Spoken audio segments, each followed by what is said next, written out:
Hey, Meg, thanks for the raid. Just getting ready. I'm gonna be back in a moment, but holy crap. Man, what a way to start. You guys are amazing. I'll be back in a sec.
Hello, everybody.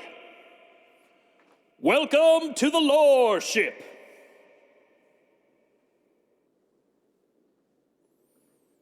Hi, guys. Welcome aboard. Holy crap. What a way to start this thing, man. So, yeah, I was literally just got rolling, ran to go make my coffee, and was just in the middle of sending out the socials when all of a sudden it's like, everybody comes in. Amazing to have a raid to literally kick off everything. Thank you very much, Yo-Yo Meg. You are amazing. 07s to you guys. Welcome aboard. My name is Jason, aka Solstice. This is Worlds Told. Our whole shtick around here is we're all about the games, we're about the storytelling, we're about the pop culture, we're about the RPGs. We're here to have fun. You guys rock, you're amazing. Meg is amazing. And first, I gotta show you my co-pilot.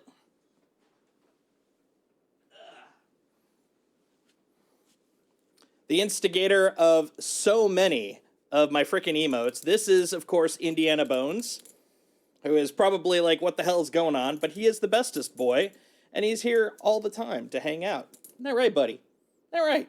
And he's like, what the hell? Ah, bestest boy. And if he gets a little sleepy, you're going to see him a little later on. But first off, I got to give him his treat. He hasn't had a bone to chew on for a little bit, so he needs a little present. And we're going to kick things off. What's today's? Today's is a humanely raised chicken rawhide bone. Delicious, delicious. Take it, you bastard. Ah, there he goes. All right. Thank you very much. Hey, thanks for the follow, Rolage. Much appreciated. Much appreciated. All right. Now we're ready. Let's get this thing rolling. All right. So, yeah, today is going to be slightly different than my usual run. Usually I'm just screwing around with whatever the hell I'm going to do. But today is super important because we are going to be doing image. There we go. Fortunately, it's already been put up. Boom. That's right. It's the Jake Trundle Super Value Flight School. Boom. Look at that thing. Beautiful, beautiful. High-end graphics. Spared no expense because I wanted this to be the fanciest thing ever. It wasn't slapped together in about 5 minutes with my photoshopping skills. No. High-end. Spare no expense. So today is all about specifically teaching a new person to Star Citizen how to play. So I put out a call in my Discord a couple of weeks ago asking if there was anyone. Oh, hey, thanks for the subscription, Sagmire. Much appreciated. We put out a call on the Discord. We specifically were asking for people that have never played before. So they're coming in from scratch. They're going to come in for the Invictus free fly. And we're just going to spend a couple of days, couple of streams, showing them how to play. They've got a little bit of experience. They did the tutorial and a little bit extra before hopping in with me, but they're coming in pretty much from scratch. And we're going to first teach them how to do the basics of flying. We're going to do some FPSing. We're going to do some box missions. And then we're going to kind of build up from there. We'll do some of the more complex stuff like the actual FPS, like underground bunkers, might do a couple of distribution centers, show them a little bit about cargo, salvage. This is like day 2 stuff. And once we're done with those 2 streams and they're ready to rock, if they like the game, I'm going to be giving them an Invictus Aegis Avenger game package so they can just keep kicking ass. So that's the plan. That's the master plan. Now, anybody else that has not played or has any questions, feel free to ask them in stream. We're here to help. So anybody got any questions, shoot them out. If I see them, happy to help. If you guys see them, feel free to help. Like, we want to get more people into this game, right?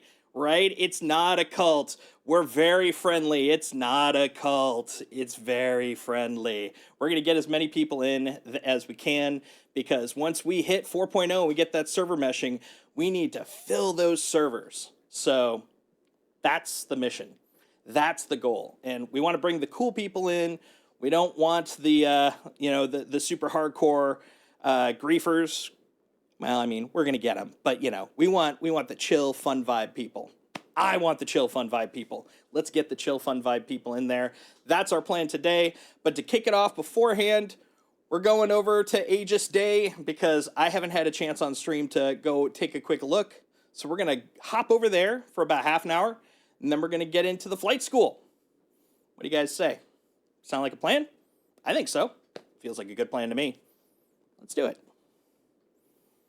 All right. So, of course, I got to slap yet another icon on here. This is super important, obviously, because Jake Trundle is all about the branding.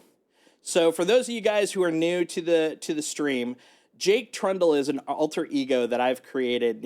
He's kind of my rags to slightly less rags character. The point for him was during the PTU, I wanted to see how long it took like a person that has no, connections, no friends with multi-cruise ships, no ships of their own, just their starter.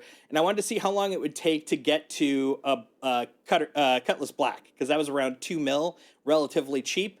Right now, it's about halfway through it. He's up to about 500K, I think. And yeah, we'll be going back to that in some future streams, preferably once cargo duping hasn't broken inventory. But for now, he's taking a little side turn. He's decided to create his own flight school. And obviously, as a fictional starter character, he's a great guy to be teaching people things. Yeah, Jake Trundle is the man. Here, let me introduce you to Jake Trundle. There he is. He is an upcoming Covalex distribution agent. He's a master of box missions, let me tell you, because anybody that starts in this game quickly masters the box. Honestly, I feel like, jokes aside, I think box missions are great because once you learn how to not turn into a missile that impacts the ground, you're on your way there. Like that, I feel like is 50% of what you first got to learn in this game. Like, I remember when I first started playing about a year and a half ago, every time I was trying to fly somewhere, I was literally pointing at them and I would just, I'd run into space stations. I'd run into planets. I discovered planets have moons have mountains, like yeah, all these things. So it's a great way to kind of get used to the game and such. Just got your starter today. Literally just rented my first prospector. You're stoked, like to play passive. I gotta admit, I'm an occupation guy too. I love salvage. Cargo is one of my favorite things. Right now it's a little jank, but it is something I enjoy quite a bit. I'm looking forward to... So right now there's a little bit of an issue with cargo due to some duping issues that are... I'll put it this way. This is the common belief. I haven't heard anything from CIG, but the common belief is due to the duping issue, that has been mucking a lot with inventories and cargo spaces. And whether it is related or not, I have definitely experienced the cargo issues. So I'm taking kind of a slight cargo break. They just announced in the test channel that 323.2 should probably at the latest be in Evocati hands, which are like the inner circle testers of the non-CIG world. They should be getting it about mid next week at the latest, which means that not too long after that, we should start seeing that go through PTU. And I'm hoping they're going to have the cargo fixes because it's going to have the hangars. Thank God. Very excited about that. And some of the cargo work. So I'm looking forward to that, man. Once that happens, I'll be living back in the PTU for a while. Very excited about that. Hey, First Texan, welcome back. Good to see you. People have been blatantly talking about the dupe in global, which is kind of wild. Yeah, I think because they know it's, not going to be lasting too long, they're just kind of embracing that factor. I've heard rumors, once again, something that was not confirmed by CIG, but I've heard rumors that they are looking at doing another credit wipe. I don't know if that's fact. This is just a, someone told me kind of thing, but with all the duping, it kind of makes sense because you can't really test out economy numbers on on an echo chamber, so to speak. We'll see though. Who knows? Yeah, right. That's honestly, I love kind of coming in from the start anyways. There's something pretty fun about it, especially, once you get your loop going. Oh, it's a satisfying thing, man. Panel running, cargo running, hell, even a little bit of box running, When you get further along in it, people kind of start sticking their nose up at box running, but I love box running. It's chill, man. It's chill. Ooh, down to 12 credits? That's down to the wire, man. You cut it pretty close there. Well, time to make some money, right?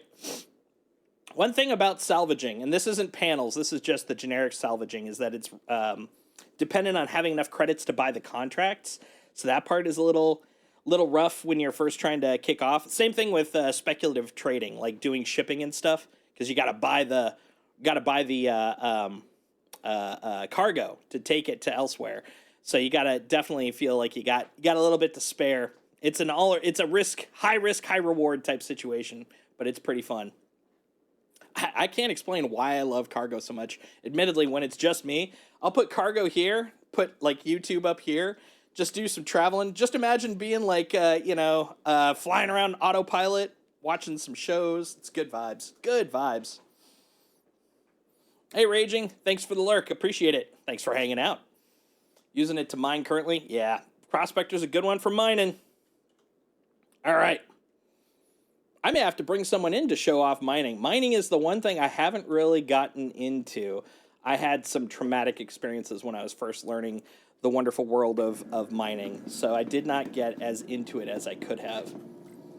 All right, let's go get a ship and head down to Area 18 and look at some Aegis ships.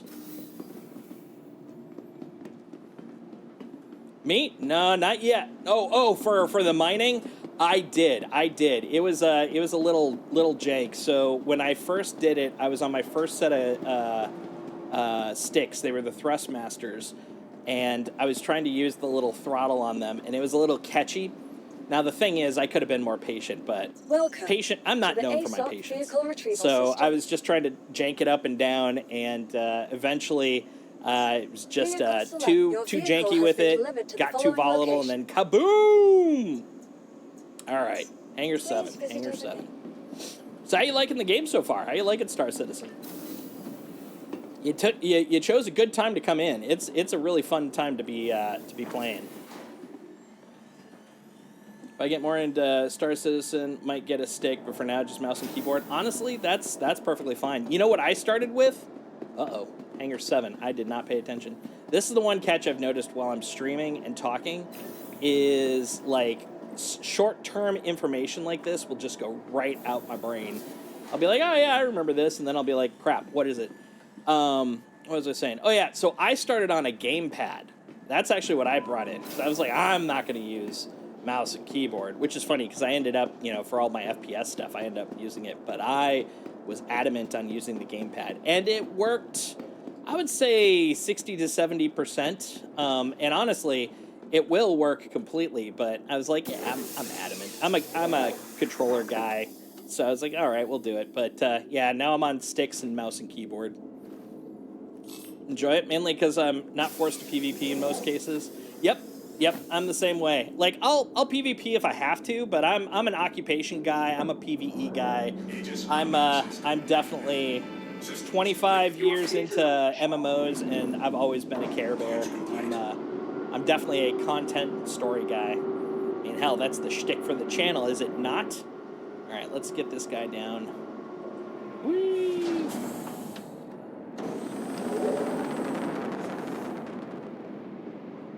All right. Quantum. Look for the lights. Look for the... Oh, no, that's right. This is, I was actually looking for the wrong spot. Where are you? That's 4. It's been a long time since I've actually had Area 18 as my home base. I'm so used to Tressler. So I just looked down and there it is. But now I'm like, oh, yeah, it's slightly offside. Oh, wait, big pile of stuff over here. Can't miss it, right? No, not that set. You know what?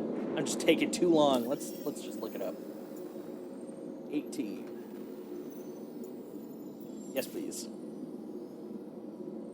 I do love the fact you're starting to be able to see cities and stuff from space, though. It makes things so much easier. Oh, I was way down there. Okay. That's why. Ooh, what's that guy? Oh, no, I'm not an SCM. I was going to use my... One thing I've really loved with 323 is with precision mode, you've got an actual, like, zoom screen now, which is pretty nice. I love it. My first MMO was Star Wars Galaxies. Hell yeah! I used to play that. I was, well, I still am pretty heavily into Star Wars. Love Star Wars, and Galaxies was great. My only disappointment initially was what introduced me to Star Wars heavily wasn't even the movies. It was X-Wing when I was little, and that was the one thing I felt it kind of was missing, was some cool starship combat when I was playing. I only played for about a year and a half though, but I loved like the world building, the fact you could have like housing and stuff. My very first MMO was EverQuest, which was a blast.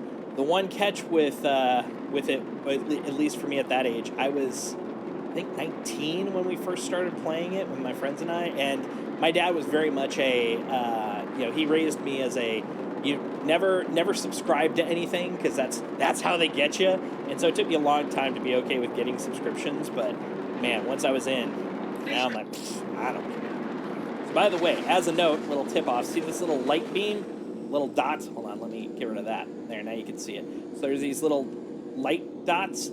These lights guide you down to the spaceport, by the way. So if it's dark, you can see in Area 18 kind of where the spaceport is, which is great because before that, let me tell you, it was tricky at points, at least for me, to be able to figure out where the hell I'm supposed to go. All right, let's see where they put me. Hangar Dose. Hangar Dose. Hangar Dosey Do. Let's go. All right. All right, bringing out the gear. So with the new master modes, what I tend to do is I fly around in nav mode for max speed, which, I mean, that's not a hot take. When I get close to things, I want to get a little more precise. Even if it's not combat, I'll go into SCM, because that lowers the cap on my speed. And then once I'm within about a kilometer of it, I bring out landing gear, since that caps me at 30 meters per second. And it is kind of nice because then you don't ram stuff. Also, it gives you that kind of classic, fighter craft or spacecraft coming in for a landing vibe, where, you see it kind of hovering towards the station. And it's a fun vibe. Now, I know a lot of people that'll just SCM or hell, even just nav straight in, but I just really love the feel of coming in with the gear down. Also, then I remember that my gear's down, which is also kind of handy. All right, turn off the engines, because I would hate to come back to my ship and find it floating. Because that'll happen. That'll happen sometimes. All right, let's get down there. Let's go take a look at the ships du jour.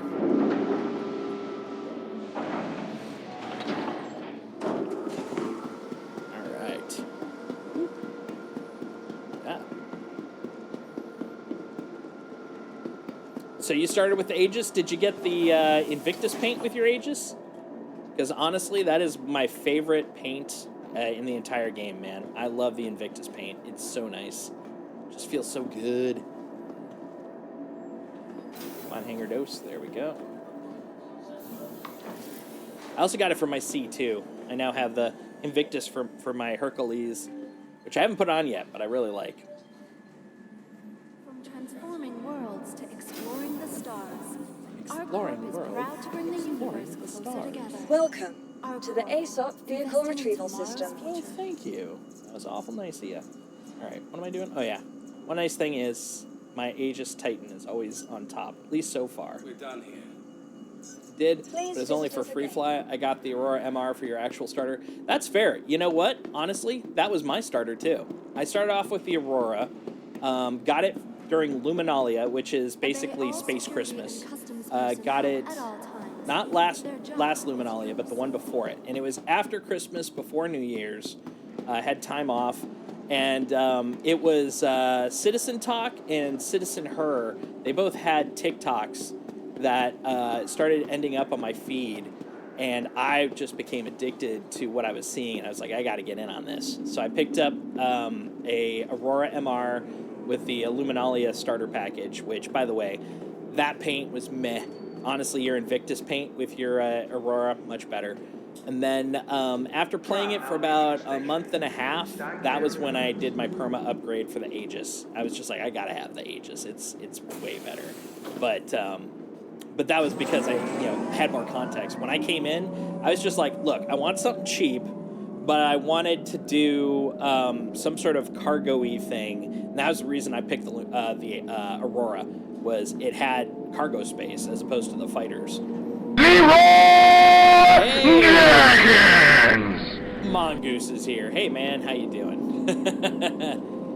The Aurora is a decent starter, and honestly, you'll be able to buy whatever you want with space bucks anyways. So don't feel like you gotta, do anything in particular. Yeah, that's Mongoose's battle cry every time he shows up. I can always tell. I don't even have to look at the screen.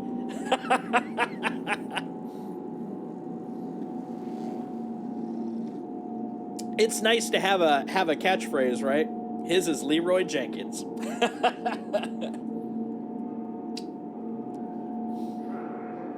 All right, let's go see what we got. I mean, the thing is, outside of the Firebird, everybody that's been playing for a hot minute pretty much knows what's in here.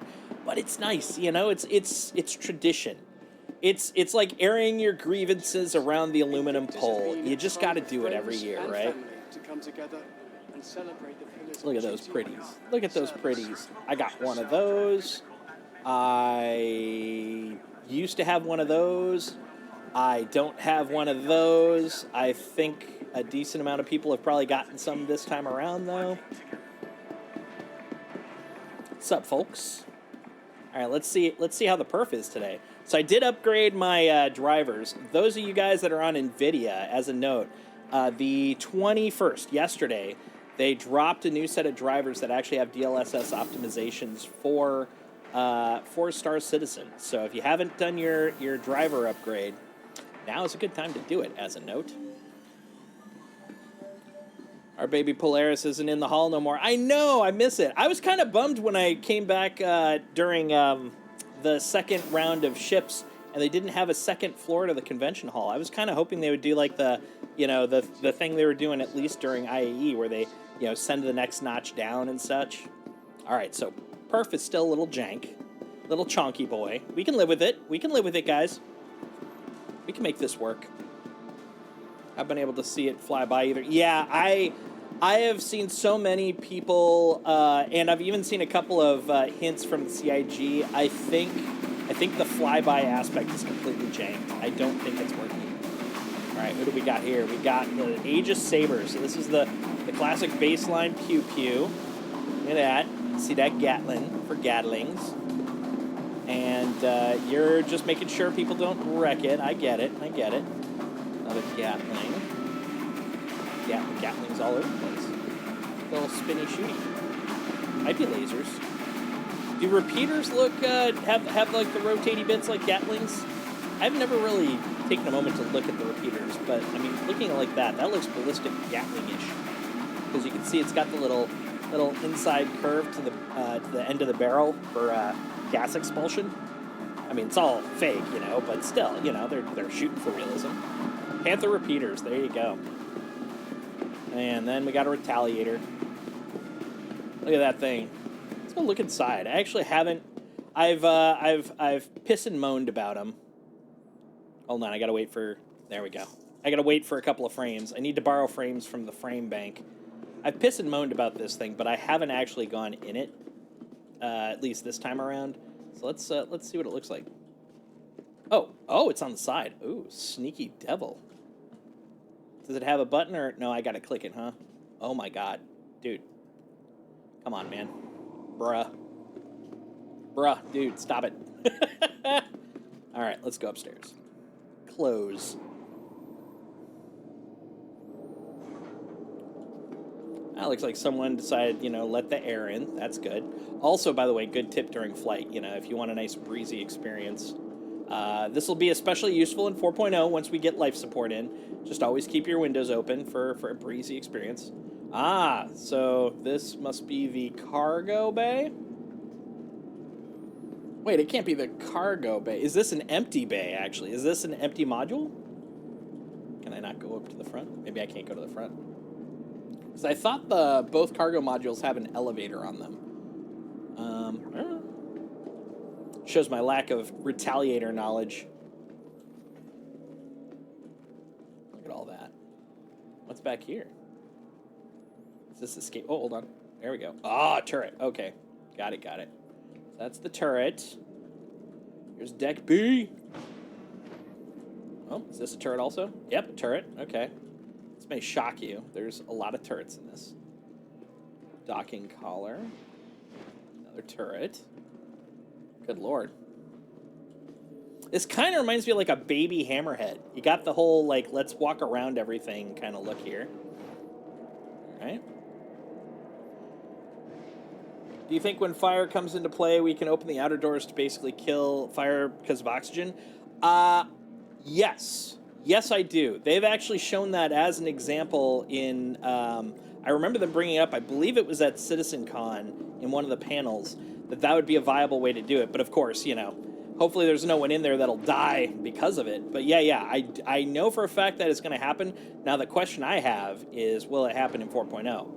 I'm guessing it will, because I think those two will just automatically kind of work with each other. But it's a good question. Like literally, I got the little lever on my stick. Just press down on the stick and whoosh. Good news, guys, the fire's out. Oh, the people without helmets are dead. Sorry, my bad. Put them in escape pods. All right, so I'm not going to go into each of these because, oh, okay, look at that. That must be the missile pod. The missile module. And another, come on. Or not missile, bomb module. That's a bomb module. I remember the first time I came up to here during Invictus and I got that first major frame stall, it creeped the crap out of me. I was like, am I crashing? Am I crashing? Yeah, I always find it interesting when they use so many different terms interchangeably. Bomb mod, or bombs, torpedoes. Because some of their torpedoes are basically bombs, and some of their bombs are basically torpedoes. And never the tween shall meet. Yeah, this is definitely the cargo bay right here. This is what I was expecting. Okay, so that one must be empty. This must be the cargo version. That must have been the torpedo version. Okay, cool. Now, as a cargo nut, this is almost interesting to me. It's just not enough cargo. I need more cargo. I need more room. I need more. Yeah, 74. 74 doesn't get me out of bed, man. I need at least 100 SCU or I'm walking away. That's my Shark Tank final offer. Look at that. Look at that. Yeah, the F8C. This is my baby. This is all I fly now. I'm such a frickin' basic vanilla latte bitch over here. The moment I got my F8C, it's like almost all I fly now for firefighting. But it's fun. It's a fun ship. It's like when I play Destiny 2 and I'm just like, yeah, I'm just a Solar Titan. What are you doing? What's your build? I'm like, I'm a Solar Titan. I throw a hammer and I put a hat on. Oh, you can see this right here.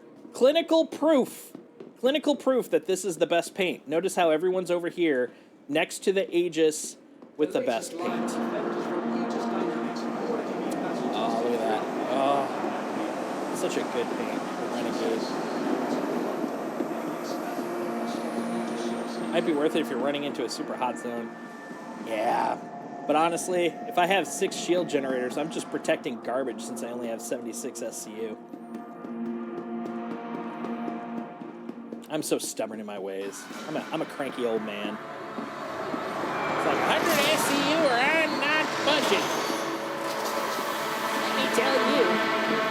The Eclipse. God, this thing looks so attractive. This was the first bomber I actually saw bomb.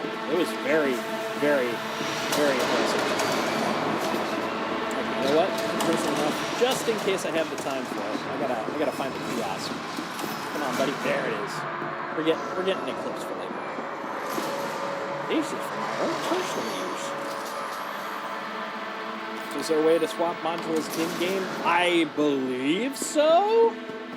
I've not seen the interface for it, but I think they're, like you put them in the hangar and it's part of the vehicle loadout stuff. Ooh, actually, hold on. I think I got an idea. I can find that out. Because even though I can't switch them, at the very least, I should be able to get one and see it in my vehicle loadout if I get it. Yeah, we got a plan, guys. This is our mission. So I got one for Torps, and they're missing. Uh-oh. Awkward. Did you get the Torp module with it? Now, one thing I did see was that a lot of people, when they were upgrading to it, got messed up packages. Like, they ended up with the base instead of the torpedo one. And there's a open Spectrum post with links on letting CIG know because it is janked up right now. Oh, so janky. So janky. There we go. Okay. We're taking that with us, guys. We're now the proud owner of a Retaliator for 48 hours. Oh, you're talking in-game purchase. Oh, probably not. I couldn't tell you though. I mean, so here's my take on that, which is only half educated. It's literally deduction more than fact, which is the updates, updated ships take, about 6 months, 3 to 6 months to show up. Now this one was one that already existed, but modules didn't. So the modules might take 3 to 6 months to pop in since they're now active. But I believe they were purchasable before, they just weren't useful. So maybe not, but my guess would be you probably only have the base Retaliator available for in-game purchase. But once again, deduction, not fact, because like I said before, the Retaliator never really floated my boat, so I haven't invested too much deep thinking into that one. Yeah, look at this. Look at this. The Harbinger. Yeah, look at that nose. Yeah, the Harbinger, the Hoplite, and the Sentinel. So the Harbinger I've had for a while. If I remember, I think it is a loaner I've got, but it's nice. I like the Harbinger. It's a fun one. God, look at that gun. Look at that gun. Look at that gun. Look at it.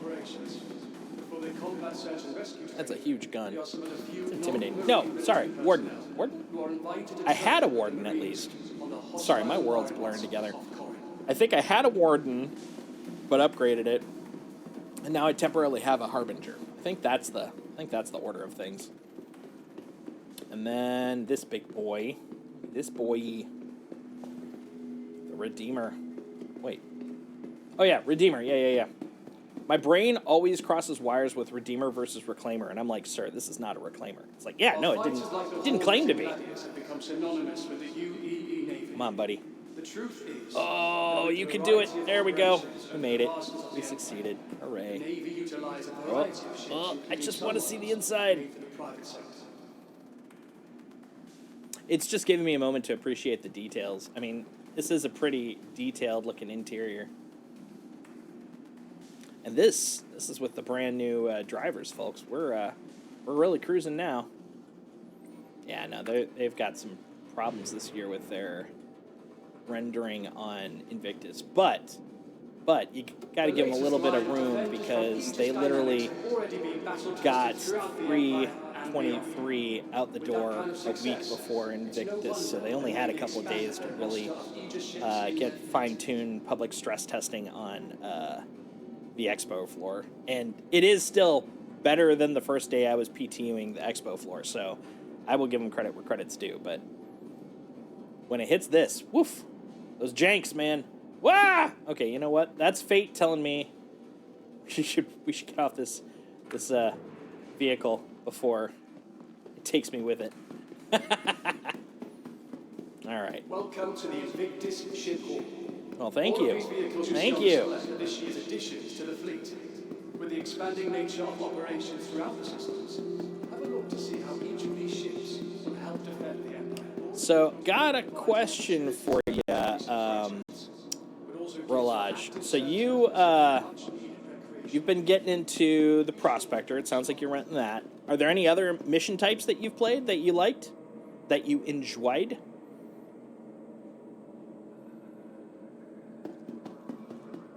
In the admittedly limited time that you said you've been playing, because I did catch that.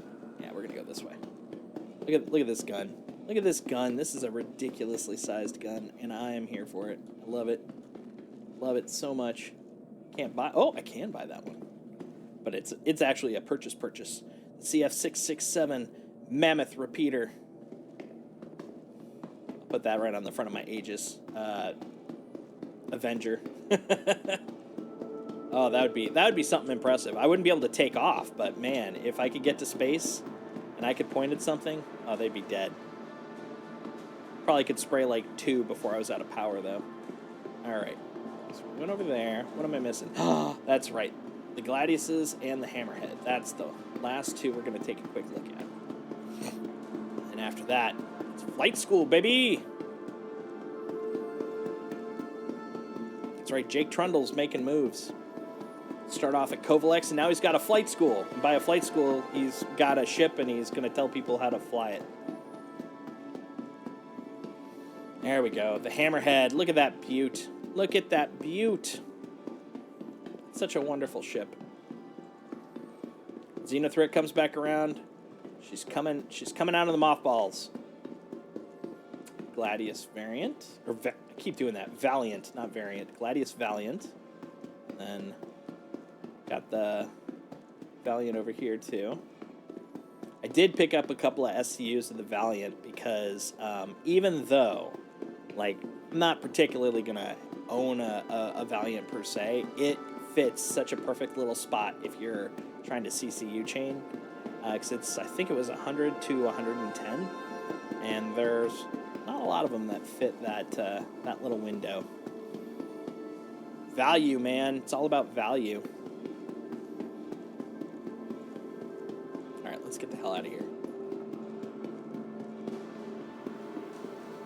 Oh, how am I doing in the healthy healths department? Let's take a look. My hungerary, my thirsterary. No, I'm doing good. Doing good. All right. I'm ready to rock. Let's get the heck out of here.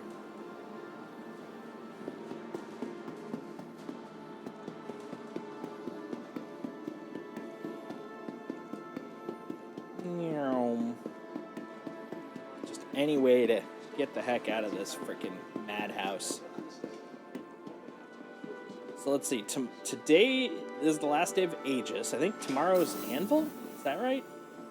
My friend's praying that they'll do a Carrick CCU, so we'll see. We'll see what happens then. But yeah, I'm trying to think if there's any Anvil ships that I'm super duper excited about. I mean, don't get me wrong, I do love Anvil ships, but I'm wondering any that I'm excited about, playing that I haven't played. That's really the big question. All right, so that's to the spaceport. That's to Area 18 proper. Going to the spaceport, chums. Getting on our plane and getting the heck out of here.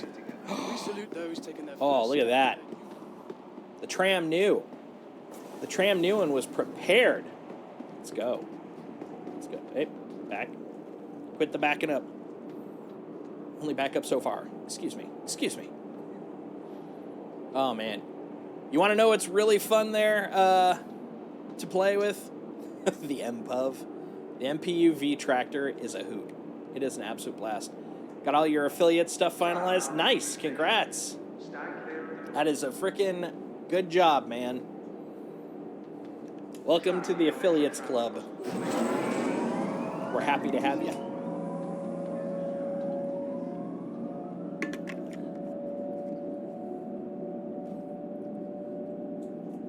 All right, so we're gonna go get my Titan. We're gonna take off. Then we're gonna see about some flight schooling. Because Jake Trundle, it's all about the value. Speaking of which, let's put that over here. There we go. I'll shrink it just a little bit. There we go. Now it looks like a ridiculous little ad, which is exactly as annoying as I was hoping it would be. Yeah, don't mess with Jake Trundle. Or else nothing's going to really happen. Jake's a lover, not a fighter.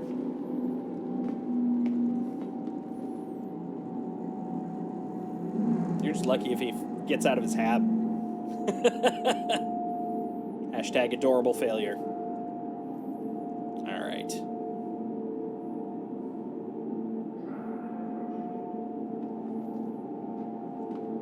Here we go.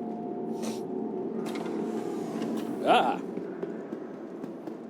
Oh yeah, so yesterday I came in here just to take a quick look at the ships briefly, and there was a shootout between 2 security guards and one of them literally ricocheted bullets onto me. Like, neither of them were fighting or were shooting at me, but one hit me, and since I was just in my flight suit, basically killed me. I was like, what the hell, man? What the hell? It was like some sort of violence outbreak. It was crazy. That's all. I even checked before I died. I was like, do I have a crime stat? No, just a bystander. Area 18's getting rough. To the ASOP It's vehicle getting rough. retrieval system. All right, let's take that Titan back up by Genie. Your vehicle Did has you get the been 2 delivered you to wanted the for flight following school? action. I just got 1, but that's fine. That's more than enough. I'll be here to answer any questions for people that, hop onto the stream, so happy to do what I can. All right, I already forgot. We're talking about Hangar Uno.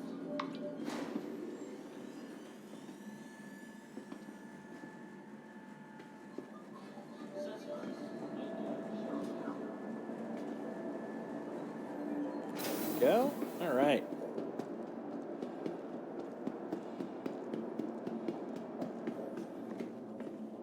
Meow.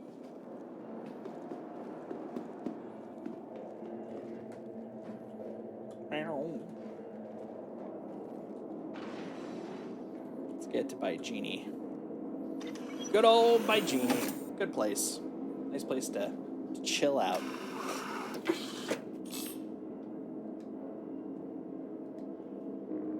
Wake up, ship. Aegis. Action, satisfaction.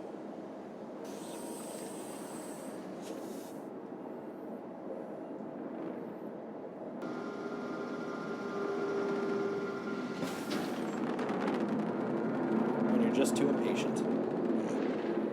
It's 80. Nope.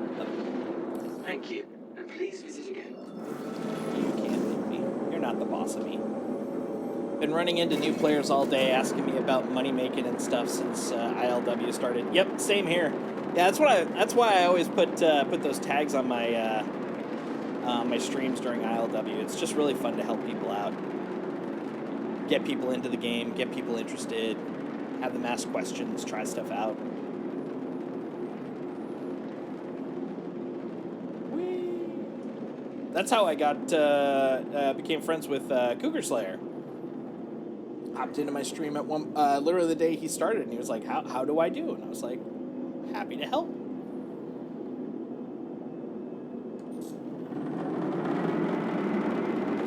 All right, let's get going. Oh, first off, one thing I've noticed is even if you go to the destination, sometimes it won't update, which is kind of interesting. Not the end of the world, but interesting. An interesting observance. Quantum travel initiated. Quantum travel complete. All right, here we go.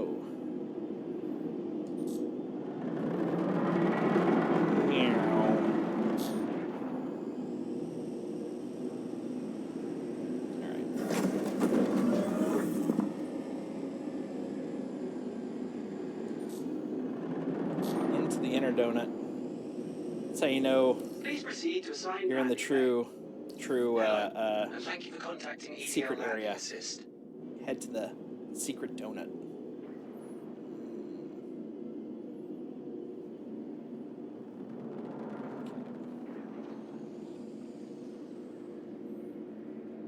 Kabuto is in VC, by the way. Not sure if you saw. Oh yeah, I told him to be there at 7, so he's ready to go. Like clockwork.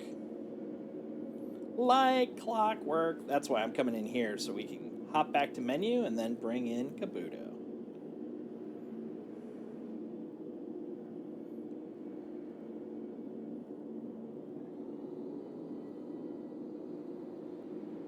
There we go. Landing complete. Have a pleasant stay.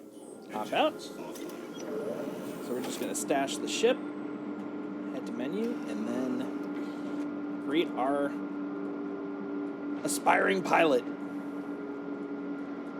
I guess what do they call them? Flight students? I think that's what they call them. Seems reasonable. All right.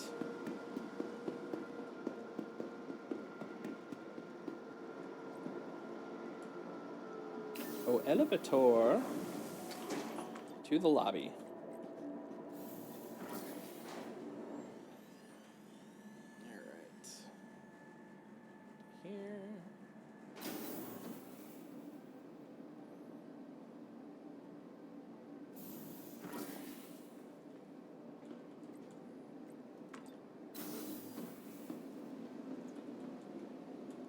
Welcome to the Witness him slam into by Genie and survive, then proceed to break his legs going through the hangar. Yep, that'll happen. That'll happen.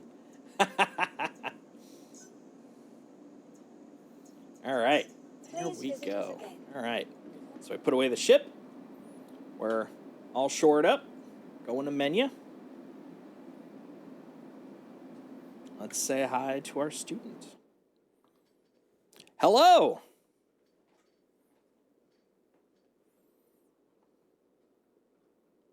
I think you are muted currently.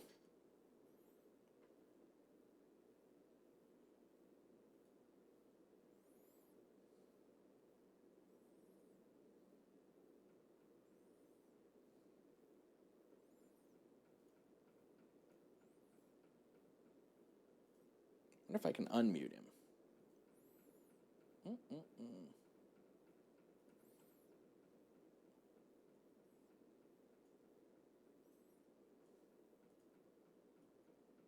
Let's see if I can do it this way.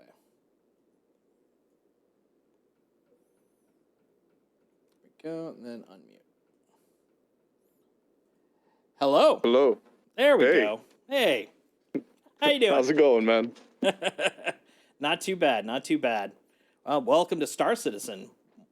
Yeah, it's overwhelming, not gonna lie. I understand. Well, that's the whole point of this, right? We're gonna take you through some basic stuff to get you up and running, understanding, and pretty soon you're gonna be crashing into planets like the best of us. Oh, I already crashed like 5 times. Don't worry about that. See, I you're got already that an on lock. expert. You're ready to go. All right. So the first thing we're gonna do is we're gonna party up. So I'm gonna send you a party invite from the menu. So you should see in got that. notifications. Yep, perfect. And what I'm going to do is first I just want to show you how to join on someone just in case. I'm going to try to bring you into my server. So basically when I choose one, it'll pull you in. But just in case it doesn't, if under friends, you right click a person, like I think you probably have First Texan as a friend. If you right click on him, you'll see that there's an option for joining your friend, and it'll say how many people are on that server out of how many people total can be on that server. So that'll tell you if you have room. You can join that way if you don't get pulled along. But what I'm going to do, since I'm the leader, I'm going to go to a persistent server, and that should bring you in. So we're gonna try that out. So enter Star Citizen right. Universe. Here I go. And you should be now on the loading screen. Yes, sir. Awesome. Yeah. I didn't really do much. I did a tutorial, like I think you mentioned, and Texan was just giving me a little rundown on just the main menu and how to navigate things that way. Gotcha. That's good. That's important.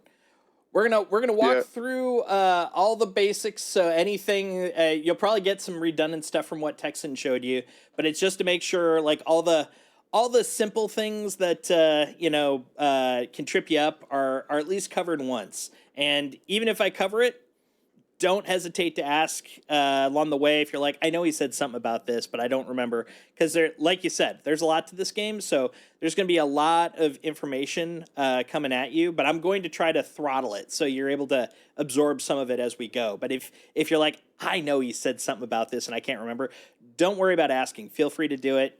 Just ask away. Because honestly, at least if you're like me, the best way for me to remember stuff is to just keep beating my head against it until it finally gets through. Yeah, that's pretty much how this is gonna be. And don't worry, Texan was showing me how to do some stuff, but for the most part, it was just him. This is what you could have if you play the game, Oh, I see. He's enticing you. Yeah, Come in, join us. Yes, one of us. Exactly. I was like, all right. That's the goal, man. The whole purpose of this is to absorb everyone in. We want people playing this, especially. So I don't know if you were on when I was mentioning it, but with 4.0, they're adding server meshing. And the reason that that's a big deal is, number one, in theory, it will reduce the amount of traffic per server, which is good. But number two is that it means that per actual game instance, we're going to have more people. It'll be more than 100 total, which is a big deal, obviously. We want to have, a world where we could have 1,000 people flying in the same universe, right? Or more. Yeah. So this is a big jump. But the thing is, if we only have enough to populate a handful of servers with like 40 people, that's not going to be a big universe when we get to 100 star systems. You're going to be like, on occasion, I run into someone. We want it so that you can run into them constantly. So, the more people we bring in, the better. One of us. No, All right. yeah, it's like I'm saying, this is good. There is definitely a lot to this game, and it's very overwhelming. Yeah, I get it. I literally was on my Christmas break from work when I started it, so I had that as an advantage. But we're gonna brush you up so you at least have enough to kind of get rolling. So you should be starting off in a hab, similar to me. If you look on my screen. So on the hab, you're going to press F to open, just like it shows there. One thing worth noting, if you look on my screen, you'll notice that it's got the F like an F key, so it's pretty intuitive. You're going to press the F key, that'll open it. If it's grayed out, the word open, even if it shows the F, that means it won't work. It's like it's effectively locked. So that is one thing worth noting. When you see a function button that has grayed out text, and it doesn't work when you press it, that's not a bug. That's a feature. Now, the question is, why is it locked? That could be a bug. But just as a note, if it is grayed out, it's not supposed to work. But since this isn't grayed out, we're good to go. So I'm going to press F here, and we'll see what happens. There we go. Now we'll be able to step out. So now that you're in the hall, we're gonna use this to kind of get you a little bit of walking experience.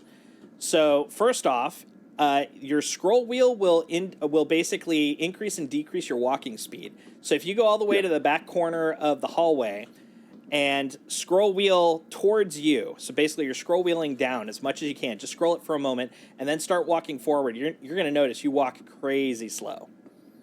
Oh, yeah. So now if you start scrolling that wheel up, you're going to actually start going way faster, and there is a peak, so you can only get faster to a certain degree. That is basically what happens. So it's worth noting because on occasion when you start the game and you're like, I'm not injured, why am I walking so slow? Just scroll that wheel forward because you may be in a slower state for some reason. The other item, very similar to like other FPS type games, is if you hold down left shift while you're moving, that's your run. Now the thing is, if you keep running, especially in like heavy armor, you're going to start getting like, you're going to notice like your heart rate increasing in the lower left corner. So that is definitely worth noting. But generally speaking, you can run for a dang long while. And honestly, unless you're getting up to like the 130s, 150s, just keep running. It's fine. Just walk it off. It's all good. Oh, hey, Cougar Slayer's in. I got you. One sec. I'm going to invite Cougar to our group as well. So Cougar is just learning how to play as well. He and I actually were playing in an earlier stream, so he's a little bit further ahead of you.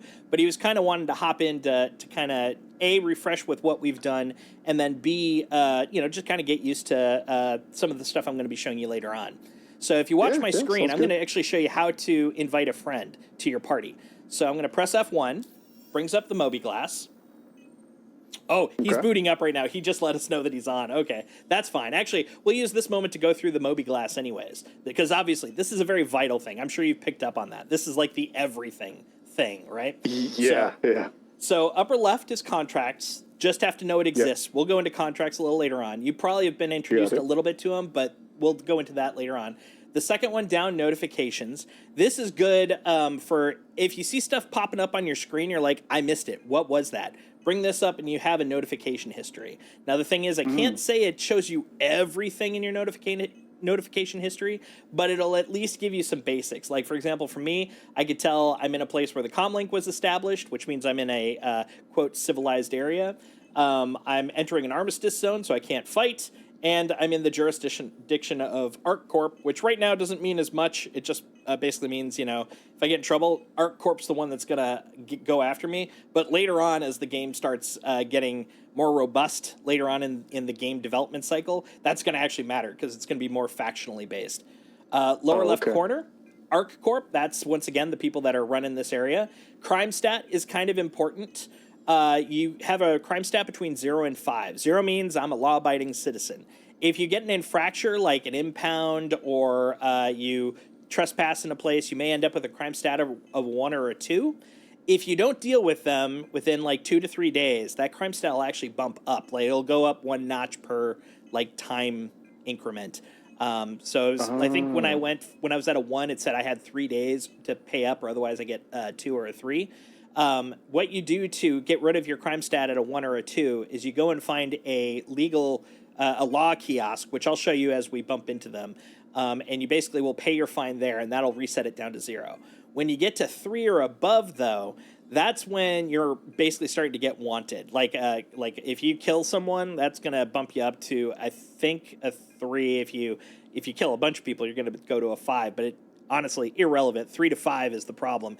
If you end up with that, really the only way you can deal with that is either A, there are criminal activities you can do to hack into the local law computers, but that's like a huge, you have to basically assault the Stanton Systems space precinct called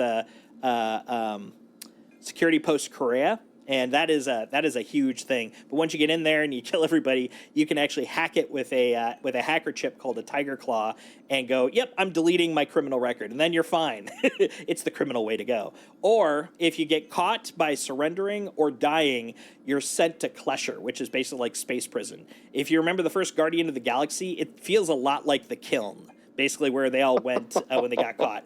And you usually have a jail time between like a few minutes, depending on if it's a relatively light infraction, up to like a day. But they have like missions you can do down there, like mining or clearing gas vents and stuff. And you can use that to like decrease your crime time. And then also you can do things like, hey, that guy did some mining. There's no cameras around here, and you can kill people and steal their shit and then sell that as a way to reduce your crime time. So there's lots of ways to do it. But basically, yeah, if you're at a 3 to 5, you're probably going to end up in Klesher, and then you can do some of the crime loop. And once you're done with that, they just boot you out, and there's no other repercussions. You did your time, you're good to go. So crime stat is kind of important to know, just that you don't want to be in the 3 to 5. Wow, that alone is already just... It's a lot, right? That's a lot. Okay. So then over here, you've got your list of ships. You can see I've got quite a few. Right now, you probably only have 1, and that's fine. You're going to build more over time. But basically, this is where you can actually select your ship, and it'll have a nice little outline and how much ammo and fuel it's got. This was just introduced in 3.23, so do expect this to be a little buggy. So I don't really use this window too much, but I'm pretty sure as they start cleaning it up, refining it, this is going to probably become a little bit more useful. Right now, meh, not so much. This down here, the environment area, in general, I don't look at yet because they haven't introduced a lot of the heavy mechanics around this. Like, there's not really any place I have to worry about radiation currently. External temperature, unless it gets to the super extremes, your spacesuit will cover it. There are places where they're super hot and super cold, and if you're in a basic spacesuit, it's not enough, and you'll actually start getting some damage from that. But generally speaking, your spacesuit's going to cover you for especially the stuff we're going to be doing over the next couple of days, because we're just going to be outside for a moment, inside, outside, you get the idea. But this is going to grow in importance as the game continues to get developed, because we're going to go to worlds where there's lots of radiation, or maybe toxic substances in the air, et cetera, et cetera. So it'll grow over time. I noticed that when I was looking through like all the different armor and stuff like that, like there was certain things that had certain temperature ratings, like negative 35 to like the top was like 95 or something like that, and then you go to another armor rating and it goes to like negative 125 or something. Yeah. There are different armor types that are better suited for like very cold locations and very hot locations. And those will be useful if you're like hanging out on those types of planets more often. I am inherently lazy, and I have literally never had to worry about that. But I'm also very much a flight guy over an FPS guy. So usually I don't have to worry because I'm in my ship. And if I'm out of my ship, I'm like running to the next thing. So I'm not out too long. But if you get into like a lot of the outdoor stuff, like FPS stuff, hunting, FPS mining, like you're actually out using a little mining tool, like you'll probably need to start considering that stuff because you're out longer, you're getting exposed longer. But apparently, personally, I play in the game the exact person I am in the real life, where it's like, I could be inside. I could be inside. Why do I have to worry about that? Outside in the real world's just as dangerous. They got birds. But yeah, totally. It is worth noting, and you'll see as it drops. If it gets red and starts blinking, that means that over time you will actually start getting the environmental effect. And if you're out for a while, like I was out screwing around for like 30 minutes, and like I said, I usually ignore it. I looked over and I'm like, oh, I'm actually starting to take damage. I should probably consider going inside. So I did. But yeah, for the stuff we're going to be doing today, you won't have to worry about that too much. Oh, and Mongoose did want me to bring up, I specifically avoided it because within the scope of what we're doing, we're not going to go into it too much, but it is still worth noting, so I should have mentioned it earlier. In Klesher, they also have a prison break that you can effectively do. You can actually break out of prison. There's a busted hole you can find and start making your way out. But the other thing is bounty hunters and griefers also know this route, and they will be using that to basically kind of watch out for people if they're trying to sneak out that way. So yeah, it's not a freebie if you know the way to sneak out, but honestly, it is a fun experience, especially if you love like kind of Temple of Doom, mountain climbing, pseudo platformy type stuff in these types of games, because it is literally you found a crack in an underground facility, and so you're going through these underground caves, kind of climbing your way up and then hopping your way down, and there's traps, and yeah, it is a fun experience. It is worth mentioning. I'm I don't want to incriminate myself, but that does sound like fun, so right? I might. When I shouldn't even say if I tried really hard to never get a crime stat. I've been in Klesher like 6 or 7 times already. When it does happen, definitely give it a shot. Worst comes to worst and you die, you just get a slight extension on your prison sentence, and then you're like, well, it's the same thing. Oh, and it is worth noting that if you just log out, the prison sentence is going to continue. So if it's like 10 hours and you're like, well, that's fine, I got to log out to go to work, you're going to lose 8 to 10 of those hours while you're working and commuting. So yeah, it's not a held time once you leave. That time goes along even if you're not logged in. So just worth noting there too. Oh God, thank God. Yeah. So well, I mean, that's a good thing. I don't know how I feel about that now, because I'm seeing how in depth this game is. And now I kind of want to be like, no, you have to do your time. So I think the worst time I had was about 6 hours on my sentence. And I was just like, no, I'm going to do it. I went down and I did the rolls and everything. I was actually going to try to kill people, but there were some bugs with the prison murder, so I wasn't able to do that. But I was planning to do it at the time. But I was like, no, I'm gonna earn my keep. So I actually did the little side missions you can do while in Klesher to get my ass out, and it was fun. It was a lot of fun. I like the fact that they give you something to do instead of just you're in prison, enjoy prison life. So this right hand side here, this one's also pretty vital. This one will definitely be in use for what we're doing today. So health, obviously health. This is your hit points effectively, 98%. Body temperature. This is the thing you're going to start noticing changing if you're in an extreme temperature for too long. You'll see it start dropping or rising depending on if it's too cold or too hot. BPM, so your heart rate. I have not died from a heart rate. Yeah, I know you can get a heart attack if you get it too high, but I have gotten to the point where like your screen gets a little hazy because you're freaking, high heart rate. And matter of fact, occasionally there are bugs where like you log in and you'll start noticing your heart rate's at about 145 to 180, and you're like, oh God, what's going on? But then it'll register itself out. It'll fix itself. But it is kind of interesting that heart rate matters. Oxygen also matters. For example, you'll experience that the very first time you forget your helmet when you go into space. That'll disappear. And then Oxygen is just a construct. No, that doesn't matter. It's it's are you breathing that stuff or not? Now the thing is, this isn't Yeah. pressure, because they actually do have pressure right here. So you'll also notice your pressure drops, but the big thing is, of course, can you breathe? So oxygen is important there. This last one here, drug levels. So one of the ways you can offset like wounds, like they have drugs to offset like the negative like physical effects, so you can move around without a problem. They have ones that'll actually raise your health again, but all of them build up in your system. So every time you're taking drugs, you'll see that drug percentage go up, and you can overdose on drugs. So you don't want to get too much in their system, but it'll slowly bleed off. So that's another one worth noting. And it is also worth noting that any of these, when they get into a dangerous level or they change to any significant degree, will show up in the lower left corner of your HUD while you're running around. So these little boxes will show up. You don't have to literally hop into your health menu to see it, but the health menu has them all together, which is kind of convenient. And especially this, if you get like a broken arm or a leg, this body will actually show you where the wound is.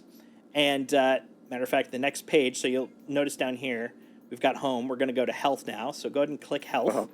This is the more thorough breakdown of everything that we were looking at on that side. And it is worth noting there are a couple more very important day-to-day icons in this one. Namely, on the body to the upper right, you'll see hydration. So you got to drink your drinks. And then right below it is hunger, the one that has like the FEB1 and then the leaf. This is how hungry you are. Now, the thing is, these kind of have two stats to them almost, in that you can actually be fully hydrated but still be thirsty, in the sense that like you drank enough to satisfy your body's requirement, but you're going to actually start losing it still at a quick rate because you haven't satisfied the thirst. Same thing with hunger. Like you can, like a perfect example is they have like little nutrient bars. You can eat nutrient bars to max up, but unless you actually have, sustaining, fulfilling food, you're still going to lose that hunger much quicker because you're still hungry. You just put something in to sustain yourself. So it's worth it, like when you get to a station or something, to have a drink and have an actual like hot dog or something. But when you're out flying, having a couple of snack bars or an MRE or a couple of cans of pop on your ship, that's fine. That'll get you going. Most of the rest of this stuff is pretty much the same that we were talking about. So we're going to skip over that into comms. Let's see. Oh, good. No, I'm following. Gotcha. Sorry, I heard you, so I was just like, I want to make sure I'm not cutting you off if you had any questions. All right, so now over here. I'm trying my best to follow along. You keep going. I'm good. Cool. Yeah, if you have any questions, definitely feel free to ask. So over here on comms, this is actually the old school comms menu, so this is probably going to change soon-ish. By ish, I mean within like 6 months maybe. Maybe even longer, but they just changed everything except for a couple of menus. This is one of the old holdouts, but it is still the one that we're using to communicate with people today. So this middle part right here, this is global chat. So this is basically everyone just talking in the public chat for the server. Over here on channels, you'll see that you have two chats you can pick between. So I've got global. I can also go to party. So now if I type stuff in here, hey, if I can actually type. Hey, oh, interesting. There may be a bug. It won't let me actually type in there. Hey, no, nothing. But if I was to type there, it would be between just you and me because of the fact that I'm in the party chat. But then I can go back to global, and now if I type stuff like, let's see if it'll let me do it here. Nope, nothing. But that's fine. I don't need to type to them, but that's where it would go. It would go to everybody. Next is friends. This friends tab over here. I am able to then invite people such as Cougar Slayer. So I'm going to right-click on Cougar Slayer. You'll see invite to party, invite to channel, remove from friends, mute player. I'm going to invite to party, so I'm going to click that. So now the party invite has been sent. You can see that right there in that corner. And then under pending, if someone sends you a party invite, this is where you're going to see it. It'll be like, hey, this person wants to be your friend or wants you to join their party. All that stuff is going to show up in this pending tab right here. Okay. And then over here is members. These are all the people that are on this server. And then manage is where you can set any details you want, like setting audio channel, send to visor chat, all that kind of stuff. I'm I'm not going to go into this too much because you can get a little nitty gritty. There is the ability to actually push to talk in this game, but we're not going to go over that either because that's kind of orthogonal to how to exist in the game. But at a later date, I'm always happy to help. Or if you find it out later on, by all means, then too. One other thing worth noting, though, is under Friends, because this is weird but important to know. You've got by Genie Point, on my screen at least, by Genie Point and by Genie Point Cargo. This is the ATC. This is basically the requesting landing permission, and this is requesting to pick up cargo. We aren't going to worry about the cargo one too much for the moment, but this one will be important to you. I'm sure you've probably, when you've landed, had to request permission to land. You can do it through 3 ways. There's a hotkey, which we'll get to that one once we're actually flying. There's a comms menu on the ship MFDs, the screens. And then there's this way through the Moby Glass. All 3 do the exact same thing. But if you do want to use this one, you would right-click, kind of like you're talking to people. Or sorry, not right-click. You would left-click, because you're not inviting to anyone. You'd left-click on them. That's going to just start a chat with them right there. This little button here, this guy. You'd click this guy. It will then set down to chat. And if you're close enough, you'll hear the response of, landing bay granted, and then you'll have access to your landing bay. So once again, it's this button here. You can actually do that with anybody, but not a lot of people know how to interact with the comms request. So don't have to click on anyone else, but it is worth noting by Genie Point. So clicking this guy will help with that. So that's all of comms for now. Contracts. Contracts is important because this is where you get your jobs. This is where you get all the stuff you're going to be doing to make your cash monies and to build reputation. So we're going to start up here. We're not going to click it, but here's where you can mark all red. You're going to be constantly getting new contracts as you're flying around, and maybe you want to track them by highlighting the ones that are new. Well, you can see that has this little dot. This means you haven't looked at it. When I click on it, now you can see that it's like an inbox, right? So you can see that I've read it by the fact there's no dot there anymore. Same with this one, same with this one. You could click mark all red and it'll get rid of the dots for all of them. Don't recommend it, but just so you know it's there. Second thing, and this is kind of interesting. They used to call this the legal and illegal, because they actually had over here, they had a legal and an illegal option. They now call it verified and unverified. By default, you're looking at verified contracts. These are the legal contracts. It was legal and personal, and the illegal stuff was under personal. That's what it was.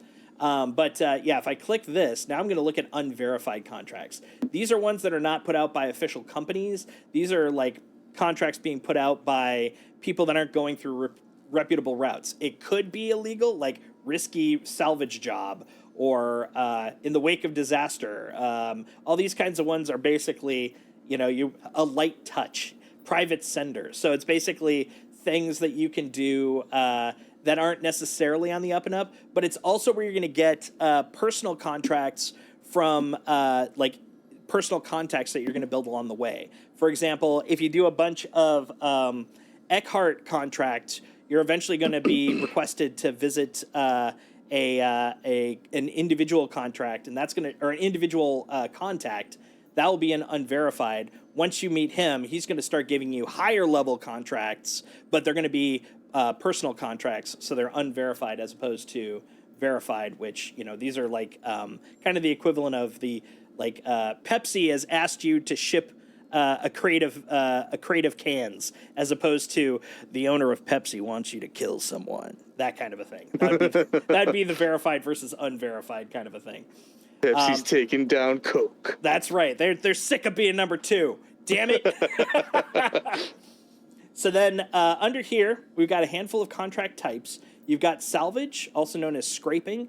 This is basically where you're going to buy a contract for a location. You're actually buying the location and the salvage rights to a ship. You go to that location, and you're going to use a salvage ship, which is either a vulture or reclaimer. And we're going to do this tomorrow. Salvage will be part of Friday's stuff. You'll use one of those 2 ships to basically disassemble the ship itself, but you get to keep all the scrap, which ironically is not scrap, because scrap is really cheap, crappy resource to have. What they have is RMC, and it literally fell out of my head the moment I thought of it. I'm going to let chat tell me what was RMC again, because it fell out of my head.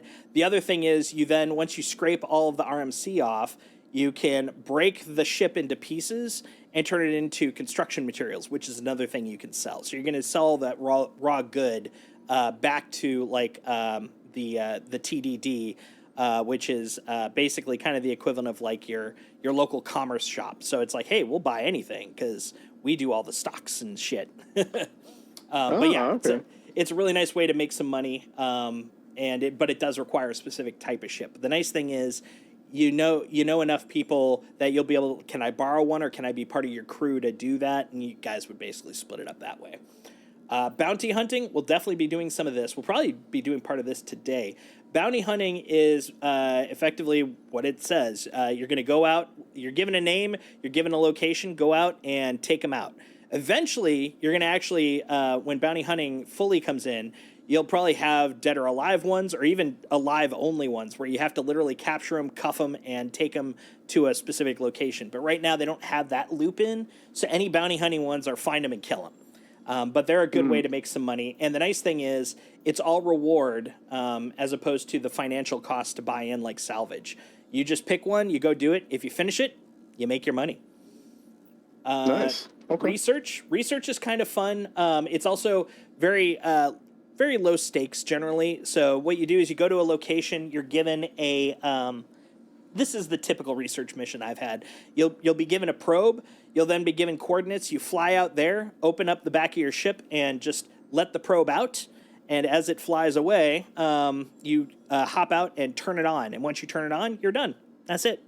So it's a nice, quick, easy chunk of change. Delivery, which is going to be what we do for our first few missions, also known as box runs.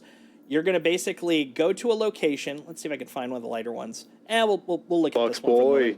Yeah, Box Boy. That's why I have the Kovalex thing, because he the character I've been playing, Jake Trundle, almost all he does is box runs, because you don't require any fancy equipment for it. You don't need a heavy duty cargo ship. You don't need heavy duty guns like for dogfighting. You don't need specialized ships like miners or salvagers.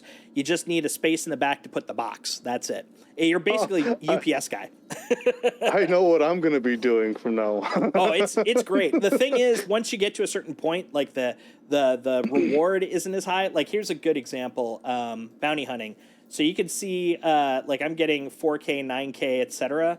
These are starting rewards. Like they go up from there. Delivery generally peaks out at about like 20K. So it's going to be good for a while, but eventually you're going to hit this point where it's like, well, I can't do anything else with it. That's when people start really going, I'm going to go do other things. But honestly, box runs, super therapeutic. They're very fun. They're super chill. And also, like I said, low risk, moderate reward. So that's why it's a good place to start. But this is effectively what you're going to see when you do them. You're going to have, here's the boxes you pick up. Here's the boxes you're dropping off. And once you drop off your last box, you get your reward. Like it just shows up in your account, which is great.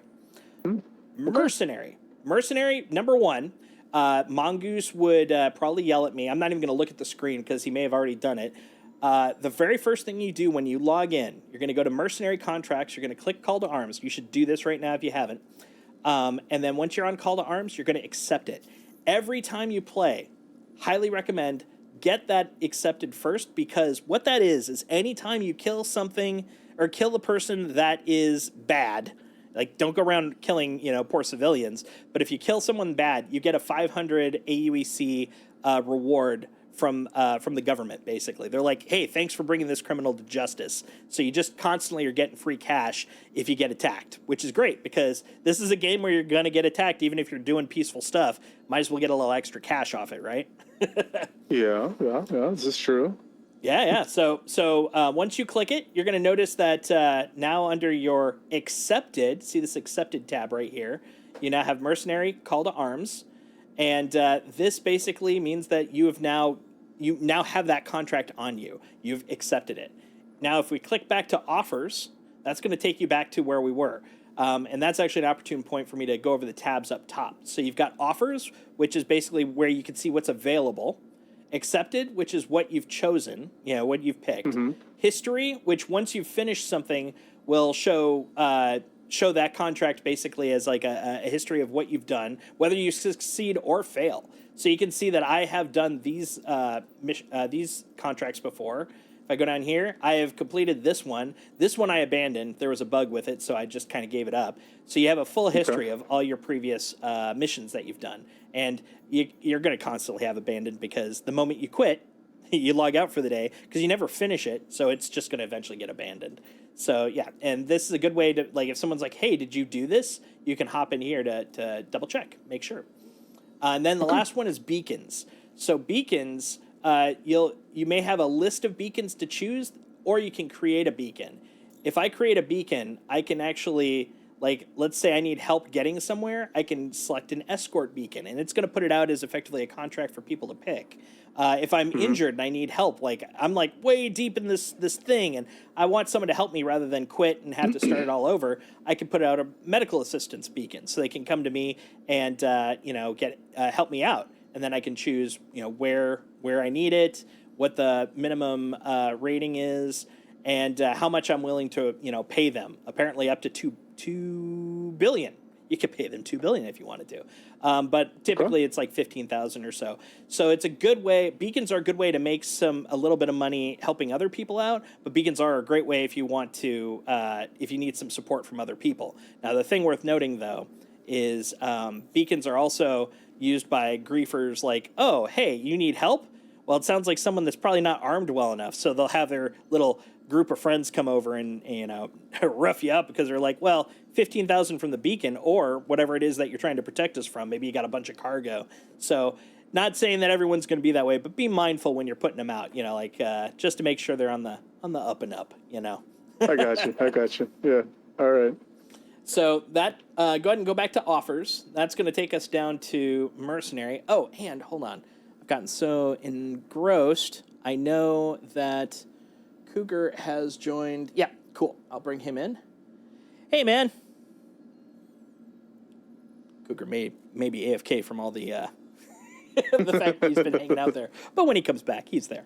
Let's see. So we got mercenary racing. So there's actually racing in this game. There are a handful of race tracks that you can go to and make some money doing some races. Now, you'll want an actual ship that can handle racing. Like, a perfect example would be probably not the Aurora, but nonetheless, there are racing ships. You could also just try to be a little stunty with your regular ship and just screw around, whatever. But the thing is, it's similar to salvage in that you're paying the fee to enter the race, and then you get rewarded if you finish the race. And once you finish the first race, that'll unlock future races. It's literally a circuit. So you're unlocking the first one to unlock the second one to unlock the third, etc. So it's good once you feel like you've got your chops. And if you want to practice races, because obviously you may feel a little reticent to be dumping money in something that you haven't gotten really good at, in Arena Commander, they have all the racetracks, so you could practice over there without any cost. As a matter of fact, the added bonus is if you ram into stuff constantly, like you instantly start. You don't have to be like, oh, well, I went back to the space station. Now I got to get my ship, fly back to the racetrack. It's like, no, you're just like, oh, game over, womp womp. It's literally like playing a video game because it's the arcade version of the whole thing. Okay, cool. Oh, water is good. Water is very good. Yes. Thank you for reminding me. I need some. Right? Hydrate. Real world and fictionally. All right. So I always forget one of those. Right? So the next one, search. So this one you probably won't want to do right away because you're going to probably run into baddies. So once you feel more comfortable with stuff, you can look into these. But basically it's like search for a person, or you're searching for an object at a crash site. But sometimes it could be the case of you got to get there before a bunch of outlaws get there. So you're going to have like people at the crash site that you have to take out and then look for the thing. There's also searching caves. I will warn you ahead of time, getting into those caves, they are mazes. So you may get in there and you may not come out for an hour or two until you feel comfortable with the caves. So just warning you about that. So if I got an hour to kill, I know what to do then. Exactly. These Zeta Prolanide quests right here. Zeta Prolanide, and there's one other one. I'm trying to see which one's which. A volatile. Okay, this is the time-based one. So there's two types of ore that you got to watch out for, and I can't remember the other one. But basically, one is you have to deliver it within a certain amount of time, or otherwise it's going to basically explode. The other one is you can't quantum with it, so you have to literally fly there the slow way. And so between those two, those missions are a little tricky because you have to go get the ore, put it on your ship. It's like a box run with special rules, effectively. But the rewards are kind of nice, and it's not like they're very difficult, but just be warned before you pick them. Got it. Let's see. Maintenance. I think this one you just get. You have to go. It's a box mission. Only you're just dumping bio waste instead of normal boxes. I believe. I haven't actually done any of these, so I can't speak terribly to those. But I think that's the case. And then finally, investigation, which is kind of similar to search. You're looking for a person, so you may end up going to a crash site. You may end up having to rescue them from being taken by thugs. There's a few investigation type missions. But the investigation and search ones do pay pretty decently, you'll see. So once you feel comfortable, they're kind of fun single player missions, but I probably wouldn't pick them like right away until you feel comfortable with like the combat systems and stuff. Okay. I'm going to skip maps for the moment because we're going to have a lot to do with maps for obvious reasons.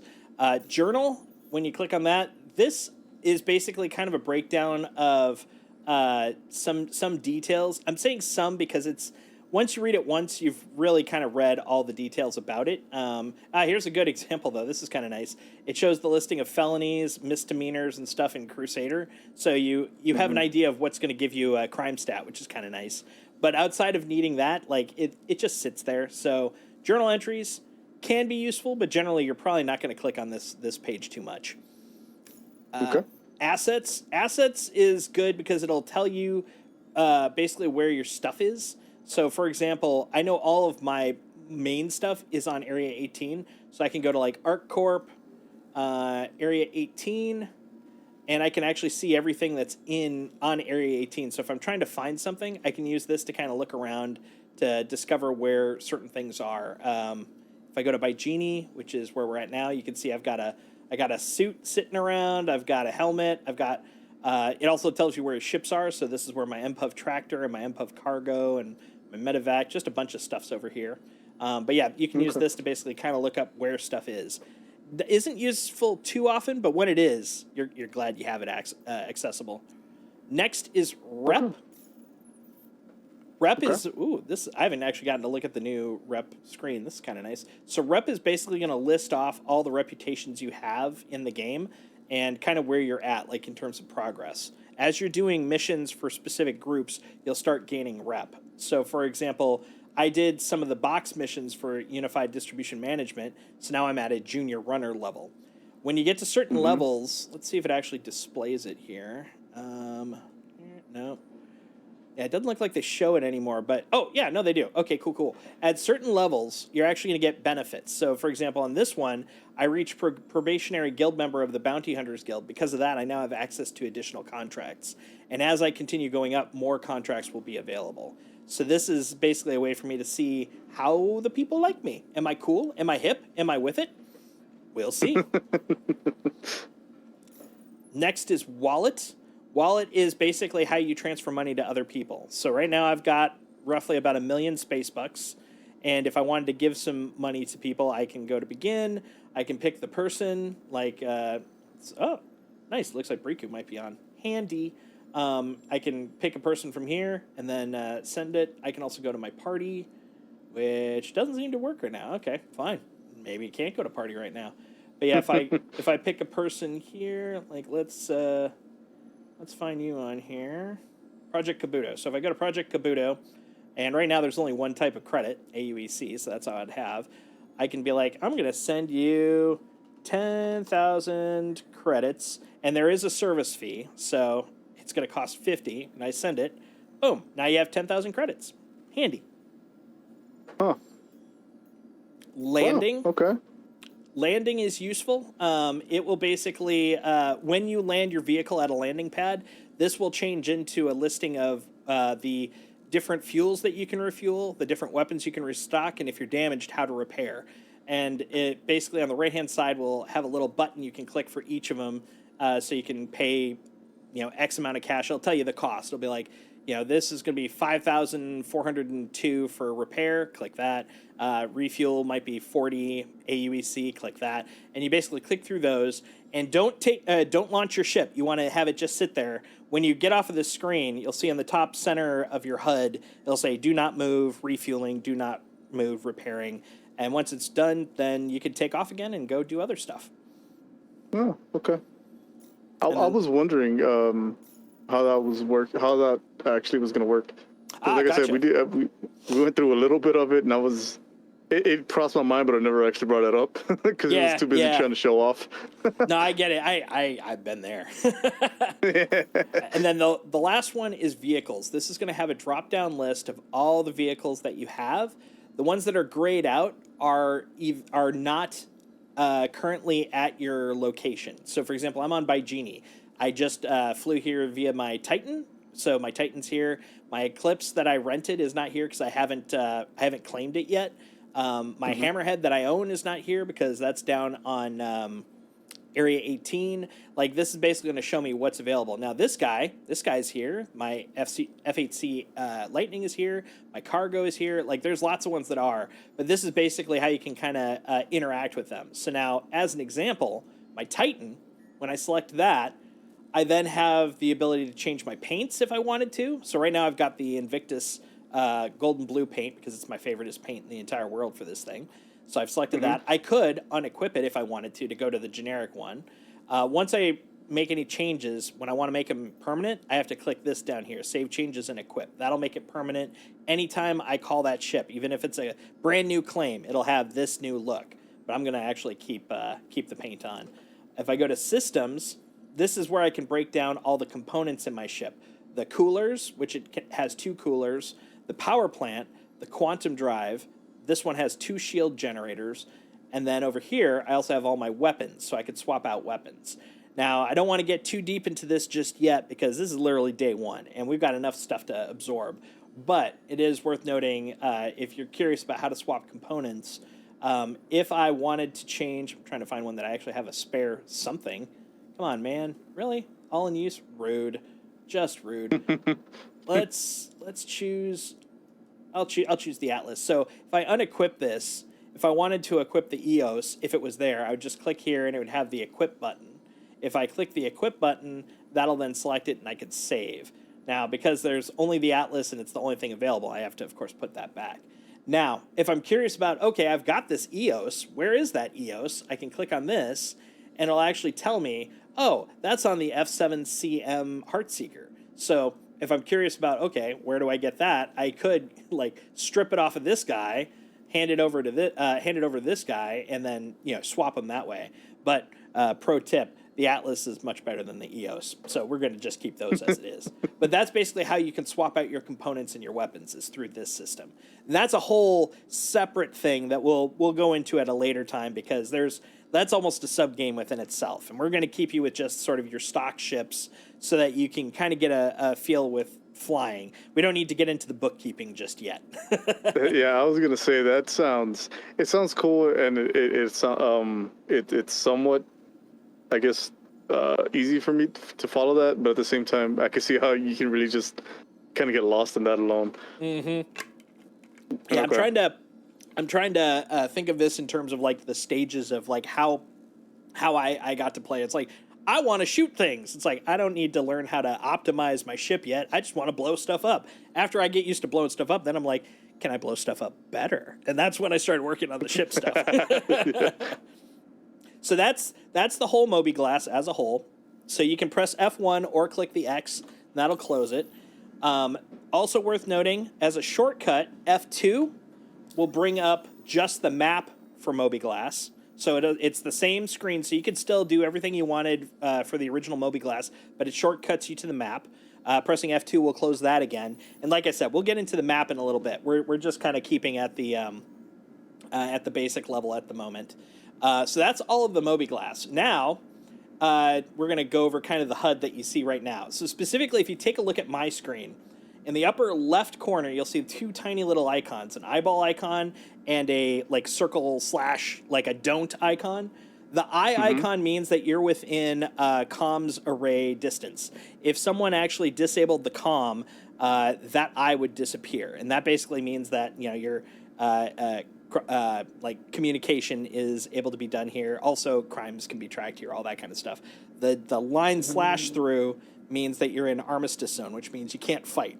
Matter of fact, if you tried to bring out a gun, it won't let you shoot it. It's like, yep, we're a peaceful people here. You can't do it. Right below that is the mini map on the left-hand side, which I'm sure you've seen before. You'll notice it has kind of a squarish look. Yeah. So if you press Alt-H temporarily takes your helmet off. That is my way of as a shortcut to tell whether my helmet's on or off before I leave. If you see the circle version, it's the unaugmented version. Your visor has a better version of it. This is just your regular default version, which I assume means that we've got contact lenses that have AR, but basically it's just not as badass. If you see that circle, don't go outside or your head will explode. But if you press Alt-H again, that'll put your helmet back on, and now you're safe to go back out, and you'll see that you also have the squarish HUD. One other thing when you take the helmet off, you'll also notice that there's a slight change to the look on the upper right corner for your Call to Arms quest. But really, if you swap it back, the difference isn't terribly big, so I just use the circle versus the square as a shortcut for, do I have my helmet on? You'll also notice right below that is the public chat for the global channel. You can turn that off by pressing F12 if you want to. There's also a once you get to like joystick level, if you ever get there, or if you look up the mouse and keyboard commands, you can hotkey it to another key too. But F12 is the universal one, so that's what I tend to use to turn that thing off if it gets too noisy. Lower left corner, you'll see that I am starting to get thirsty. I am a little hungry, and I'm slightly wounded. Not enough to give a crap, but the thirst, I'll probably take a drink before I leave. Upper right corner, you can see that I've got the Call to Arms mission, and that I'm in a party with 2 other people, and the globe, I don't know. Even if you leave the party, you'll see that globe. I think that just means what channel is currently active, but I am not fully sure. It could also mean like a switch to global, but I haven't seen that proven out. So it's a globe. That's all there is. You'll also notice on the left and right sides, if you look up and look down, you can actually see the incline. So if for some reason you need to be like, look up 10 degrees, you can actually see what degrees you are above the horizon. And then on the top center, you have a compass direction. Unfortunately, it doesn't have north, south, east, west, but at least you have a basic number. So you can be like, I'm at heading 90 degrees. I'm at heading 180. I'm at 100 or 270, whatever. And then in the lower right corner is like helper keys as you get used to stuff. And it tries to be context sensitive so that you understand the context of what you're looking at, basically. Okay. There was one other thing I was going to show. Oh, right. Bring up F1, go to contracts. Okay. And you'll notice under accepted with Call to Arms, lower right corner of that screen, you'll see that there's an untrack button. Don't have to click it right now, but it is worth noting. That is where on any contract that you have, you'll have either track or untrack. You can only track one contract at a time. So if it's not the one you want to track, you just select the other one to track. Or if you're like, I don't want any of them tracked, you could click untrack to stop it being tracked. So that's worth noting. Go ahead and close out of your Moby Glass. And then before we go too much further, one last thing. I'm going to grab us a starter contract. I'm going to get us a box mission. I want you to watch the top center of your screen. You're going to see once I select it and share it, I'll let you know when I'm about to share it.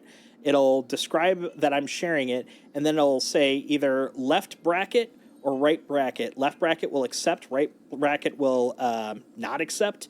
Those brackets, just in case you're not super keyboard savvy, are right next to the P key on your keyboard, just to the right of it. Got it. So let me pick a contract here.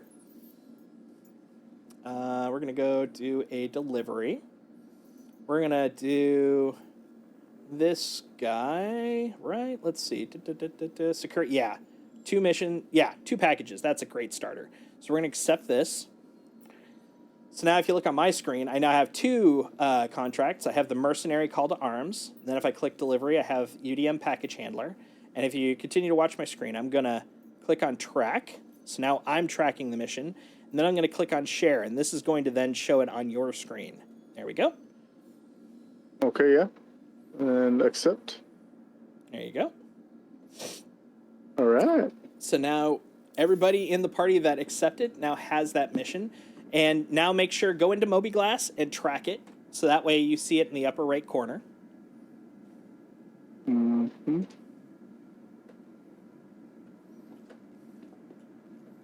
Yeah, I didn't get that mission on my screen. Oh, here, let me send it. I'll send it one more time. By the way, once actually, what instead of me doing it, why don't you share it, Kabuto? And state before. So if you remember how I'll walk you through it. So press F1 to bring up your MobiGlass. Yeah, Click it's under contracts. Under contracts. And go to accepted. Make sure it's under accepted in contracts. Share. Yep, share. Click share, and then usually I let people know I'm sharing it. That way they know to look for it. Did it pop up? No. Here's another question. Are you on our server or are you on a different server? Yeah. Let me go back to main mission. No worries. That'll happen often. Like you get into a party with someone because you're just revved, ready to go, and when someone shares the contract, and you're like, I'm not getting it. That's the first thing to go. Are you on a different server? And then it's like, damn it. Yep. 1 sec. I'm going to join you. Okay. Yeah. So right now we've got it. Let us know when you hop in, Cougar, and we'll reshare it with you.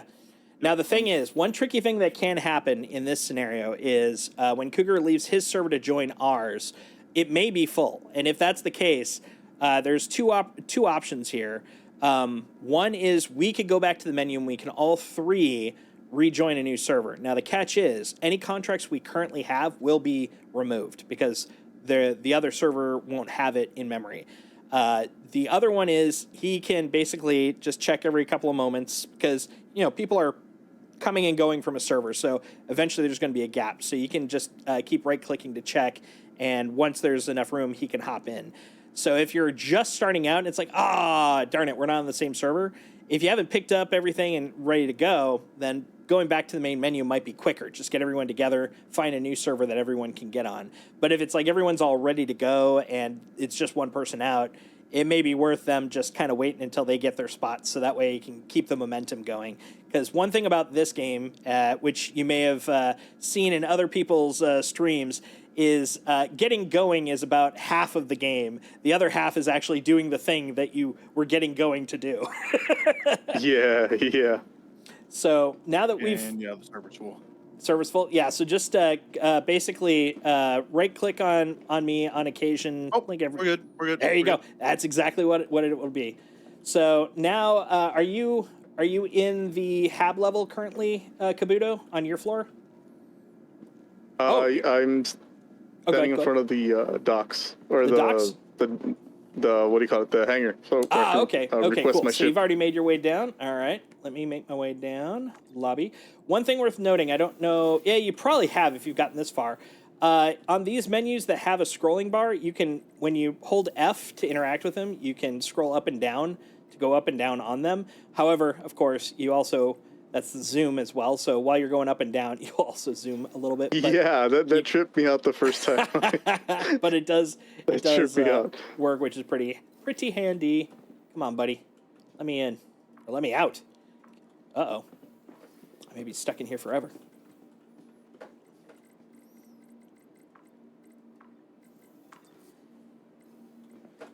Oh. How about floor 2? We'll go to floor 2 and then we'll go. Oh, I'm out! Yay, freedom! It was very confusing. So let's see.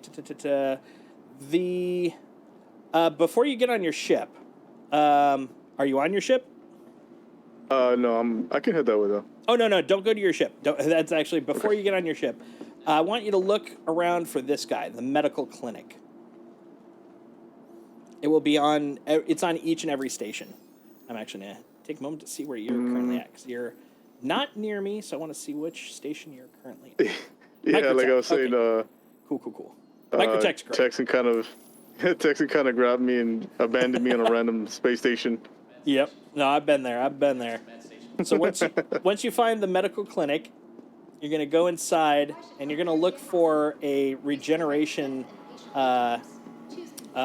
kiosk, which I believe once you find the station on, or the medical center on Tressler, it's going to be forward and then to the left, and I think it's around the corner. It'll look like this when you see it. It's not in the lobby area. I think I need to go to a different area. It'll be on the floor you're on, but yeah, you'll have to walk around the hallway to find it. Shouldn't be too far from where you're at. Let's see. Hangers. I see the pizza place. Go to the, I believe, Okay, yeah, left I of found it. pizza. I found it. You found it? Okay. Yeah, step inside, and I believe it's going to be around the left corner against the side wall. Yeah, got it. Okay, so you're going to use that regeneration location, and chances are, when you look at this part right here where it says current regen location, it's going to say primary residence facility and then how far it is from you. Is that correct? Mm-hmm. You're going to click on the select current location. I can't remember exactly what it says, but it'll be on that left side. So you're selecting where you're selecting where you want to select where you're at, basically. Yes. Let me update that. It should look like this. There we go. So on the right hand side, it should say like Kelto RX Clinic current location, like this.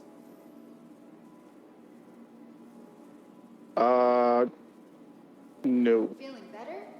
Is current location on the left side or on the right side?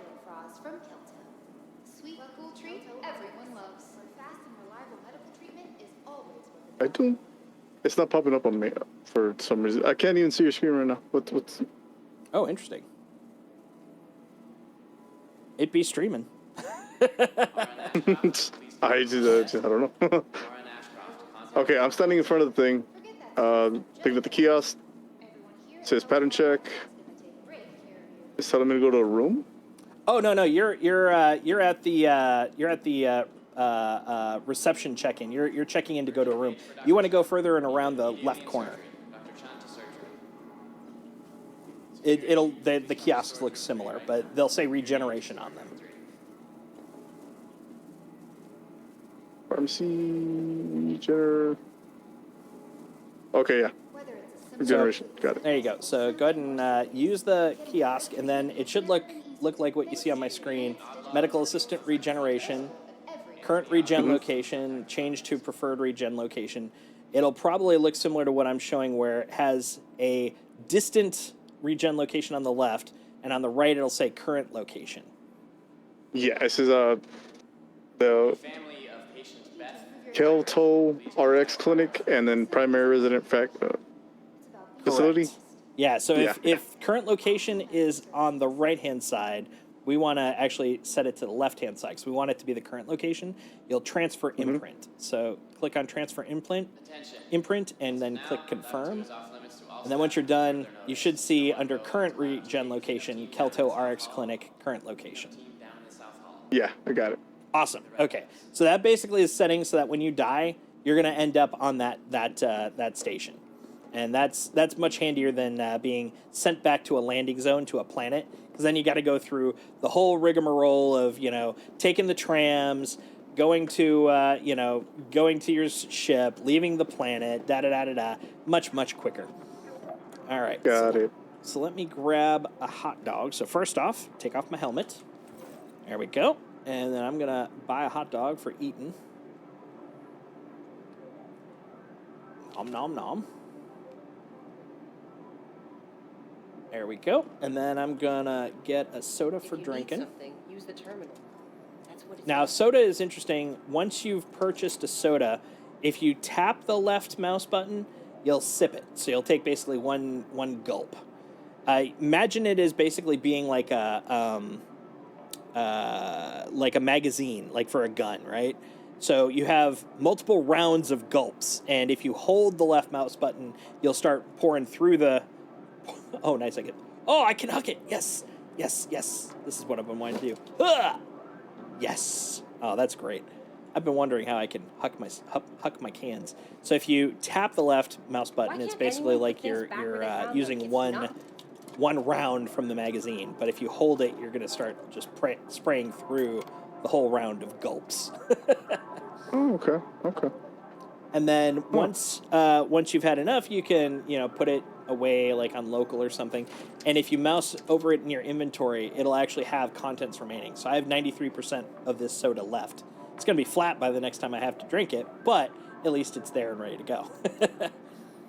So, do like drinks actually go flat here? No, that's more of a joke than Oh, anything. okay. I was like, wow, that's some detail, a whole man. nother level of immersion I never thought of. Holy Right? crap. I mean, now that I thought of it, I'm like, that'd be kind of interesting. What are the benefits of it? All right, so now that you've got your Kelto goodness all dealt with, we're gonna get our ships. So I'm gonna take the starter just like you. I'm gonna bring my Aegis along. To the ASOP vehicle retrieval system. Oh, did y'all want to share that mission? My bad. Oh, yeah, go ahead and share that. Please visit us again. Got it. Stop tracks. Accepted. Share.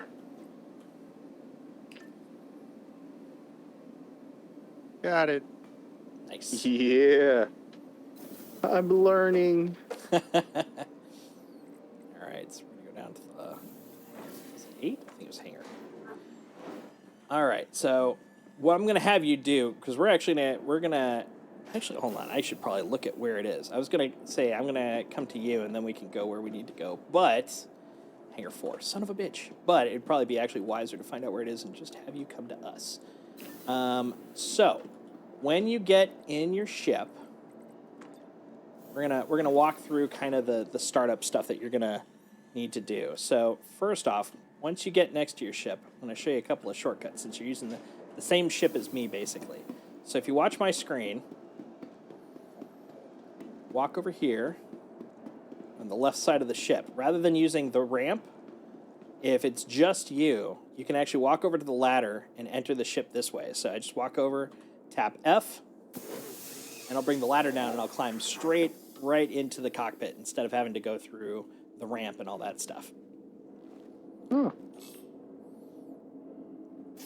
Once you're in your ship, ready. There we go. Right alt plus R. So the right alt key plus R, that will turn on your ship. That's called flight ready. Aegis combat assist activated. Systems green. Let me know when you get to that point. Yeah, the elevator was being buggy. Oh, no worries. Give me a Yeah. minute. Elevators are constantly being buggy, so I understand.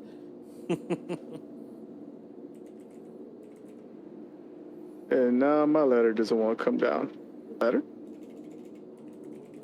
Make sure you're pointing up at the word ladder and you see the F key showing. If you see that, then press F and it'll work. Staring towards where the ladder should be won't work, unfortunately, the way that they do it. Okay, I'm in the ship.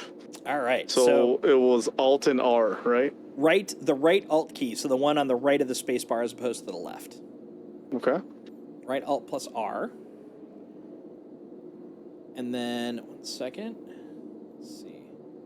Trying to find the quest landing. There we go. And then left Alt plus N.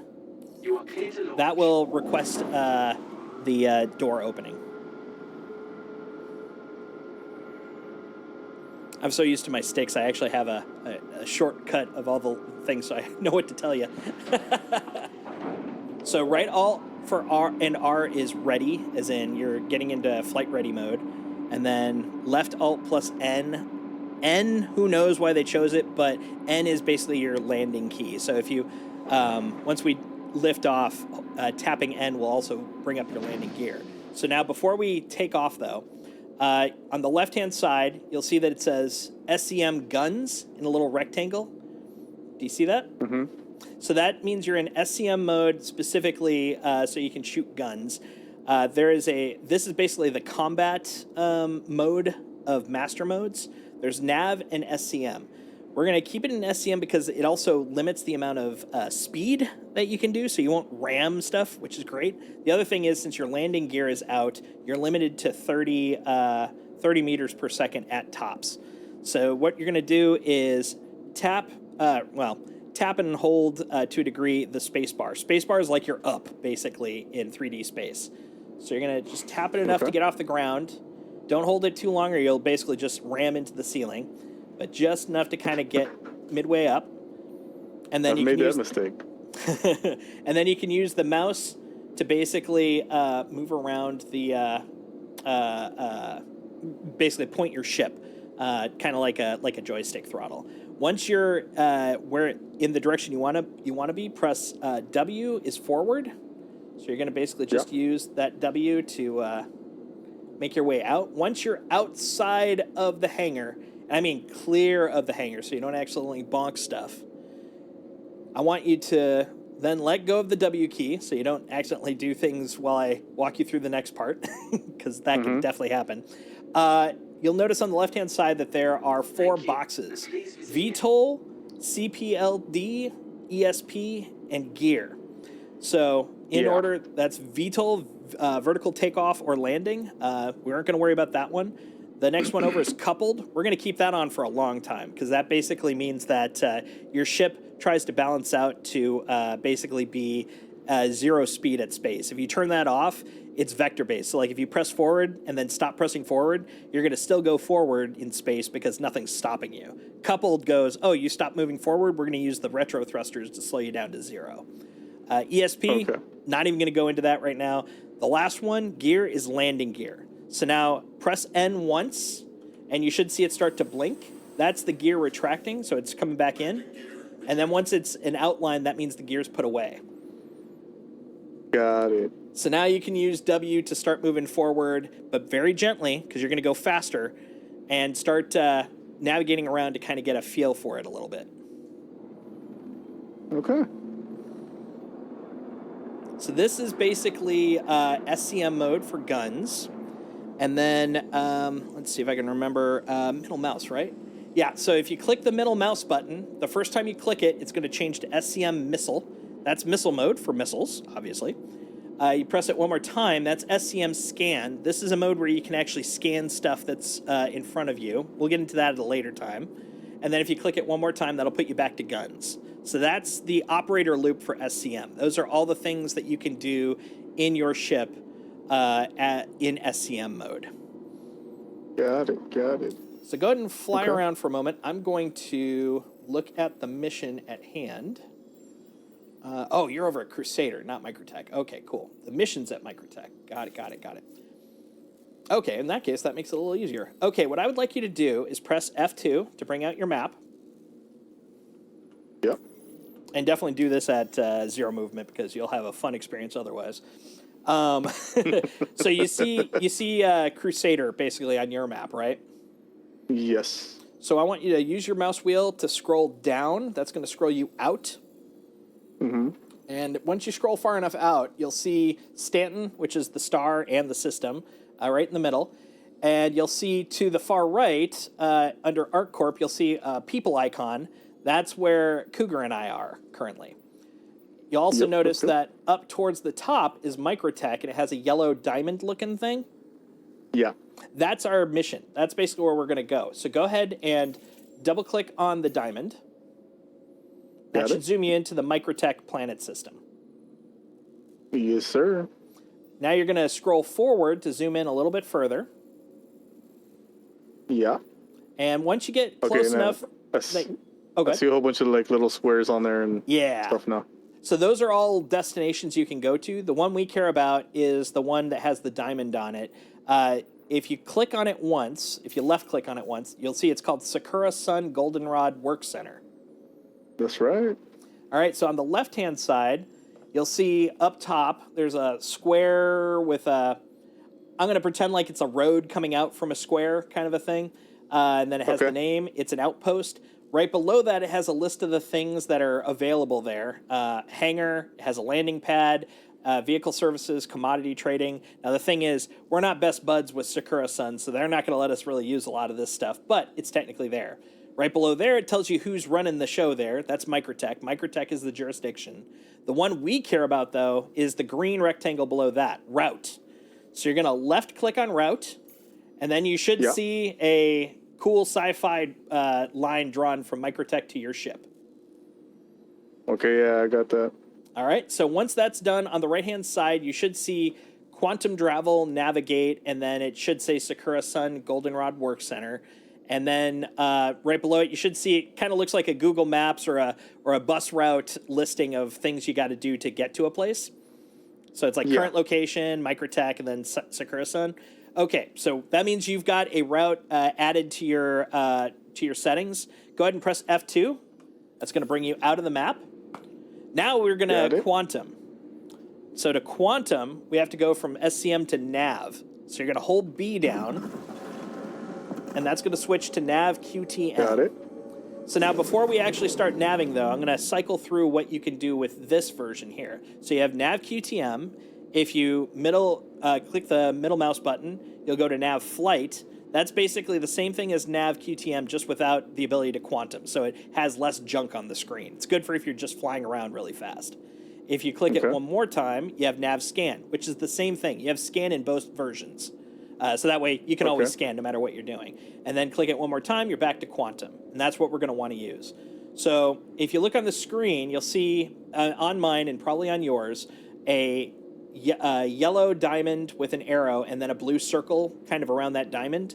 What that's telling me is that the blue circle is the destination we've put into the computer to travel to. It's the exact same place as the diamond, which is where we're going to do the contract. So we're doing this right. So now we're going to point ourselves towards that circle. Yeah. And then you should see calibrating. Once the calibration is complete, I believe left click will trigger it for you. You should be able to go straight into quantum. It's on the other side of a planet. Should I get on the other side of the planet? It's not aligning. Oh, yeah. That's true. You're probably on the other side. Yeah. So whichever blue, follow the blue target. Basically, that's basically the nav computer telling you we're going here first. So line that up and then just left click to head in that direction. And it'll probably be pretty quick. So you're just going to hop over to the first stop. Then it'll have you go to another stop. You'll probably have a couple of stops because there's probably some stuff in your way. I'm going to zoom out. Yeah, here we go. Just to make sure I can see you doing that. And here we go. Yep. So how far, it should say right underneath the destination how far away it is, and it should be shrinking. 57 gigameters. Gotcha. All right, yep, you're on the way. So I'm going to do the same thing. We're 59 gigameters from where I'm at, so it'll be a little bit. And if you're interested in kind of seeing it in a visual progress bar, you can press F2 and zoom out your map, and you can actually see the path being taken from planet to planet, which is kind of cool. That is. I don't know how to feel about this game because there's so much to it, but oh my god, it's just beautiful. Because it's awesome. Yeah, this is nice. Apparently something I clicked. Oh, Alt-R. Apparently something I clicked brought up a performance overlay. There we go. Hilarious. So yeah, this map, actually all of the Moby-Glass stuff you've seen, including this map, which by the way, this is something people have been begging for literally years, because the old space map was rough, but they knew they were switching it out, so they put more focus on making the upgrade than to fix the old map, which just meant everyone was in pain for a long ass time. But this is just so good, so happy. You can also see if you're looking on the map right underneath the name of the destination, It'll give you the amount of time it was going to take at the beginning. So I've got about 8.5 minutes of travel, and this is the part where I was talking about. Sometimes it's worth just having other people come join you because it the amount of time it takes to prep. It's like, I'm not leaving. We're already this far in, man. You come to me. You figure it out. Yeah. No, I could see that. This is you really it really takes the wind out of your sails, and if you have to start over. This is cool though. This is cool, man. I like this. It's crazy, isn't it? It blew me away that there was a game it's like just so this. much to it. Mm-hmm. Yeah. Like obviously I know Texan plays it, and I heard him talk a lot about it. Mm-hmm. And I just had him just kind of walking me through, and he was just showing off. What he was like. This is what you can do. Check out my starship. This is my cargo bay. And I'm like, oh, that's nice. But I didn't really realize just how in depth this whole thing was. It's cool. Yeah. I love it. This is crazy. I like it. It's the game I wanted when I was a teenager, man. If they had this game, I probably wouldn't have seen humans. Like this game is just absolutely breathtaking to me because it's the kind of game I always wanted, and really just kind of came to terms with the fact I was just never going to get it. And I will admit, there's lots of bugs. There's lots of features missing that they're still working on. Now, the thing is, I will say that they have drastically... so the biggest thing is they've spent so much time trying to get the server tech working that it slowed down a lot of the other development. And now that the server tech is almost done and Squadron 42 is in polish mode, like the last 6 months worth of progress has been insane. Like just bonkers how quick it's, because the blocker is done. We're starting to get all the network stuff in that's needed, and that just like the floods are coming in. So lots of new features. But as of today, lots of missing features relative to what we're expecting. There's lots of bugs that you just have to learn how to work around, or take a break between patches where you're like, I'm good. I'm gonna wait until the next one to see if that fixes my problem or whatever. So I mean, it's definitely not a perfect game, but it is an absolute amazing experience. And as long as you're willing to kind of handle the flaws that it does have, you can have amazing experiences in this, and there's literally no other game I've been able to experience it with, and so that's what kind of pulls me in. Like I can do stuff by myself. I can do stuff just chilling. Like if I'm playing Destiny 2, it's an MMO. It's FPS MMO, and at most I can only have up to 6 people in my group, but it's got tons of people running around in it, and lots of activities.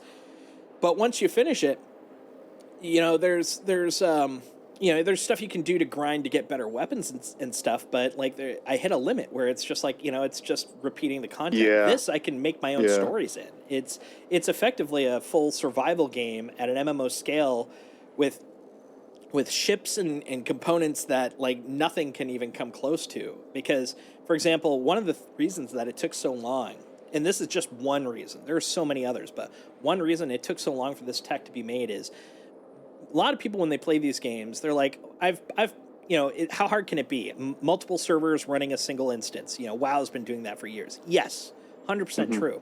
But in WoW, do you have locations that within themselves have their own physics, have their own gravity, have literally their own ability to manage components within themselves? Like if you go into a dungeon, it's just another level area.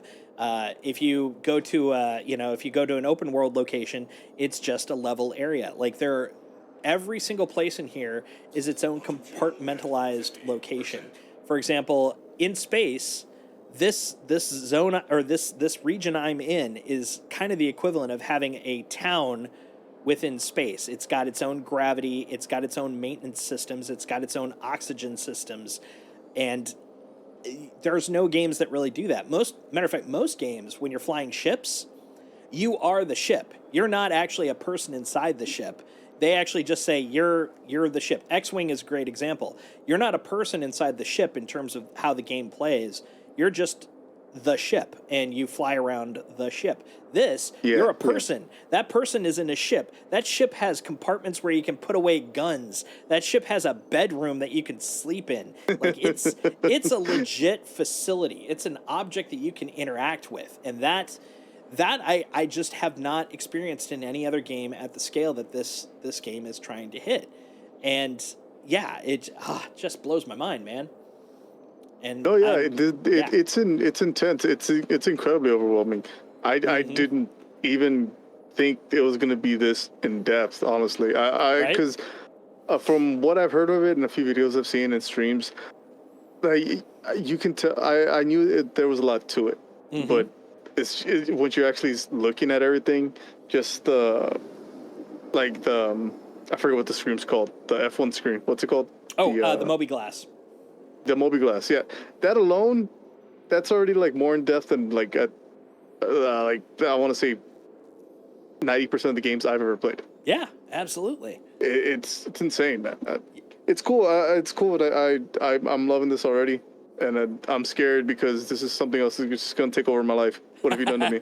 Yep, I have a particular rule. I put it in place during the EverQuest era, which is I only have one MMO that I'm willing to absorb because otherwise I don't do anything else. It's like if I have two, that's too many.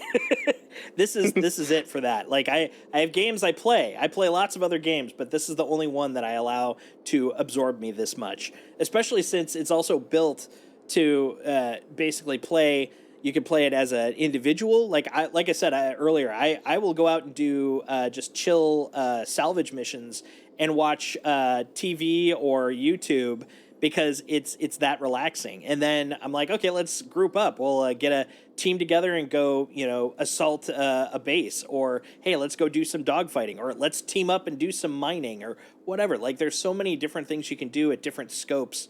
And I love it for that. It's like there's always something for me to do in the way I want to do it. Okay, yeah. This is, like I said, this is just. It's a lot. It's a lot. It'll and take again, like I'm it'll saying, take a little time. I'm kind of scared because this is. I can see myself just like, oh, what day is it? Oh, Right? Tuesday. I thought it was still Sunday. Oh Yeah. no. All right, so we're gonna pivot our destination. So before we go down, we're actually gonna change where we're going. So once you've come out of Quantum, bring up your map, Yep. and then we're gonna cancel our Quantum destination. So click cancel on the right hand side, Got it. and then in the upper left corner where it says search locations, click that and type TRES, and you should see Port Tressler show up. Yep. So go ahead and click that. You'll see it zooms in on Port Tressler. So you'll hear LEO sometimes, LEO. That's low Earth orbit. It's a specific type of station that's around planets. So we're going to go to Port Tressler. That's the LEO for Microtech.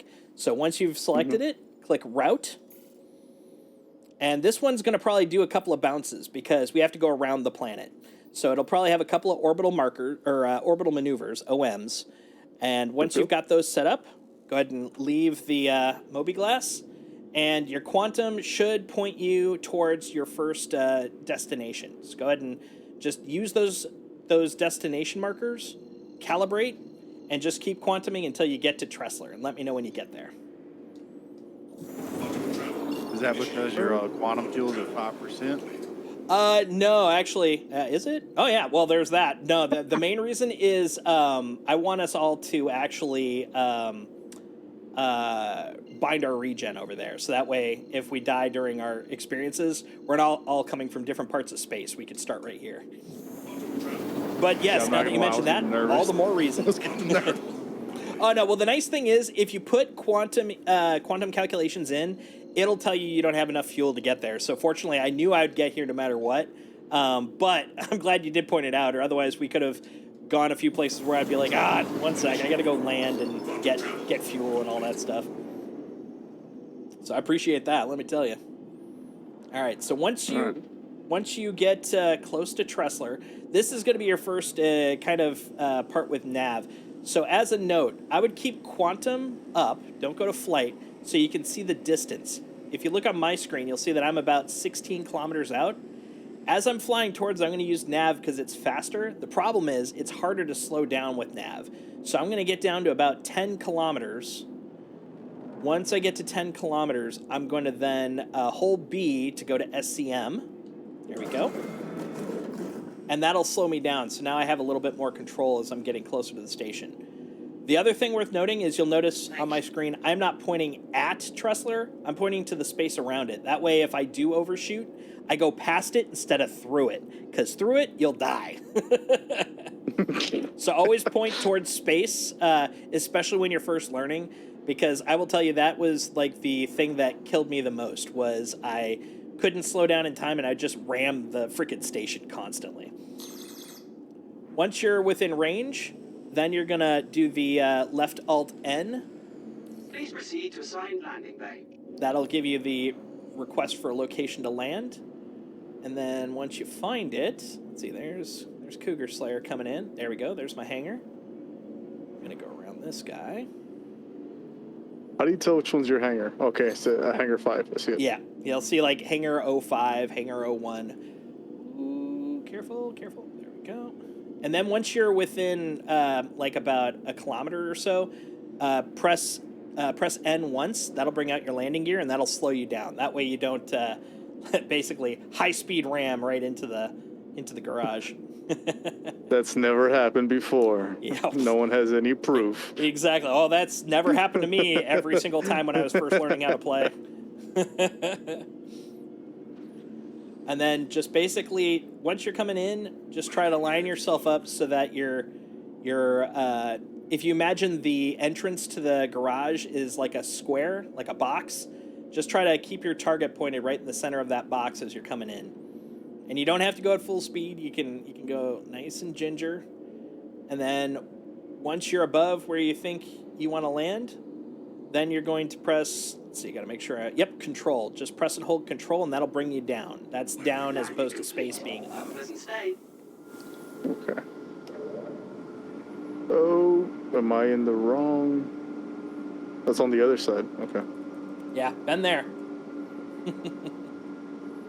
I mean, I meant to do that. Yeah, of course, of course.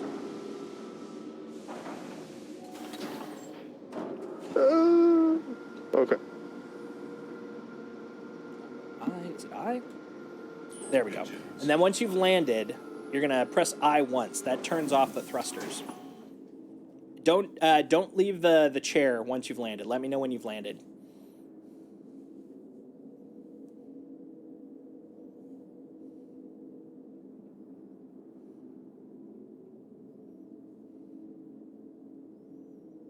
Give me a minute. Okay. Okay.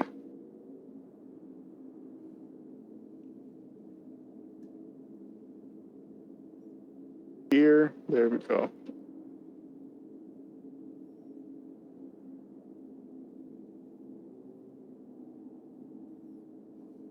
It's gonna take a minute.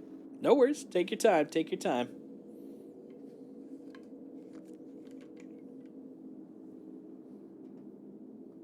These spaceships don't handle the way they used to.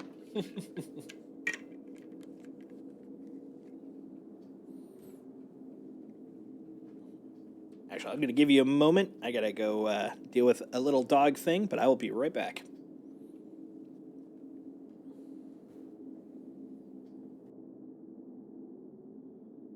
Whoa! Oh, it's upside down. Okay, I see.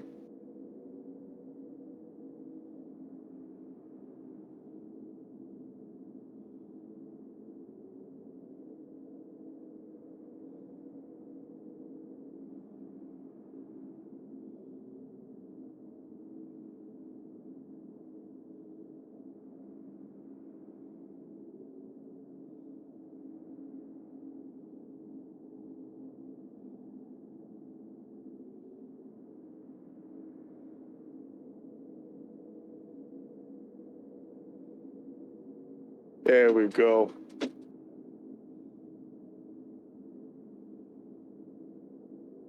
Ah,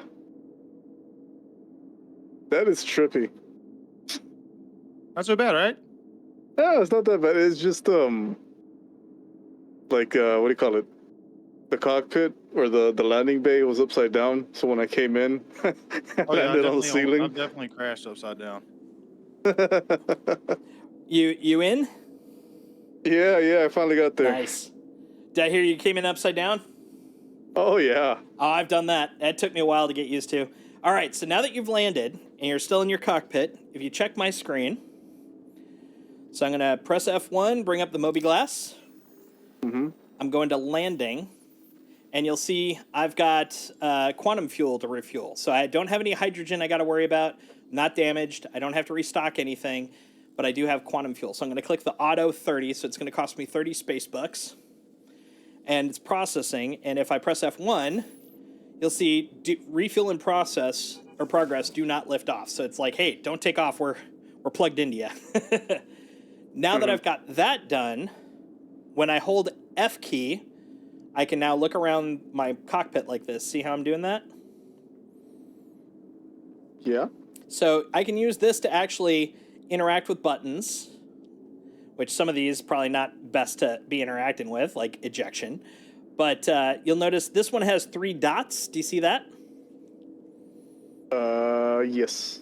So that means that it has more than one action. So if I left clicked it, it would use just the basic action. If I right click, I'm going to bring up the inner thought wheel. And this basically means that I can interact with other buttons on it. So in this case, I could turn the engine off or turn it on with this button. And in this case, I'm going to select over here, so I'm not selecting anything.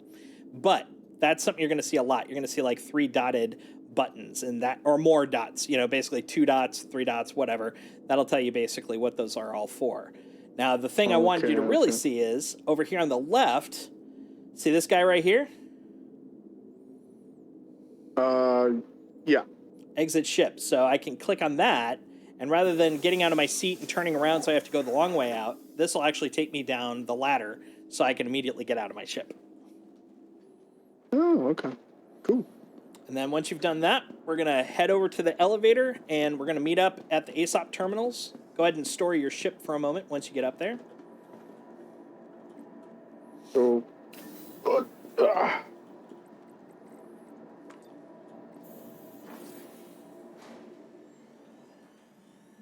Nope.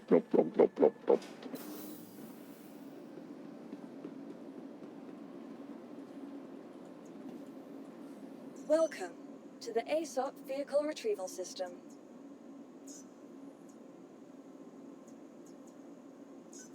Please visit us again. I'm stuck in my seat. I don't know what's going on. What happens when you try to do anything? Nothing. It's Try pressing, Yeah. is it Y? I think Y will take you out of the seat.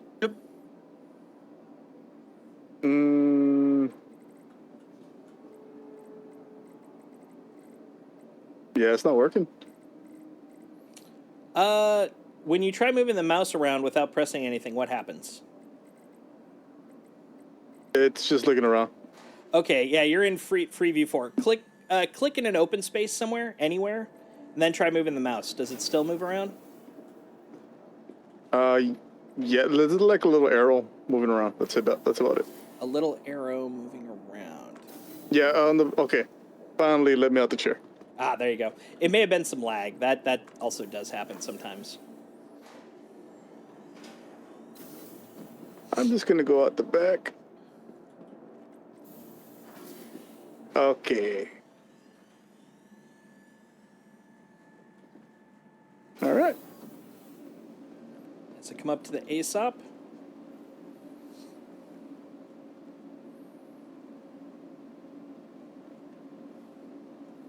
Is that you? You the purple and white guy? Oh, that's Cougar. No, Never mind. Come up to the what? Lobby? To lobby. Yep. Come up to the lobby. Got it. And then you're going to interact with the one of the fleet manager terminals here, so you can put away your ship. Do you have to put it away every time you land? You don't have to, but the catch is if enough people are making requests and there's no room, it will impound your ship if it's still sitting there after a certain amount of time. So it's just easier to put it away. Got it. Got it. So yeah, just walk up to one of those terminals, and then just click store. Got it. All right, so now follow me over here. We're gonna go basically do the same thing you just did on Crusader, but we're gonna do it here. We're gonna Oh, at the medical clinic? Yep, at the medical clinic. We're gonna go over here to the regeneration kiosks, and we're gonna set it so that this place is our new regeneration point. So current location, transfer imprint. You'll see that there's two options. One is your primary facility, and then one is the current location. You want current location. The Kelto You RX. want, it's the transfer imprint then, right? Correct. Yep. And then you can Got confirm it. it once you've clicked on the left-hand side. It should say current location once you've transferred it. That's it. Cool. All right. Then follow me. We're coming over here to the pharmacy. You can use the other kiosk. What we're going to do is we're going to buy a couple of med pens just to make sure. It's the one in the upper right corner, med pen hemazole. Just do a couple of quick buys. So we're just getting like 2 pens. They're pretty cheap, so you can definitely afford them. It's about being your best. Ask your med tech about optional medical services. Hemasol. Hemazole, that's correct. The red one. I always call it just the red pen. Got it. Okay, once you've got a couple of those, go ahead and step back, and then watch my screen. Attention, emergency So staff. I'm going to press I for inventory, It's a pretty big one. Uh-huh. and you'll see now that I've got 2 med pens here. I can double-click Yeah. them, and they're going to basically put them... I can right-click to rotate my character, by the way. So I can now see that they're both on my hip. So I've got 2 med pens on my hip for future use. Dr. Bolin, you're still wanted in recovery. Please, if anyone Okay. sees Dr. Bolin, let To close out inventory, you can press I. That'll close that out. And then we're going to go upstairs to the cargo area because we're going to get you a multi-tool. So come on over here.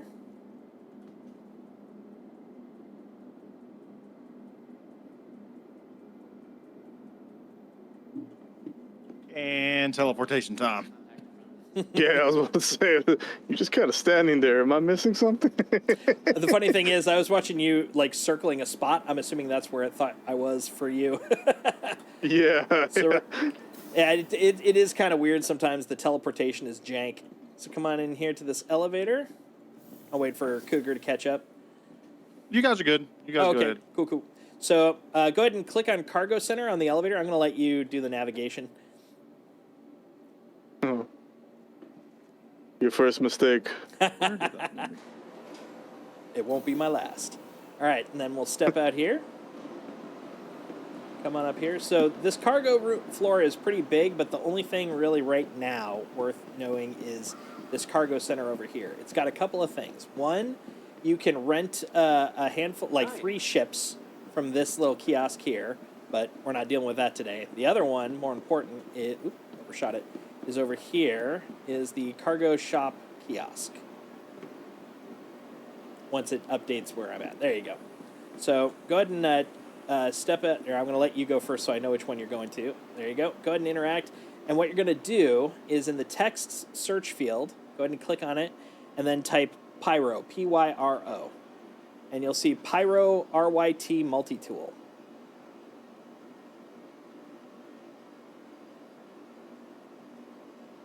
I think it's just some lag. No worries.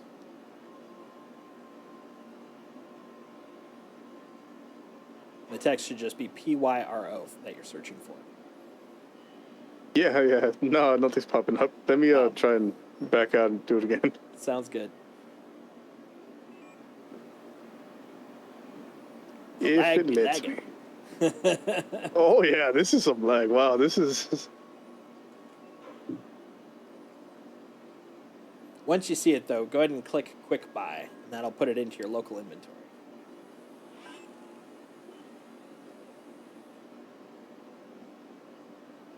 Let me know when it finally shows up for you. It's not doing anything. Now I'm just looking at the. Now I'm just looking at the kiosk. That's a nice kiosk. That's if you press F. Yeah. It's nothing's popping up. Yeah, step away from it. It may be just catching up with stuff. It's not letting me do anything. How's it going? No movement, no interactions. I can see the the little animation on the screen. That's about it. The cargo shop. Yeah. That's Oh, but popping up, and you can't move though. I can't do it. No, I can't move. Can't do anything. Gotcha. Oh, press the tilde key right below escape on your left side of your keyboard.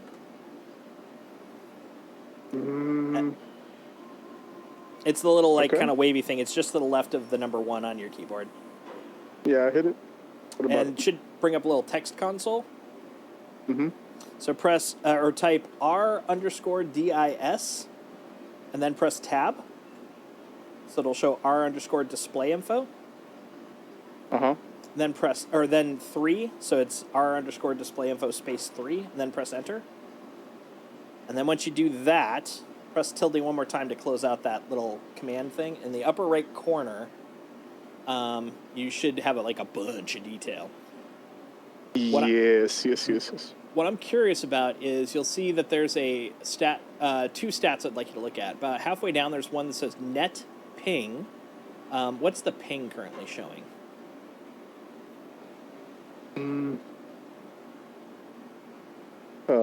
Everything's extremely tiny. Give me just a minute. No worries. Yeah, it is pretty small.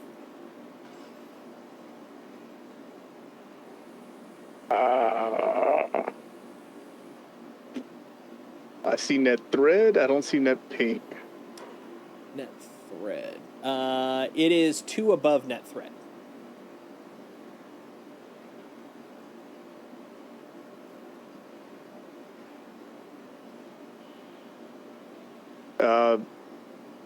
I'm not seeing it. Because there's also some white lettering in the game behind it, so it's kind of messing up. Ah, gotcha. All right. Then the Yeah, other what thing. I'm seeing. The other thing is Win, BWIN. That's just above net thread. Is it at least moving? Yeah, it's moving. Okay, that's good. Yeah, if that stops moving, that means problems afoot. No, yeah, everything's moving. It's just I don't really know what the hell I'm looking at. You moved me. I'll tell you that much. Well, I try. I try to make an impact on people. I'm able to be moved.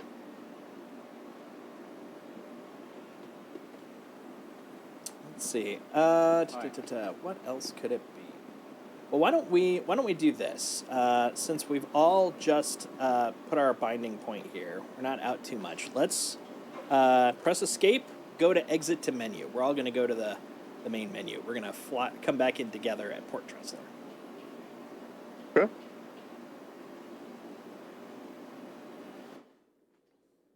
Fortunately, we did the regen spot, so worst comes to worst.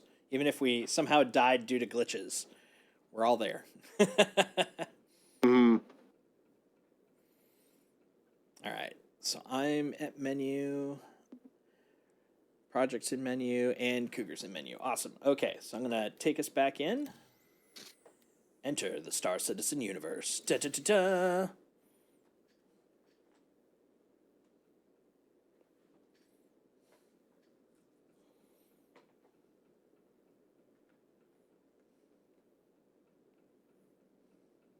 Okay, I'm finally able to see the ping, and it's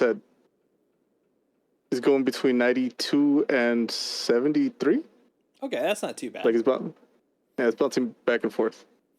Yeah, mine's about between. Well, I just got an 80, but generally it's been about 70, so that's not too bad. Yeah, I was wondering if it'd be up if it gets into the 150s or so, that could be part of the lag. That'd be a distance thing. And then the Bwin part is, are you getting updates from the server or not? There we go. So now we're in our habs, but these habs should all be at Tressler. Now it does say, you'll notice it says contract accepted. That's actually a dirty lie. Once we left the server, now we got to get a new contract. That is a known glitch, but eventually we will be able to leave and come back and have the same missions. So just like before, you're going to go to contracts first, go to mercenary, and scroll down until you get to a call to arms and select that so you accept it. And then I'm going to grab another shipping contract for us. Let's see, we want a shorter one just for starters. This one will do. I'll accept this guy. And then get ready. Once you've gotten your call to arms, go back out of mobiGlas so you can see the main screen. Yep. And I'm going to share now. There you go.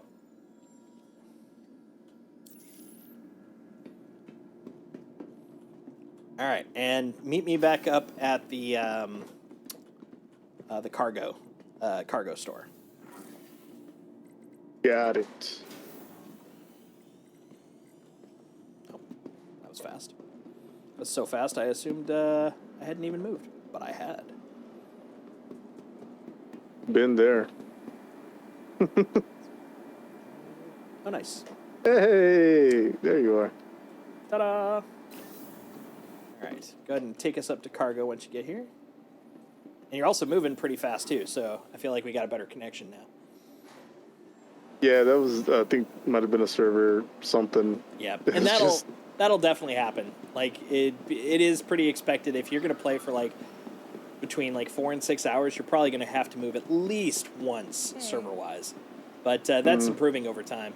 All right, so go ahead and bring up the screen and type Pyro, Pyro.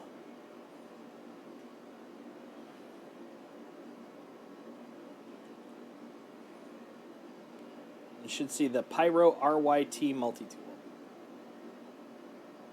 Okay. Yeah, it's taking a minute. Okay.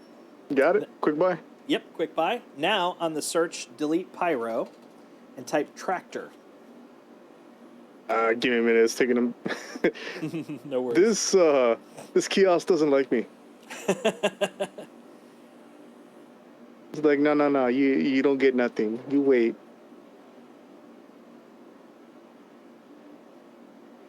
No taking. I'll use the other one next time.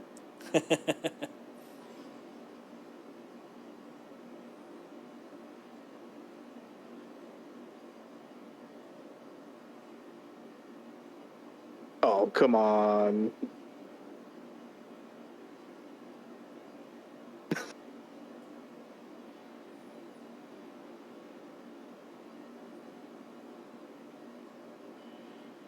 Yeah, no, it's same thing. Try pulling back.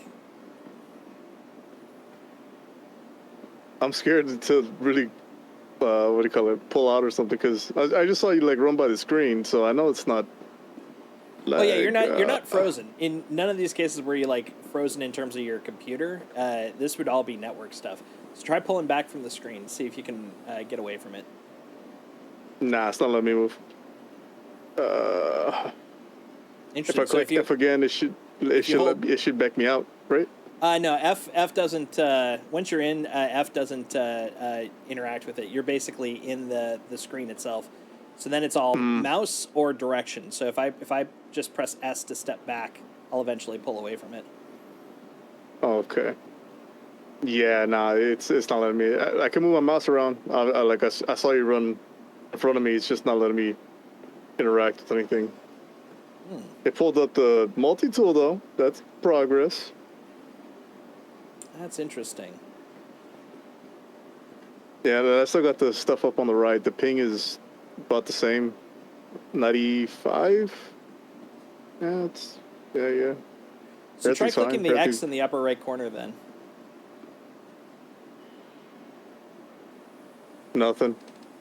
Yeah, that's really suspicious because yeah, if you're it's definitely not the server because I'm able to directly interact with it. So the server is running fast. The fact you could see me go by means the client is running. It's like there's something in terms of your keyboard interaction that's acting weird. Trying to think of what else could be.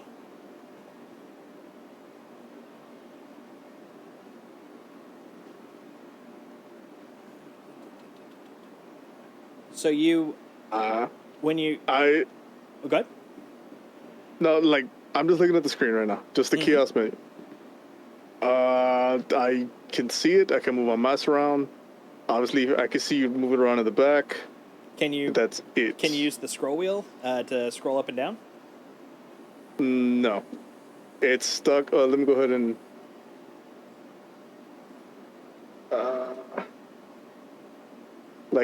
I'm just looking at the screen, and it just shows the pyro multi tool. That's it. And when you clicked on quick buy, were you able to buy it? That's it. It's just right there on the left hand side. Right. And Doesn't when you let me clicked on click it, anything. okay. So you weren't able to buy it. You just can see it. Yeah, I can see it. It popped up. I pressed quick buy, and that's when it went all goofy on me. Try pressing Alt Tab to Alt Tab out of the game, and then Alt Tab back in.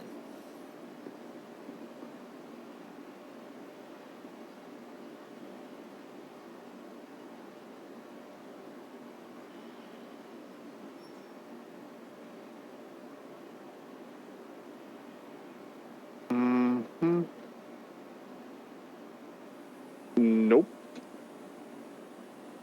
Nothing. That is bizarre. That's my luck, though. Let's see, what would cause that?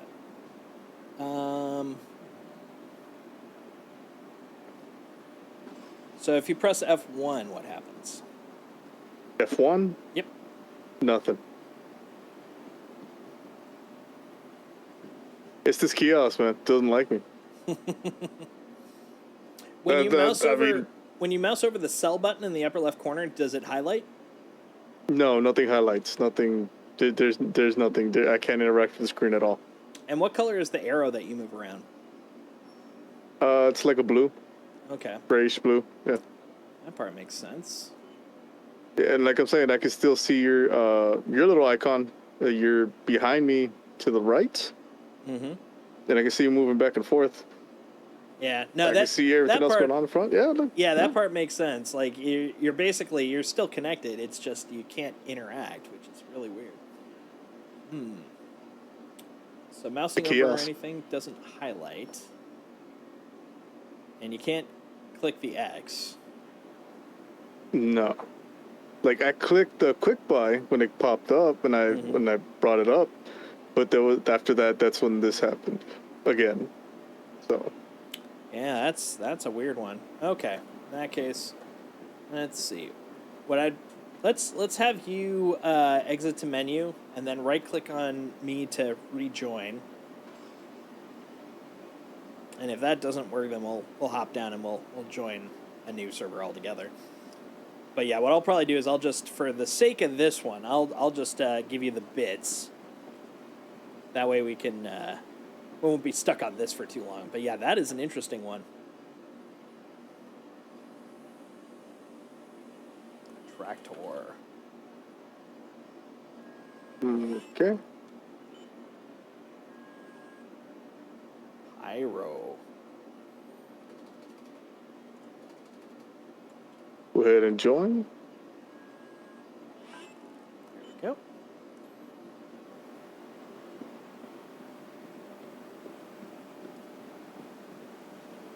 If it happens again, it's a kiosk. Doesn't like me. Well, we won't use the kiosk now. I just picked up the stuff, so I'm just going to give it to you directly. Oh, okay. Is there another place I can pick that up, or is everything just done through that kiosk? Your purchases are all through kiosks.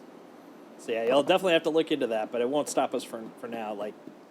It's interesting because your the ship kiosk works for you, but that one's a little janky. That's. I know. I've interacted with a few of them. Yeah, you purchased med pens. That's the same UI and everything. So yeah, weird. It's just that kiosk has it out for me.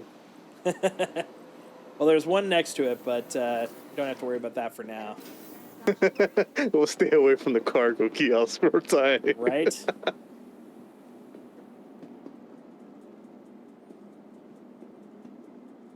Are you still logging into the server? Yeah, it's loading up. No worries. I still got the stuff on the top right. Doesn't seem that bad. I mean, the highest I've seen it go was 98 as far as ping.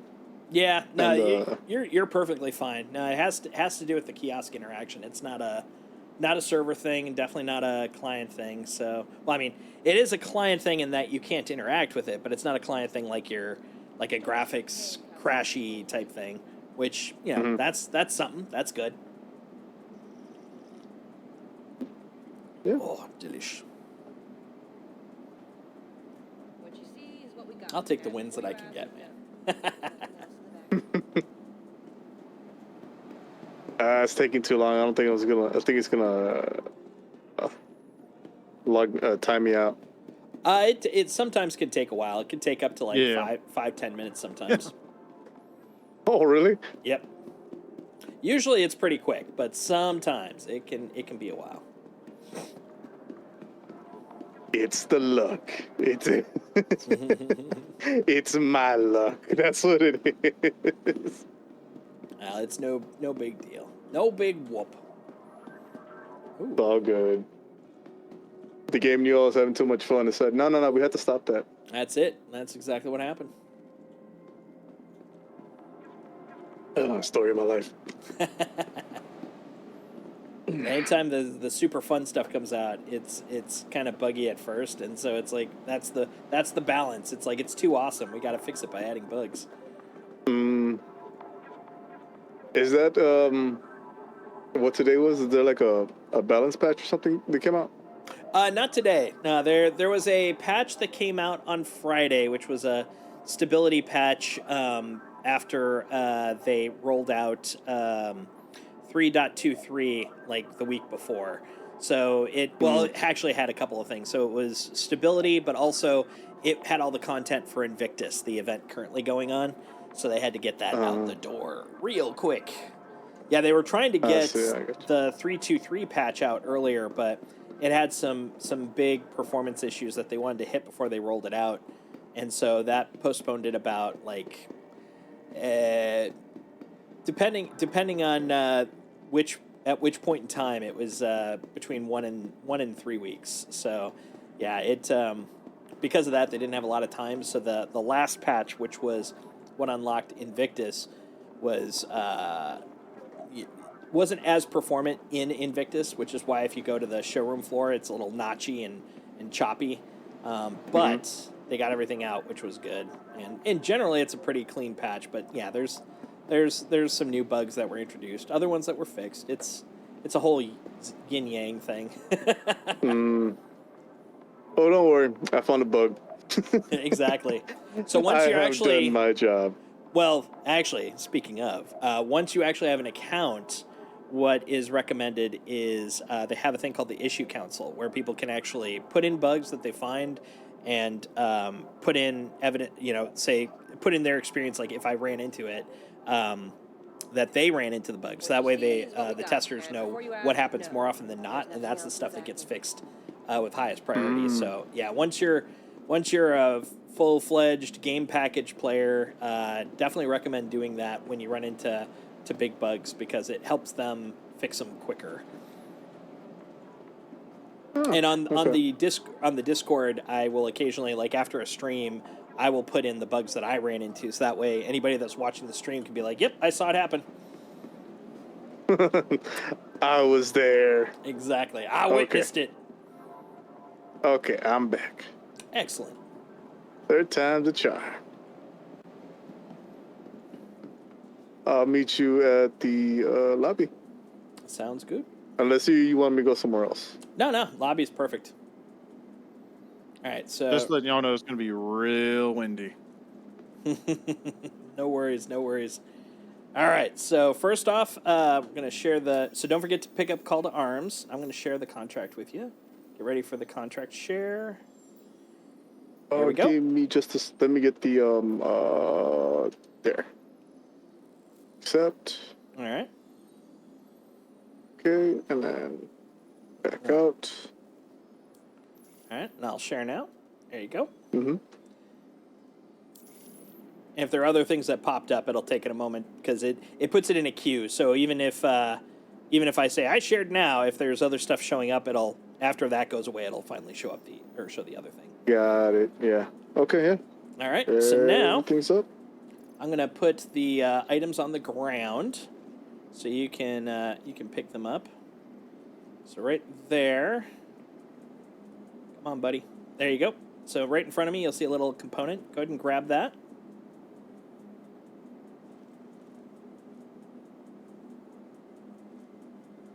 There you go. Bring up inventory, and then drag it to your local. Just so you can, local. yeah. Drag it from Got your it. hand to local. Grab more water. All right, it's in local. All right, and then I'm going to drop a second part.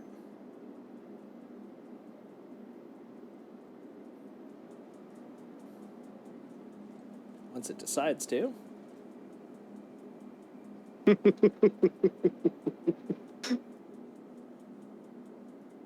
There it is.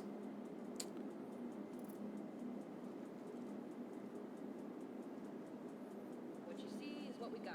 Perfect. All right. All right. So now you don't have to put that in local because you're going to keep that on you. Go ahead and bring up inventory. Yep. And I'm going to walk you through this. So you have your gun in hand. What you're going to do is take this guy here, this tractor beam attachment. Okay. You're going to drag it on the circle that shows up on your multi-tool and then let go. Okay. And what that does is that actually it's like a component that you've just now installed in that tool. So now you have the ability to use a tractor beam on your multi-tool. Once you get out of inventory, you'll see it's out like you're ready to shoot a gun. If you hold R, that'll put the gun away or put the multi-tool away. Same thing for guns as well. There you go. Now it's at your hip. Okay. Basically. Cool. All right. So now we're gonna head out to the location, which it sounds like Cougar's already at. Welcome. So go ahead and grab your ASOP vehicle retrieval system. your Titan. Vehicle select. Your vehicle has been Hangar delivered. 4 for me. Please visit us again. Get to the ship.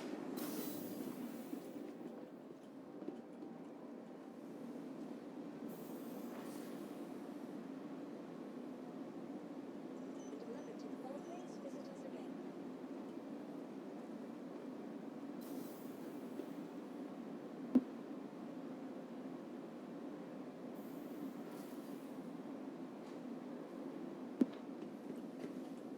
Whoa. And I'm going to let you basically go through the rigmarole to get yourself quantumed, but ask any questions if you don't remember anything or, want a refresher or whatever. Okay. Let's see if I can remember how to do this. Cool. And do everything except actually do the quantum itself, because we're going to do one other thing this time around. But all of it in terms of flying out to a safe spot, setting the quantum on the map, and making sure you're in nav quantum ready to go.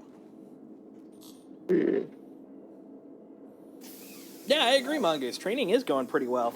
I'm liking it. No one's in Cluster, and there have been no crashes yet. Yet. You are clear to launch. And Alt N. Open up the doors.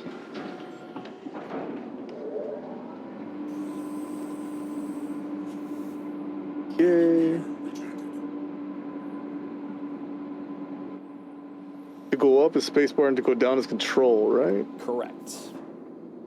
Got it. And then it is also worth noting that Q and E are your barrel rolls, basically. Thank you. Oh yeah, I figured that out. Yeah, it becomes kind of instinctive once your fingers on the WASD, and it's like, oh, okay. Yeah, I was getting sick when I was first messing around with it. Like, how do I just level this out? Right? So yeah, I definitely recommend before going into nav quantum, definitely get a little bit of space between you and the station, so you don't accidentally ram it, because it does take a little getting used to in terms of the speed and stuff. Okay, and bring up the gear, which is N. here is up. G, right? No. Which one are you shooting F2. for? Oh, F2. Yep, yep. Da-da. Oh, that's from the testing channel, the SC testing channel. I'm in there basically every day, so the moment that stuff comes out, that's when I post it. I'm like, ooh, worth posting.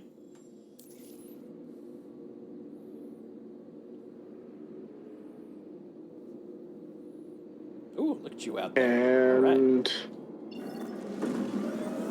huh. I do have the contract, right? Yep. Delivery. Yep. Package. Yep. Is it, if you don't see it as a destination, make sure it's tracked. That's where it's at. Okay. Maps. It's in the same spot or just somewhere else? No, it's the same spot. Same yeah. spot. Okay. Alright, and click here and route. Alrighty.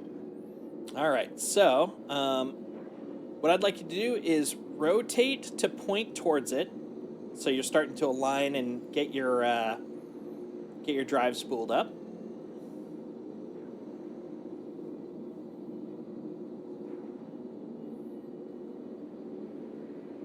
Trying to find the little blue arrow. Oh, at the hit G.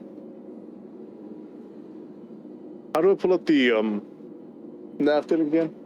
The maps page is F2.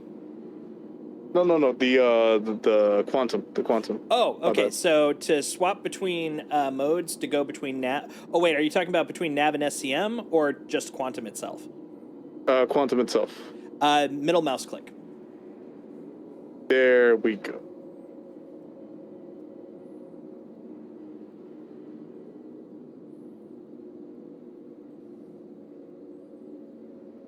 Now let me know when you're pointing at your next target, your next destination.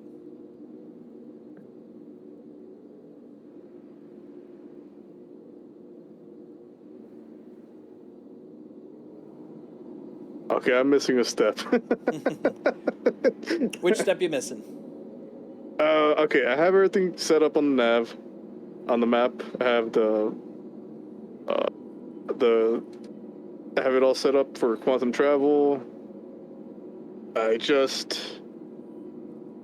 It's the actual ship part, because I need to find the little. Gotcha. So we do know it's on the planet, and it's also where the packages are. So you should have a yellow diamond, yellow arrow that you can point to. So point towards that. You should also see that it's also where Cougar is, and it should also be calibrating when you point at it. It's not calibrating. All right, so go into your map, press F2. Yeah. Oh, that's Goose. Oh, that's cool. Ah. I wonder if he's just lurking to make sure I'm not causing trouble. I found out apparently we have a member from CIG that's in our Discord. That's hilarious. All right, so let's. Oh. I thought you said is. Oh, I didn't see a question mark. That's why I thought you were saying is Goose King, as in he is. I gotcha. I don't know either. He's just a guy. That's cool though. No. He hopped on not too long. Probably about a half year ago. Seemed like a nice guy, but I haven't seen him around much. That's why I was like, it makes sense if it was Goose because, someone from CIG, because it'd be easy to go, what's this guy up to? You just check out the Discord, see what's going on. But no, I don't know. That's a good question. So let's cancel our destinations. We're gonna do this one from scratch here. All right. Okay. So if you watch my screen, so see the yellow diamond right here, which is really busy because it's like almost the size of the location, right? So I'm gonna scroll to zoom in. That's gonna spread things out. So now we can see us and the destination. I'm going to click on the destination just once, not double click or anything, just single click. So now, once I've got that, except it's being a butt. So if it is a butt, There's a way to get around that. So if we go to search locations, you'll notice Sakura Sun here. I'm actually just going to type it. So SAKUR. There we go. It was the Goldenrod Work Center. So I'm going to select that. Mm-hmm. Now that I've got it selected. Oh, God, I hate it when it does this. Okay, this happens sometimes. If you see this bug, notice how when I highlight it, it's like, oh, we're good. But then when I move away, it like disappears. Do you see that? Yeah. So what you can do here, if you notice, I'm going to keep my mouse on it, but if you look in the lower right corner, it has a bunch of buttons I can choose. R for set route. So as long as I'm highlighting it, I can press R, and it'll actually do the generation. So I don't have to click the green button. As long as I have it selected, I can press R to do it. So now I have the path from Port Tressler to Sakura. I could technically also choose Cougar also, since he's there, but I'm trying to show you more of the destination stuff first. So I chose Sakura, and that's where we're going to go. So now I've confirmed that. Is it the same for you? You're going to Sakura Sun? Yes. All right, so F2 out. Yep. And now you're going to try to point towards the yellow. Yeah. And you should see it starting to calibrate now. Oh, wait a minute. Squeeze your quantum. Press the quantum button. Press left mouse click.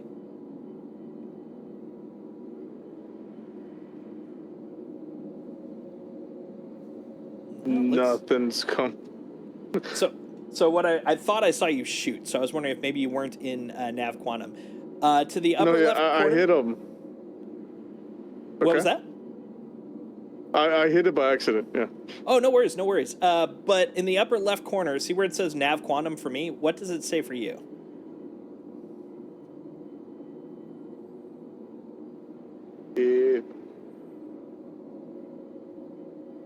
Upper left is not telling me anything, really. Well, it has to have something. It'll either say SCM or Nav, and then after that it'll say... SCM.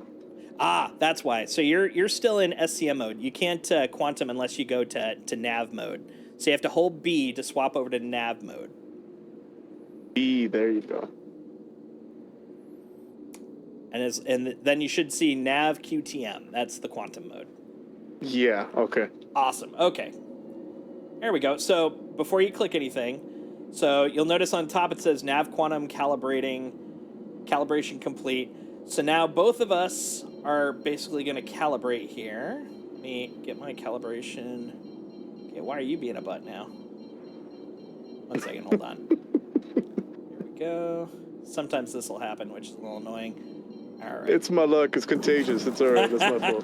No, it's all good. This happens sometimes. Go. Sakura Con Work Center. I keep seeing Sakura Con because that's a con in the area. All right. And then, of course, you're being a butt now. All right, we're going to turn off the engine. Engines offline. Try turn it back on. Engines online. And then try this one. And it is being obstinate. Oh, that happened to me yesterday. Yeah. I got a fix for it, but you're not going to like it. What's that? Turn off all your power and immediately shut it back on because you're about to fall. No, I'm good in terms of space. I'm actually in outer space, so I won't run into that. There we go. I'm calibrated now. I just needed to rejigger the engine. All right, so now on the right-hand side, see where it says Group Leader Project Kabuto? And then Members 2, Aligned 1, Spooled 1 on the right-hand side? Yes. So what that's telling us is that we're close enough, we can actually share a quantum jump. And what you want to do is wait for everyone else to match up, which I did. Now that we're all matched up, you're group leader, which means when you quantum, I'm close enough that you'll actually take me with you because we're both going to the same place. So go ahead and squeeze out that quantum there. Left click that sucker. There you go. Now if you look at my screen, I didn't trigger this. You did. I'm actually just part of your quantum bubble, which is really kind of nice. Oh, yeah, that's cool. Oh, man. Okay. You know, I was just thinking to myself, like, I got this. It's not that bad. No, I don't. Yeah, so like the thing I ran into that happens. It doesn't happen often, but when it does, it's annoying. the key to this game isn't giving up on the bugs, it's finding out how to work around them. All right, so now we're on the dark side of the planet right now. Once we come out of Quantum, don't shoot too far ahead right away. I'm gonna walk you through a couple of things here. All right, number one, rotate so you got the ground beneath you. Got it. Okay, number two, you'll notice on where are you? Oh no, we're still too high. Once we get low enough, no, we're good. So first things first, you'll notice the target straight ahead. You see the packages. A little off to the left, you'll see Cougar Slayer. Go ahead and middle mouse click once, so we're out of quantum mode. Gets rid of a bunch of junk in front of us. Mm-hmm. The next thing I want you to look at is right below, or actually, I guess right in the middle of your target reticle. When you go up and down, you'll see that you have like -20, -25.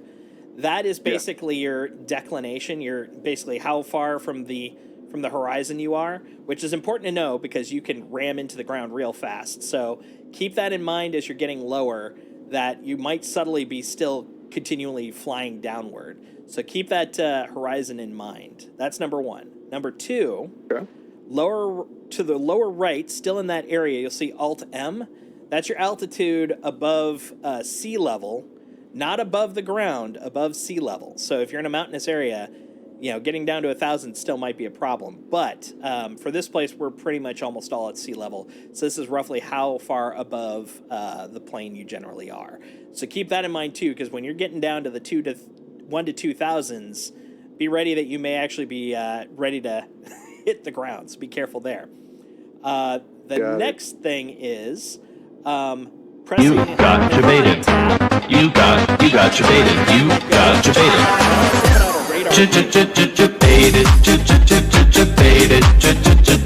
Baited.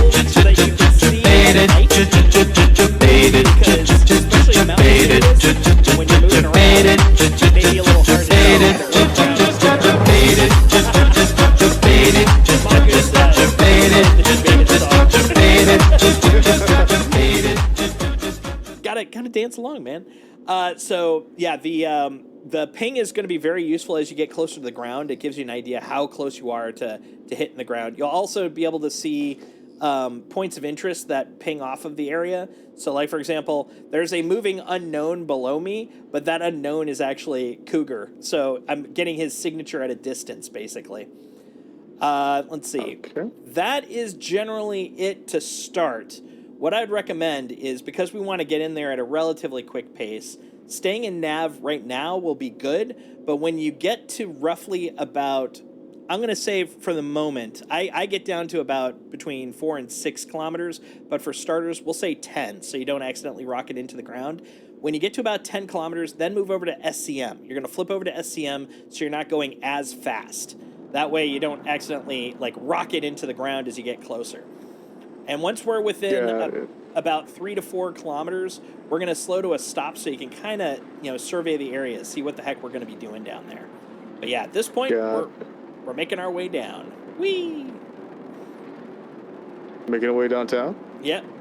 Dude, I use that so often in this. Doodle-doo-doodle-doo, doo-doo-doo-doo. Okay, cool. Go. So I'm at 10, so I'm switching over to SCM. Now it'll say that I can contact ATC to land. Don't do it, because even though they're going to open up a spot for you to land, the moment you try to land, they're like, you're not authorized to land here. So it's just not worth it. Don't forget to tell them some places have turrets, and in those places you want to come in with shields up. Yes, we'll be getting to that when we get to the FPS stuff. This one won't have that issue, thankfully. But thank you for reminding me. Looks like there's a party going on down here. Did somebody say turrets? Yeah, those turrets are rough times right now. Right. So let's get a little close. Some will, but these won't, because we're doing the distribution runs. All the box missions won't shoot at you because you have permission to land there. All right, so this spot, if you look around, this is a brand new like location we can. I heard something go by. A tree came out of nowhere. Oh, did you ram? Yeah, a tree came out of nowhere. I swear. Oh, buddy. Yeah, that's why you got to slow down when you hit the roughly about 2K. Well, that's the thing. Like I was low, and I was like, okay, let me see if I can position myself to see what's going around. Nah. Well, fortunately, you're not too far off. So yeah, just get the Aegis and make your way back. Get the Titan. Oh, did you tell him about F4? It's like a lifesaver when he gets close to the ground. Yes. Haven't gotten to the F4 yet. That's usually for the landing. We hadn't gotten that far. But we're close. But yeah, F4 is going to be very useful. That puts you into a third-person viewing mode. But yeah, basically when you get in within about 2K, that's when you start kind of flying a little slow. You don't want to be running too quick, or otherwise, yeah, you're going to be introduced to the ground like that real quick. Oh no. Okay. Mistakes were made. No worries, no worries. Yep, we already went over the landing gear, Mongoose, but yeah, totally. Instant air brake. I don't know about that one. As long as you're not coming in too hot. Like yeah, well, yeah. If you're coming in at nav speed, that's why I do the phases. You start at nav, you go down to SCM, and then you come down to to the landing gear. But yeah, basically I'll have my ship back in 4 minutes. Yeah, once you're within about 4 kilometers, you definitely want to be a little bit more ginger especially when you're not in combat. There's no need to zip about. But yeah, if you take a look at my screen while you're waiting, you can see that there's 2 package locations. So we're going to be picking each of these up, and then once you pick one up, it's going to have a location to drop it off as well. And I'm going to have you do each of those. Fortunately, there's only 2 on this one. The one that I originally did with Cougar had 4, and that one was running all over the place.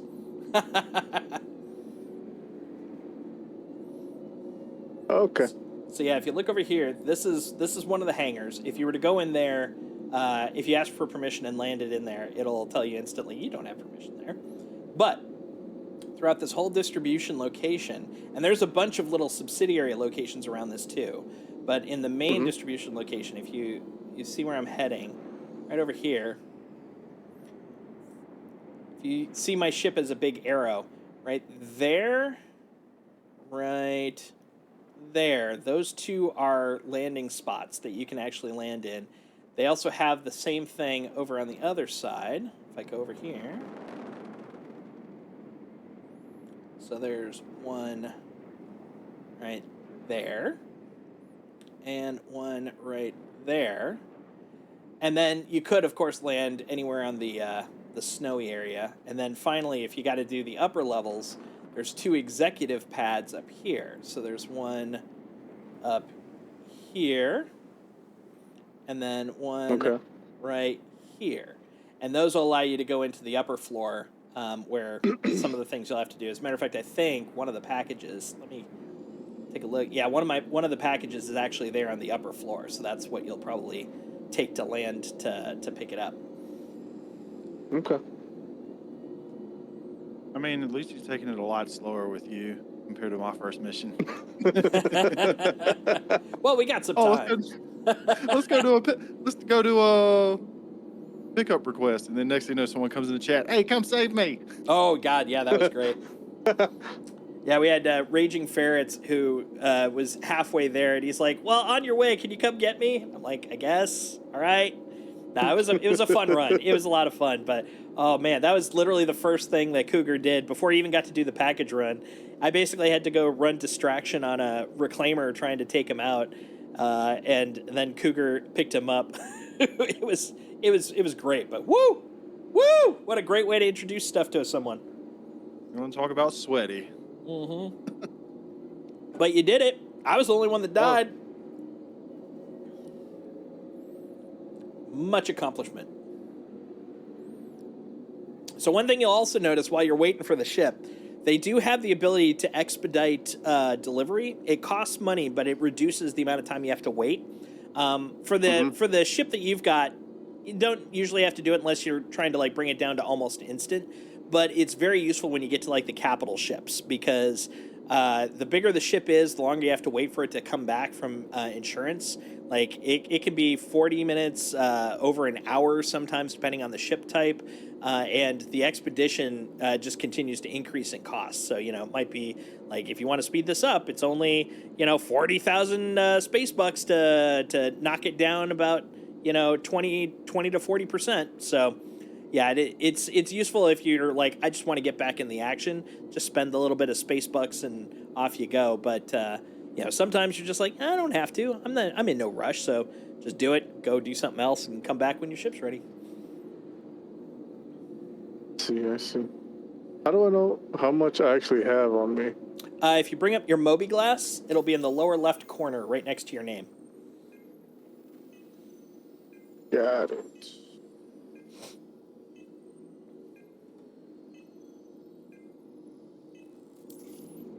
Oh, okay.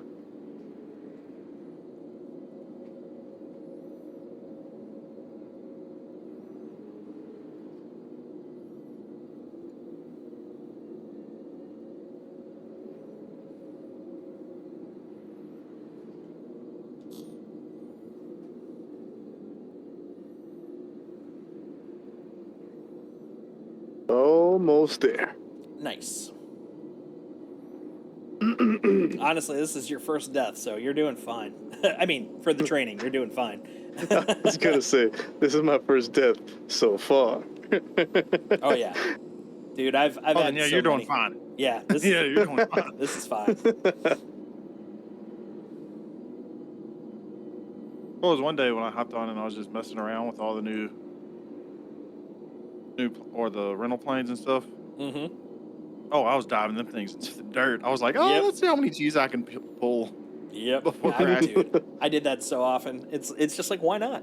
So that's the nice thing about playing during Invictus, by the way. So you can go down to the Expo Hall, which is in the Bevic Convention Center in Area 18. That's over near ArcCorp. And any ships that are, well, there are a couple of exceptions, but generally speaking, any ships that are in the convention center, you can go up to one of the kiosks and rent it for free for 48 hours. So even though you may only have one ship, you have access to so many. Like literally in there currently, like just quickly counting, and this is a rough count, there's got to be about 14 ships in there that you could literally rent for 48 hours.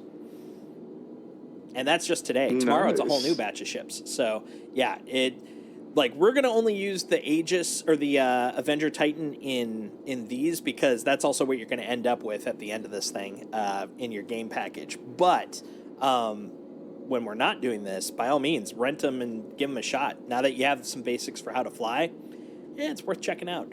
So in terms of what we're gonna try to do tonight, after we do the box mission, we're gonna do one bounty hunting mission. So we're going to do some dogfighting, and that will probably be where we're going to close out for today. But that'll also give you some of the basics for how to, we might do two, just to give you a little bit of flavor there. But that'll give you some of the basics for how to do basic dogfighting and combat. And by all means, if you wanted to, after the stream or tomorrow or, whatever, feel free to go grab some ships, try it out, and enjoy it. It would suck if I'm like, yeah, you can't try anything out until we're done. You're going to miss some ships. Free ships are free ships. Yeah. No, I got you. This is really, really cool. I'm going to be messing around with this quite a bit. Excellent. Next time is going to be Friday, right? Next stream? Yep, Friday. Matter of fact, I forgot I have Friday off, so we might be able to even start earlier. We could have a longer stream so you can test out more of the stuff, because what I would love to do is we'll do some of the FPS stuff. We'll do some of the underground facility stuff. try out some cargo so you can see how that is. Try out salvage so you can see how that is. And then depending on who's available at the time, we can also do some multi-crew stuff. So you can see what it's like to be on one of the big capital ships with a bunch of people. Nice. All right, cool. It'll be a great time. I'm coming in See hot. ya. Nice. So once again, nav towards us. When you get to about 10 kilometers, switch from nav to SCM, and definitely start kind of slowing down. But the big thing is, watch that incline, because if your altimeter is like, I would say under 2,000, definitely start pulling up, or you're gonna just rocket right in. The other thing, this is the thing I did forget. L is for light. You won't be able to see light for a while because it's not with a small ship, it doesn't have a lot of distance. But once you get in to like maybe about within 2K, you'll start seeing that light, and that'll help in terms of, oh God, how close to the ground am I? Gotcha. There you go. So you should Oh, okay, never mind. I should don't be know at why SCM now. Yeah, I'm at SCM. Nice. Yeah, it literally blinked for me. You were at 20 to 10 kilometers. I'm like, that's fast, but it was just catching up. There you go. I ain't coming in that fast. So now even out. Try to get that horizon up so it's roughly about even with the ground. So you should basically have your target at the even line, and then come in that way. That way you're kind of staying parallel to the ground. Yeah, if you look on my screen, this is what you're kind of shooting for. You'll see the horizon line matched with your target reticle. Yeah, I got that. Nice. And then... Like I'm saying, that tree came out of nowhere last time, I swear. All right, so one other thing worth noting, which I also forgot to mention. So go ahead and just kind of float there for a moment. What I want you to look at is, see on the left where it says SCM guns, and then you've got your speed, which right now should be at 0, right? Mm-hmm. You'll notice a red box that's at like it's somewhere on that target, right? It's probably at the top, but it might be further down. Do you see that? Yep. All right, so that is your SCM limiter. That's how fast you can go. And you can use the mouse wheel to put it up and down. And this is useful because if you bring it down to, if you look at my screen, if you put it to where I am roughly, like say 25%, go ahead and tilt up. So you're pointing at space. That way you won't accidentally do anything funky. Just point upward and then just go max speed. And you'll see like you're nowhere near as fast as you were previously. That's a way to kind of control your speed. You can bring it down to get a little more control, and then when you're like, I need more speed, you can scroll that wheel to pop it up higher. Oh, okay. So that's another trick. All right, so now that we're here, what I would like you to do, I'm gonna land alongside you. I want you, if you can see my screen, see where I'm targeting, I'm gonna want you to land there. But before you start landing, I'm going to walk you through the third-person thing that Cougar was mentioning because it's very, very useful. All right, so what I want you to do is get your ship roughly near, let's say about 100, what you feel like is about 100 meters above that target spot. Like, basically like you're trying to hover right above it. Just a minute, okay. I'm going to go up above just to make sure that you got all sorts of room. There you go.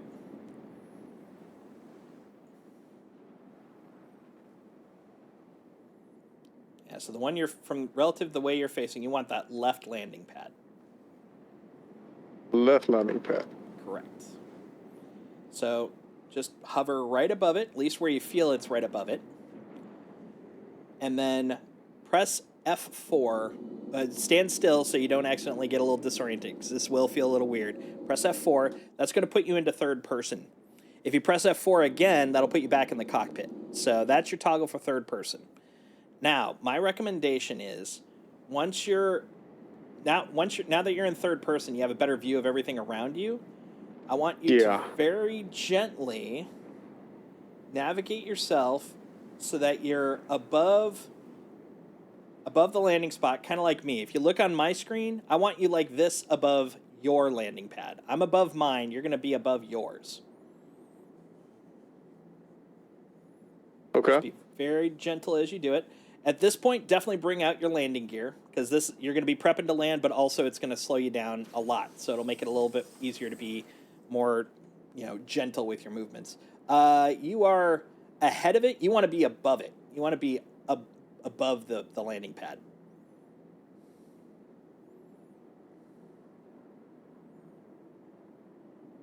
Go up. Yeah, up. There you go. There we go.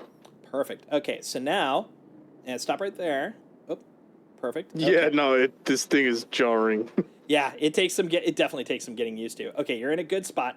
So now go into third person, and then hold down the Z key, and use your mouse to slowly rotate around the ship while you're holding the Z key until you're up above it. Okay. And then now you're basically kind of in a top-down form. You'll be able to actually just go forward, left, and right until you are directly above it, and then slowly press Control so you can bring yourself down to the pad itself. And there's no reason to rush, no reason to press high speed, so take your time and just line yourself up. And you don't even have to use the mouse at this point because you could just use WASD, and then if you need to tilt a little bit, use the Q and the E. Yeah, when gear is lit up, that means the landing gear is out, right? Correct. If it's an outline, that means it's put away. Okay. And if you feel like you need to redo it, just press spacebar to go straight up. Up, you're a little off target there. Press spacebar to go up a little bit. There you go. Push forward a little more. Yeah, put your whole ship inside that rectangle. Perfect. There you go. Now just gently bring it down. Keep going. There we go. All right. And then go ahead and first person, and then turn off the engines. That'll if you don't tip over, then you're in the right spot. And if you do tip over, turn them on, and then press spacebar to take off. Nice. Looks like you did it. Very cool. Okay, let me land here. So the other reason, now that we've got other ships around, that you want to keep your power on, but the engine's off, if you don't have shields on, people can salvage your ship. It's also easier for them to break into your ship. So you want to keep those engines on, or you want to keep the power on so that your ship's basically got basic safeguards. Okay. How do I do that? As long as you didn't turn off the ship, they're on. If you want to just turn off the thrusters, press I. Turned off the ship. Let's see, weapons. Press U. That should turn everything back on. Yep. All right, now just press I. I. Yep. And you should see that the quantum and the hydrogen fuel bars are red now. Yes. If everything else is on, but those two bars are off, then you're good to go. You can step on out. They are blue. Press I again to turn them off then.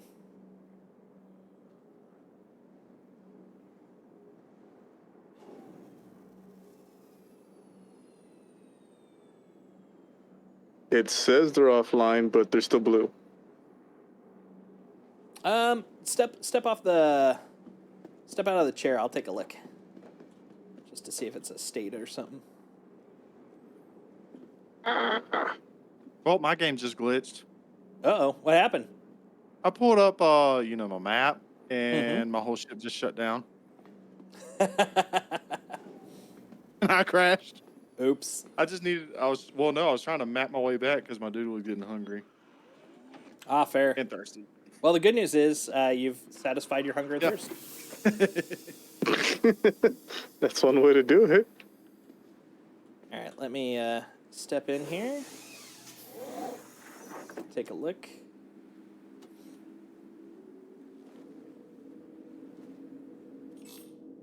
Oh, okay, it looks good. So if you look on my Okay. screen, see the hide and the qua on the right-hand side? Yeah. See how they're red? That's how I know that they're off. If I press I again, now they're blue. If I press them one more time, then they're back off. You want the red because that shows that they're currently offline. Okay, so it's just like a visual bug or something. Could be. Okay. The other thing you can test is if you're not 100% sure, try seeing if you can press spacebar to lift off. Because if you can lift off, obviously they're still up and running. Okay. All right, so let's go in. So follow me up these steps.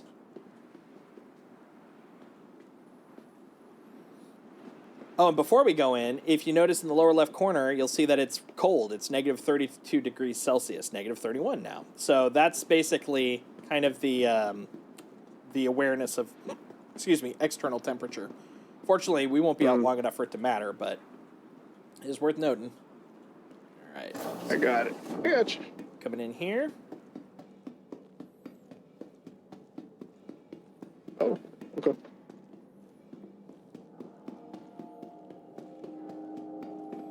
And then, yeah, they got a glitch with the desk, so it just looks like a bunch of floating stuff. But if you see, there's a package there. Just walk over to it, and you should be able to press F to pick it up.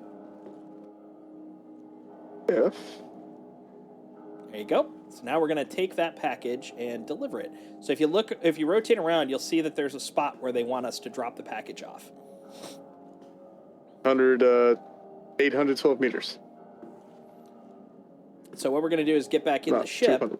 and head that way. So let's go back to our sheeps.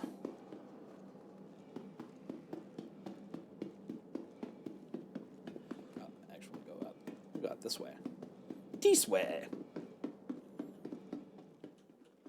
Yes. You were just teleporting around. Yep. That'll be the case when you run around with people. You'll just see them like boop, boop, boop, boop, boop. So you're going to want to go through the back this time. That way you can put the box inside your cargo area on your ship. Uh-huh. I'll actually follow you just to make sure. So you can hold the box while you open up your ramp. Oh, you have it open. As a note, close your ramp when you leave, because otherwise people can hop in and take your ship. But yeah, go ahead and pick a spot and then just drop it on the ground.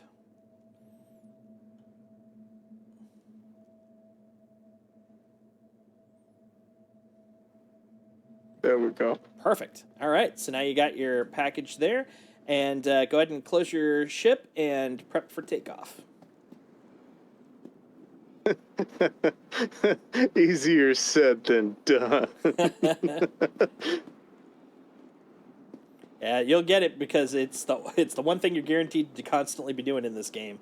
So it's like you may not feel confident in it now, but pretty soon it's like, oh god, it's that thing that I do every single day. I'm playing this game. Okay. And just straight up, that whenever you're taking off from a tight spot like this, because we know it's clear above us, just straight up once you're up and going. And you might as well keep your landing gear out because we're just going to be landing almost immediately. Right. Where is the drop off? Where is it? Oh, wait, I think I saw it. And just follow the yellow diamonds. There are two of them, but only one of them is going to be a drop off. Well, actually, there's three. One's in your ship. Oh yeah, I was going to say that's more disorienting with the. Okay. Oop. Oh, careful. Oh, you almost ran into me. Did I? I Yeah. cannot see a damn thing. I am sorry. No worries. Yeah, when you know other people are around that you're flying with, don't strafe as much. Always rotate and then move forward. That way you always know the direction you're going to be heading is a clear path. Because yeah, that'll happen a lot. Trust me. All right, so I'm going to head over towards the location. I see drop off over here. There you go. Head that way. So you're going to want to land at the landing pad on that little edge near the drop-off spot.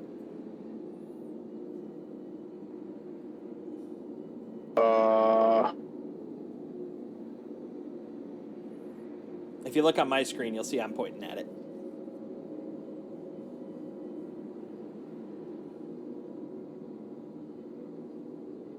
Over here? Where are you? No, I wouldn't recommend that spot because there's a height difference there.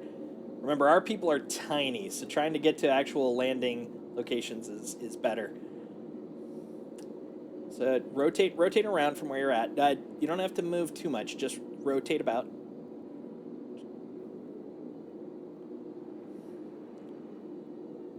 Rotate to your right. You're almost directly over the landing spot. If you look on my screen, you can see I'm pointing right at it. And there's your ship. Oh yeah, you found one. That's good too. That'll totally work. It's a little bit further away, but it's stable and you know where it is. Oh no, you picked the right one. No, that's the perfect one. Hold on, that's weird. 'Cause I swore it showed it over here. Doesn't matter. You got the right one. That's great.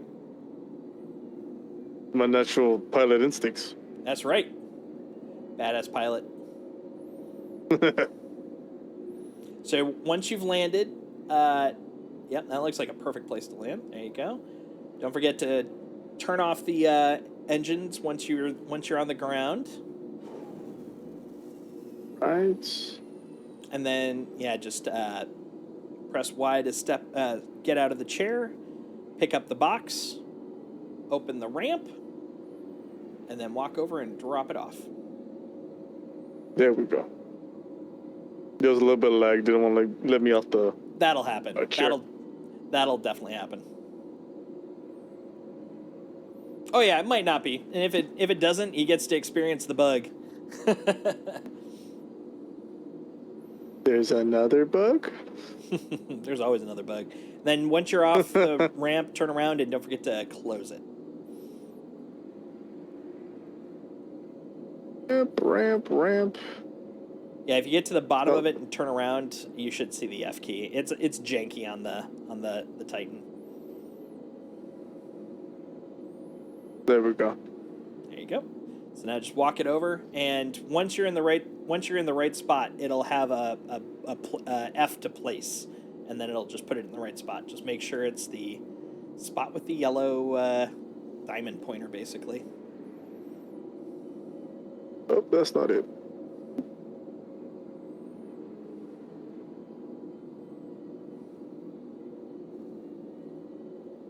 Really, this is where they had to hire people to do this. No one wanted to go outside. That's why they hired people to do this. Exactly. They're like, I'm too busy filing papers. I don't have time to take this outside. You, peon, go do it. So there's the first one. Yeah. So now honestly, it's the guy that it's like, Amazon, I need a battery tomorrow and I can't go to the store. Deliver it to me. Yeah, that's exactly what this feels like. The number of times I've been like, oh God, I need this tomorrow, but I'm going to be at work. It's like, oh, Amazon will send me a small stupid thing I need. I was about to say we're space Amazon Prime. 100%, 100%. Even down to the fact that we're poorly paid as contractors. God, this game's too real. Right? The meta. Yeah, just press up until you're comfortable, and then we're gonna fly over to the second package. Make sure you don't ram into the big old distribution center. That'll end your trip. Make real no fast. promises. Or Get me. rammed into me. Exactly. Plymouth Rock landed on me. By Plymouth Rock, I mean this stupid distribution center. All Exactly. right. I think it looks like it is inside. So what we're going to want to do is find a place that is easy to land from. So you could either park on the snow near one of the ramps to walk up, or you could find a landing pad. The snow is probably going to be the easiest to land because there's lots of room.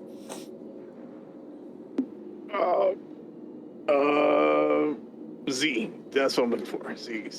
All right, got it.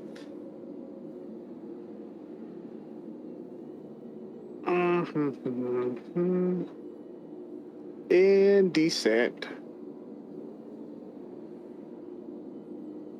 Nice.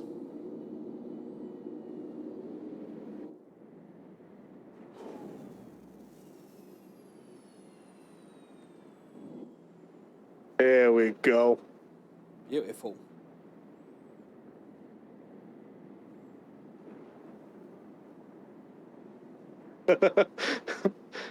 This is great training. I was planning on getting my helicopter license in real life anyway. Exactly. You're almost there. With your flying whirly gigs. Yeah. They're gonna be like, "Oh, you're natural. Thank you. I play Star Citizen." That's right. Played all day. All day. All right, so now we're gonna go run up the ramp, go get the box.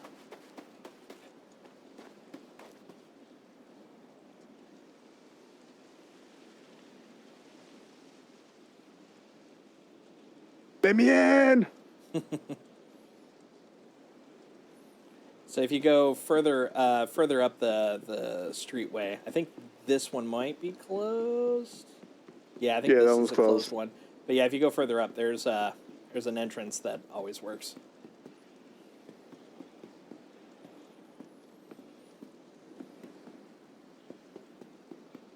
God, look at this collection of just stuff everywhere. Looks like my room. Just a ship graveyard. Yeah.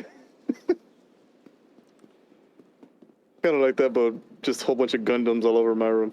There you go. All right, there. So there is technically. Oh no, not this one. I think that's further in. Come on. Eastway? Yes. Yes. No. Let's see. Yeah. I You open door. disoriented my ass. So yeah. Yeah, that's one thing I'm finding Oh, over here, very over here. quickly. This is incredibly disorienting. Yeah, it takes a while to get used to. Once you're used to it, though, it's fine. Hello, NPC. But yeah, this is a new location, so even I'm like, where, who, what, when, how? Hmm. Oh, Here. okay. So yeah, there's a main Yeah, road, which is basically for like the vehicles that are hauling stuff, and then they've got this little sidewalk plank. And over here. Thank God you found the sidewalk, because I was gonna be like, you think I can make that jump? Here. Fortunately, this spot I know pretty well. There we go.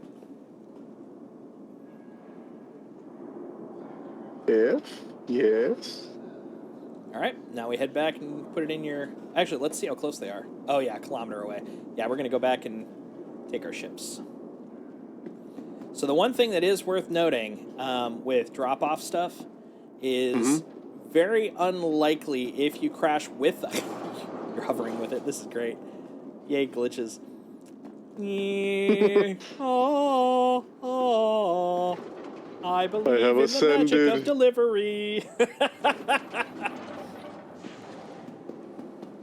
That's beautiful. Yeah, now you don't even need ships. You just can hover on boxes like a magic person. So when you do deliveries, if boxes are on your ship when you die, most likely that that mission is done. You will most likely not be able to recover it. So it is worth noting to be careful once the boxes are on the ship. In between, if you crash, it's like, I just got to fly back. This sucks. But basically, if you blow up with the box, I mean... You blew up the box. And they don't reward you with partial success. So it's like, yep, you didn't get them all. Failure. F. So just as a note, which, man, let me tell you, when I was first learning how to play, it felt like the rudest thing ever. It's like, but I had 4 boxes, and I only blew up on one of them. It's like, yeah, no, you get nothing. That's disappointing. That's how the man gets to keep all their money. You may have gotten 3/4 of the profit for them, but they're giving you 0/4.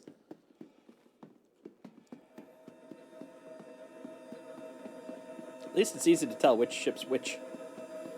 I was gonna say real quick, like, which one's... Oh, no, it's not. No, I know damn well which one's mine. I can also tell which one's yours because look what's open, sir. What? It was like that when I got here. I don't know. Alright. Place. Place, yes. Yeah, if Thank place you. gets really jank, you can drop them. They won't blow up or anything, thankfully. So sometimes place just does not play nice, and I'm like, screw it. Which is also true to Amazon sometimes. Like I said, this thing is too real. Too real, sir. Launch complete. Package kilometer.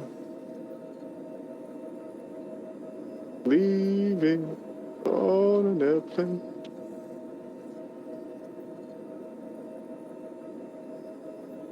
I'm gonna go this way. Up, up, up, up, up, up, up, up, up, up, up, up, yep.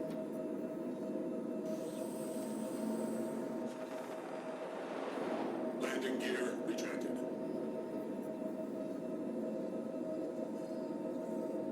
Do you see the ping if I did the ping with the ship? No, only the person that does the ping sees the ping. But I can ping myself too. Ping, ping. That's a little disappointing. Because I was already starting to think like, oh look, like we can. Whoa, I am not where I want to be. Up, up, up. There we go.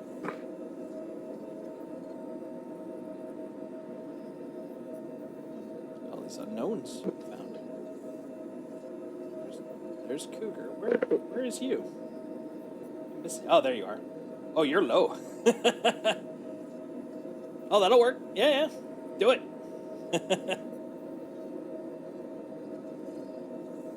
It works. Hey man, do what's comfortable. You'll get more comfortable with landing closer as you play more. I don't know if I'm doing what's comfortable. It's more just doing what works. Yep. I get it. God, this is getting too many Amazon references.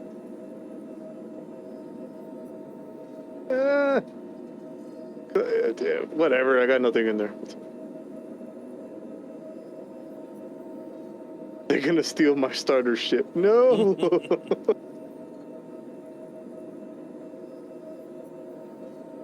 Oh, God.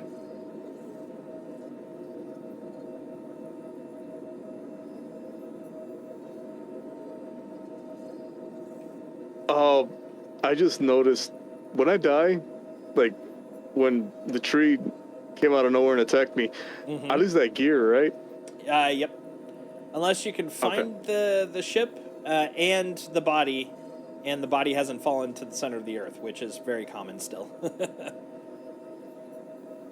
In space, it's a lot easier because it doesn't fall anywhere.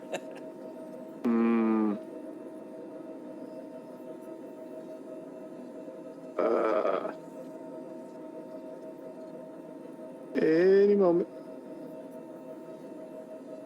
You shouldn't need to jump. If you look up, you should be able to place. Okay. There you go. Nice. There you go. First contract complete. You earned some space bucks. Nice. All right. Once you get to your ship, we're going to go back to Trustler to refuel, and then we are going to close out with a little bit of combat, space combat.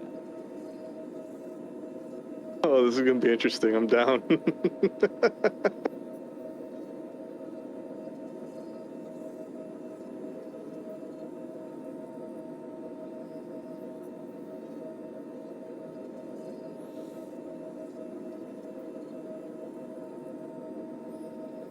So you've successfully flown, you have successfully moved packages, you've successfully done a mission, you have a basic concept of the Moby glass and how to use it, and the map. The map, honestly, is the biggest part.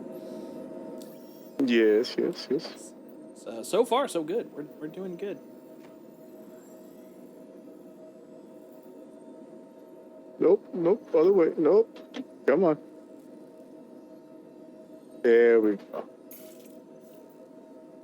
God, it's incredibly disorienting when you're at an angle and you launch. Not wrong. All right, so now what I recommend, stop moving there for a moment. What I want you to do is tilt your ship up until you're basically sitting at about 85 degrees. If you look at my screen, it'll look kind of like that. You're going to switch to nav. So that's holding B. And then once you're at 85 and you've got it to nav, just thrust forward. Just go max speed straight up. What you're trying to do is you're going to get to 11,000 meters. That's when you're out of atmosphere, so you can actually start doing quantum stuff. There you go. That's the quickest way to get out of atmosphere, basically. Huh. The other thing is, when you're planet side, you are unable Whoa, to... everything just went blurry. What was that? Oh, that means if it's because you pulled to a stop, it's because the G-force are catching up. You're basically going so fast that when you stop, your momentum is too high. Night. And it'll happen the other way too. All right, so now that you're in space, you can actually go into your map, select Port Tressler, and we're gonna head on over there so we can refuel. This time I'm gonna show you the public pads, so you don't have to put your ship away. We can literally just use a public pad to hop off, get snacks and stuff, and then be on our way.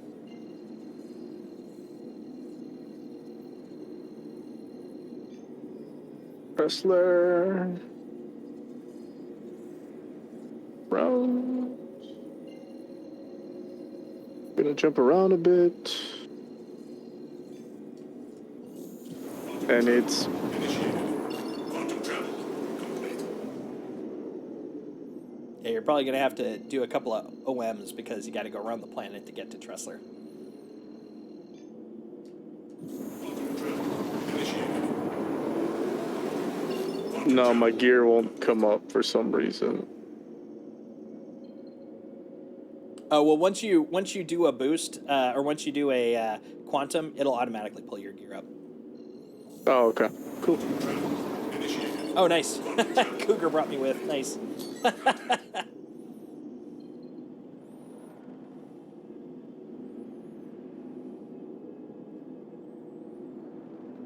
And same rule applies in terms of getting close to a location.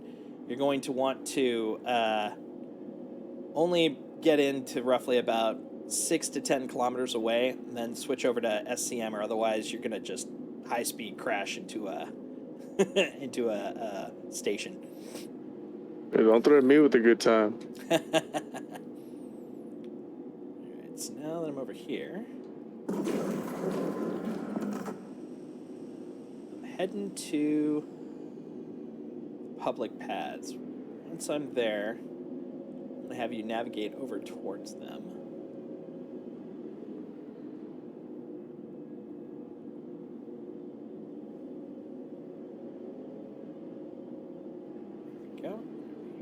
There we go.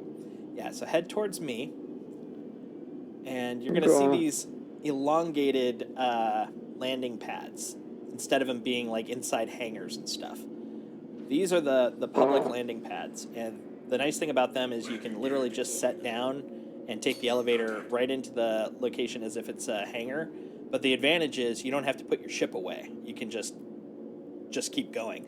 So kind of to your point of, do I have to put a ship away? When it goes to the public pads, you don't. But the one disadvantage is if you log out there with them on the public pad, they're basically kind of considered lost, so you have to reclaim them when you get back. But if you're just hopping off between things before you go back out, public pads are great because they're a lot quicker than having to request a hangar, fly into the hangar, all that kind of stuff. Oh, okay. That's cool.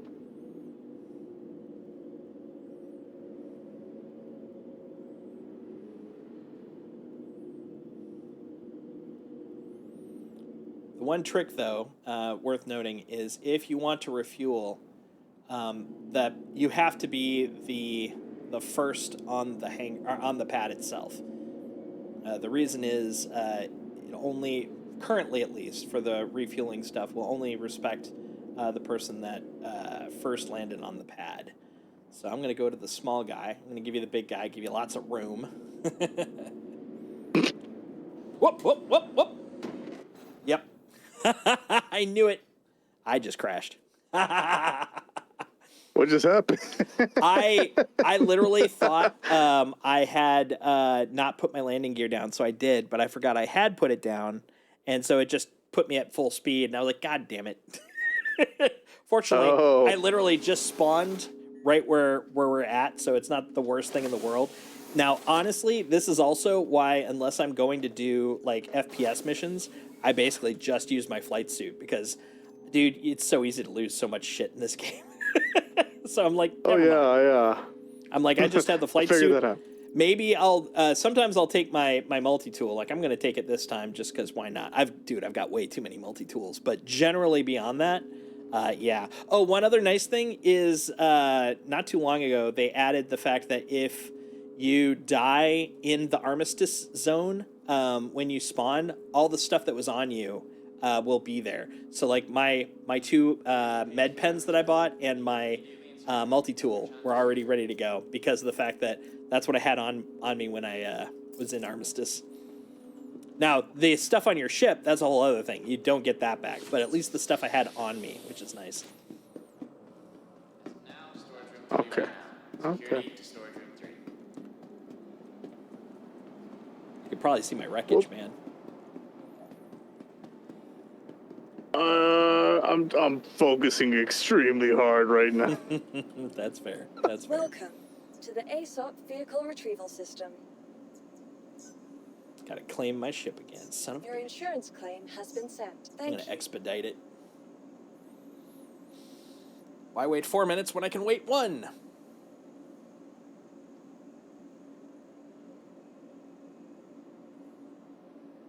And if I'm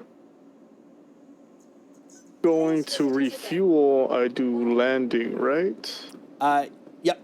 Go to landing, and then you should see the fuel options there. Now, sometimes it'll glitch out, and it won't give you those options, and that then requires maybe going to another... There's a handful of ways that you can try to fix it, like go to another pad. You may have to jump to another location kind of nearby, because there's other places you can refuel. Maybe even just go into the private hangar instead of the public pad. Just there's a handful of things that can cause it to glitch out, but generally, just press landing. You'll see the options, and you just click each one. How is your food and drink currently?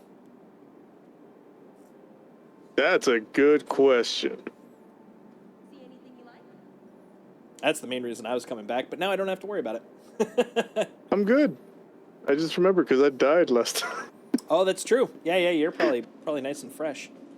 And fortunately, I know Cougar also died not too long ago, so we're all ready. Your vehicle has been please visit. Go, Explodey crew. Why eat when you could just die? Right? It's called recycling your body. It's just faster. Okay. All right, so I'm gonna go to the hangar. I'm gonna get us so that the ratings for the bounties start at VLRT, very low risk target, and then they go LRT, MRT, HRT, VHRT, and then ERT. We're going to be doing a VLRT because that's a starter one. And also, the ships that we've got aren't necessarily the most badass. So we're gonna be reasonable. We're gonna be reasonable here. All right. So let me bring up contracts. I'm gonna go to Bounty Hunter. Oh, this is offers. I don't want an offer. I want a Bounty Hunter contract. There we go. We're going to get a relatively low one. Nope. HRT. I have HRTs now? Crazy. New Terp. Bounty Hunter application. Let's make sure this is the right one. That's transportation. No. Trial bounty. Tomorrow I'm 100% hitting the ejection button in outer space just to see what it does. It's kind of nice. Let's see. Why Don't tell me with a good time. At Right? full speed. At full speed. That's what I'm added bonus. talking about. Added bonus. All right, we'll take. Let's see. Oh, hold on. Here's another one. Yeah, we'll take a trial one. Just gotta see which one. Ah, there we go. over at. The tricky part is I'm trying to find one that I know won't have a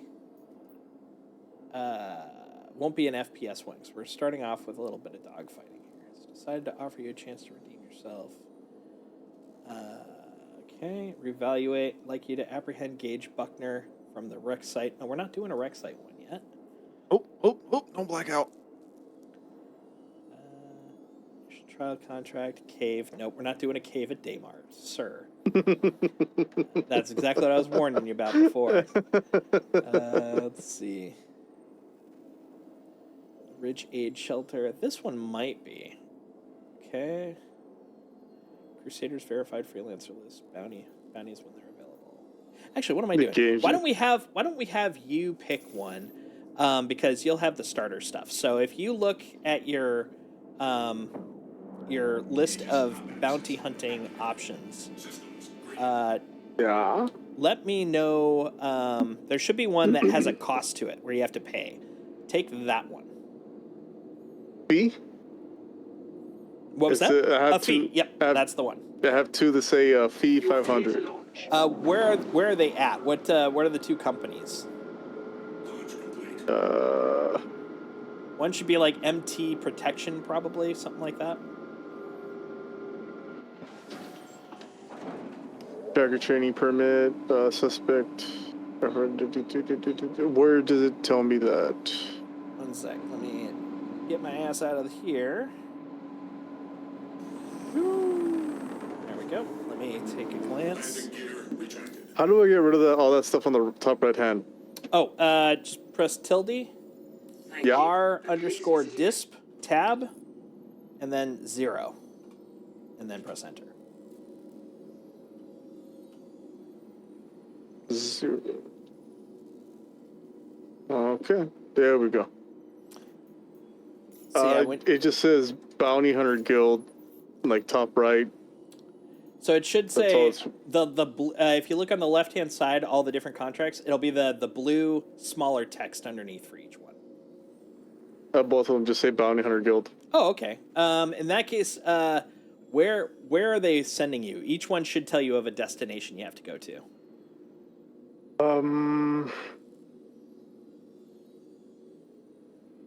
So risk target, VLRT, these criminals,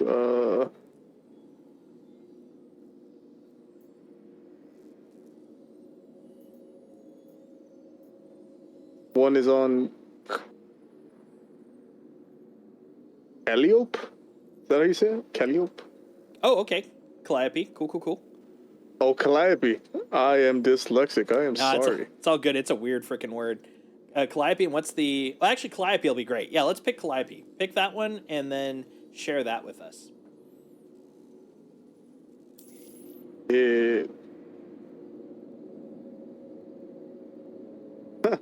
It just changed. I think time ran out or something? Yeah, there is a timer involved in some of them. Okay, so the Calliope one is no longer here. Okay. Now we have...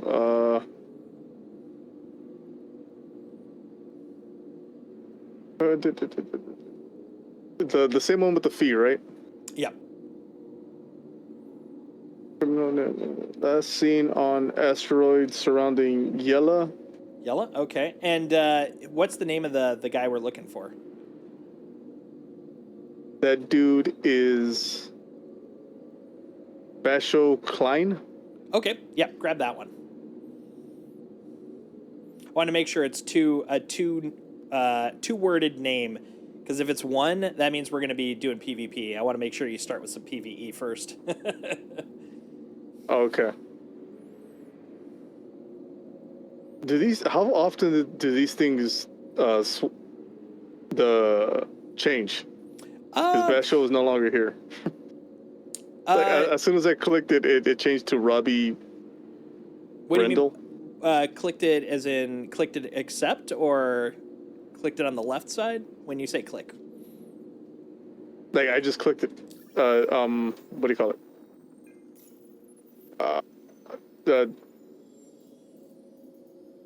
Just clicked it on the left side. I haven't really Gotcha. So go ahead and are you on under offers currently? Just to make sure on the top. Yes, I'm gonna Okay. double check. Accepted? No, I don't have anything under Gotcha. accepted. Don't forget to get called to arms if you have nothing under there. No, I have call to arms. Oh, okay, cool. Yep. Call to arms, offer, bounty hunter. The fee, and it's just Robbie Brendel. Okay, grab that one. Okay. Yeah, there it is. Let me go ahead and share it. All right. Perfect. I'm gonna There you grab go. that. All right, subdue bounty. Let me take a look at it just to make sure it matches what I'm expecting here. All right, tracker, certification, CDF. Let's see. Oh, yep, no, that's right. Okay. Locate crime. Oh, god dang it. I hate. There's a glitch sometimes. Even though I have a different one selected, it will still show call to arms. It's like very annoying. There we go. Yeah, VLRT. Perfect. That's exactly what we want. Robbie Brendel. All right, so it's tracked. So let's set up our route to get there. Let's see where this one's at. All right, so we're heading down to Crusader.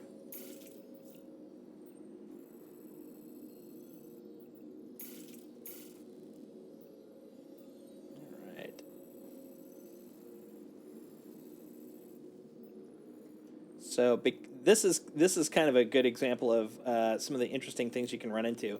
So because of the fact that Brendel's last known position isn't near any specific location, you'll notice that you have routing not available when you select it.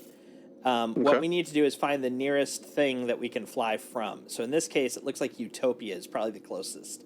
So then you'll select Utopia and then do the route from there. Bring. There we go. All right. So I'm going to swap over to Quantum. Line myself up. And if you come over near me, you'll be able to hop in spooled with me. Utopia. I see the little gold dot. I don't know if that's the mark or not. The gold diamond, Yeah. that's the destination, yeah.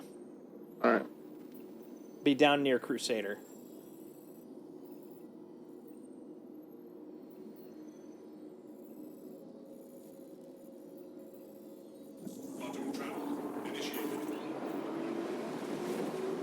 Oh, looks like someone took me.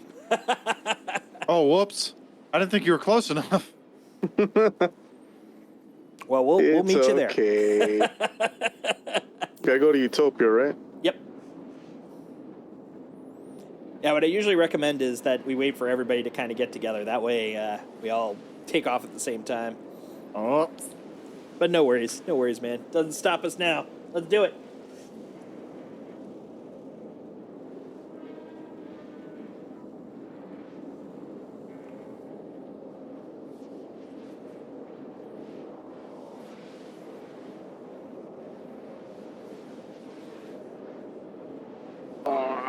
There we go.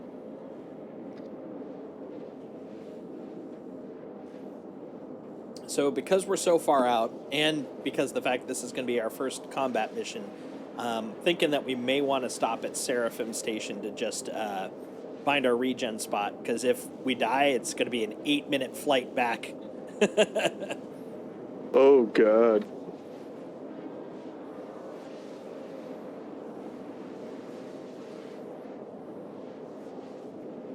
This is a good place for using public pads, by the way, because of the fact that then you don't have to, hop out and all that kind of stuff. You just land on the pad, go inside, flip the switch, and then get back out.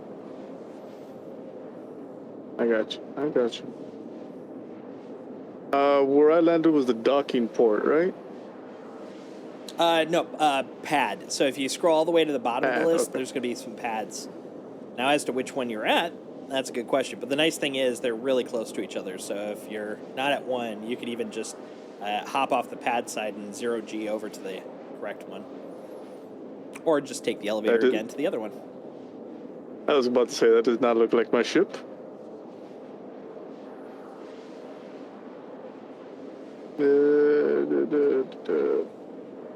Shreddies. On your way in next time, the spot above the little entrance for the elevator, it has the pad name, so you can check that on the way in. Now, that being said, I almost always forget to do it, but it is available there. Oh, and as a note, I'm going to put the link to the key bindings into the Star Citizen channel. So if you want to have access to them readily, it's there for you. Oh, okay, yeah, that's gonna help. I was. He's gonna hate me for this, man, but I was making fun of Tex and. Oh no, I'm dying somehow. What's going on? Do you not have a helmet on? No, I had the helmet. I guess. I guess not. Did you check your map, whether it was a circle or a square, before you went outside? No, I did not.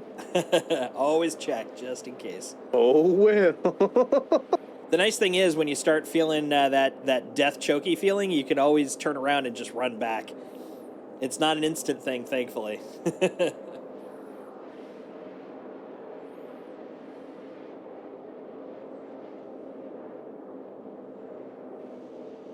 East way. Get away from the ship.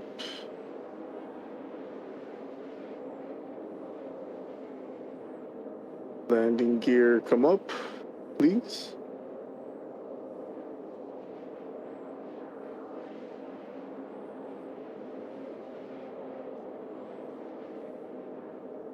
Map.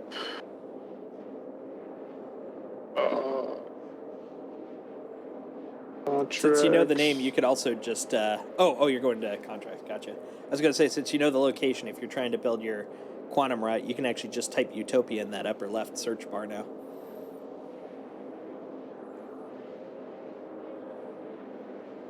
Utopia. Got it. Although, I just realized, as I mentioned, we should probably go to Seraphim first. So I'm actually going to change that while I'm flying, so I don't forget. Seraphim Station. Can I just go ahead there too? Yeah, go ahead and set Seraphim Station. The first jump going to Crusader is going to be the same in both. So, you feel free to do it mid-flight if you want to. But yeah, once you're in there, yeah, Seraphim Station.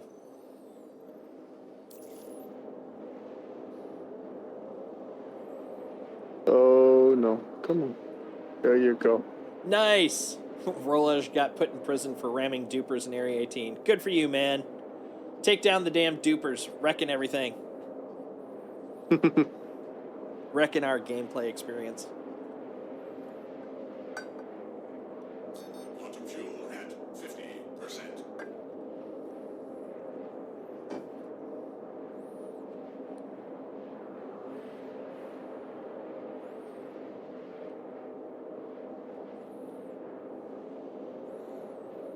Due to the time, I just noticed what it is. We'll probably just do one bounty mission. But when I head out, that does not mean that you guys have to stop if you wish to continue bountying. But we'll definitely get one in before. Or I just noticed what time it is. Yeah, work tomorrow. Stupid. My brain is slowly trying to leak out the side. Yeah. I get it. Yeah, we'll just do this one and we'll call it from there. Well, we'll go land and then we'll call it from there. Yeah, like I was prepared for this one to be a long one, but it's not even the length of the string, it's just the info dump. Yep. It's a lot to take in, totally. 100%. And then the flying the spaceship is just really what I guess messed me up a lot, because it's just so jarring the first time you do it. 100%. I totally get it, especially mouse. I've noticed, like, I have a hard time flying with the mouse, man. Honestly, if you have experience with gamepad, if you're not looking at getting sticks anytime soon, you might want to look at the gamepad for at least the the movement and stuff. I was using that for a while. But yeah, sticks are great. But I know a lot of people that do mouse and keyboard. I am just disabled when it comes to that, though. Yeah. I mean, I'm not the best on mouse and keyboard either. I can FPS okay, but like I am just blown away. I've watched streams where people are doing like low flying. That's basically where you're just above the ground, maybe by about like 50 or so kilometers, or kilometers, 50 or so meters, and they're just cruising around on mouse. And I'm like, dude, that's ridiculous. That's what Texas was doing. He was showing off. Mm-hmm. He's like, you want a low fly? I was like, I don't do drugs, and he showed me that. I'm like, oh, this is cool. Well, the thing for him though is he's got same kind of sticks I do, or no, not the same kind, but he does have sticks like I do. So he's not even mousing it, man. Oh, But that's still, another thing. low flying, man, That's another that is thing crazy. Oh, go ahead. No, it's cool. No, that reminded me of another thing. I was making fun of him for the what's it called? Voice attack, I think. Oh yeah, it's when the he's voice calling commands. out the different actions and stuff. Yeah. Because he would be trying to explain things to me like, oh, you like this is ATC. Oh, and he's using the this keywords. Yeah. Oh, dude, I hadn't even thought of that. Yeah, that makes sense. That's hilarious. And I was just so confused because like, what do you want me to put in? Oh no, that's something else. Then why are you telling me this? I'm not telling you. I'm telling the game. You're telling the game? Yeah. Like what? It's a really nice tool, but yeah, the first couple of times I heard him doing it, it was just like, what? ATC. Lock one. And I was like, what's going on? Yeah, and he does it so casually where he's just talking to you like, oh yeah, and then I did this ATC, and all of a sudden, I got jumped and toggle jump, and it took me so out of the game. I was just like, I don't know what I'm doing anymore. I got disoriented. Oh, it looks like there's a party over near the public pad. Let's see what's going on. So, by the way, you don't have to, as long as you're not planning to refuel or something, you don't have to land on the pad. You can actually land beside it, hop out, and then 0G over to the entrance. So don't feel like because it's a busy pad that you can't utilize it. Huh. Yeah. I did 0G before. The ship was somehow damaged, and I had to spacewalk my way into the the hangar. It was this way. Okay. Yeah, dude, that always cracks me up. It's like, well, I'll just float my ass in there. Mm-hmm. All right. Oh man. I will say that I know it's not technically a loading; it's actual travel. Mm-hmm. This is just crazy to me. I don't know. Yeah, you can go for third person while you're like traveling. Oh yeah, like that's one of my favorite things to do. Honestly, is while I'm flying, I'll just go into third person and get cool camera views and stuff. Take pictures. Yeah, and stuff. no, this is just like therapeutic. That's the thing I really kind of like about it. So when I'm doing like my chill stuff, I'll basically do some like scraping or something, or if I'm doing cargo hauling especially, I'll just do the action work, like take the what was it? Oh yeah, right. Going to set my regen point. I'll land, do my transaction, take off, make sure that I'm safe, do my calculations, start my jump. But then once I'm in jump, it's like, I'll just watch a little, YouTube or something. And then once I land, it's like, okay, back to, once I'm out of jump, I'm like, okay, back to action. I'm doing things. And then once I finish that, hop in, I'm like, okay, chill time, gonna watch some more YouTube. It's kind of nice. It's some people knit. I do transactions in hauling. Welcome. I mean, if it to the works. ASOP vehicle retrieval system. This is cool. Like I've never. I do love trucking. Oh, sorry. Go ahead. I've never had. I've just never had this kind of experience in a game. And Right? It's surreal in a way. It's a literal world. Yeah. Yeah, it's crazy. Oh, interesting. Hold on. Hmm. I bet I know what happened when you were using the kiosk. When you typed in the What search happened? stuff, did you press enter when you finished typing? Report to emergency. Mm, Reliable medical treatment is always with yes, Yep, that's what I happened. think so. Enter disables your mouse input. Oh, really? Yep. You just have to type. It's basically like a free-formed search. So basically, you just type in pyro. That's all you have to do. You don't have to press enter. It's searching as you type letters in. I just Okay. realized it because I bumped enter as I was moving, and I'm like, I can't move anymore. Wait a minute, this seems familiar. I really hope I could figure out what button I just bumped, and then I realized it was enter. That's what happened, probably. Mystery solved. This is a reminder. Yeah, Okay. Mongoose is right. Yeah, this game is what you make of it, 100%. Yeah. Oh God. All right, I'm hanging out next to the regen spot to make it a little easier for you guys to find it once you get in. He thinks it's amazing now. Wait until he sees base building that's coming and be able to furnish your house. Yep, 100%. 100%. By the way, you two, if you're interested in joining an org, I've got one, and it's if you're interested in joining, it's super cool. It's very small, and it's all focused on exploration and funding exploration by making money any way we want. It's the Order of the Freelance Explorers. Feel better? It's like the Knights I Templar, respect that. except for exploring instead of, protecting pilgrims.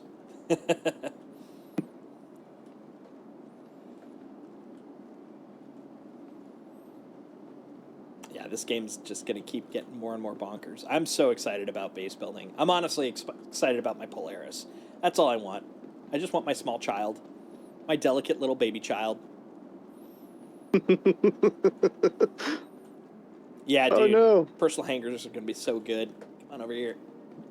So 322.2, which is the next dot patch, which will be hitting Evocati at latest mid next week, which means we will probably not be playing it for a little bit longer, but not too long. Oop, I think you got spun around. There you are. Yeah, there we go.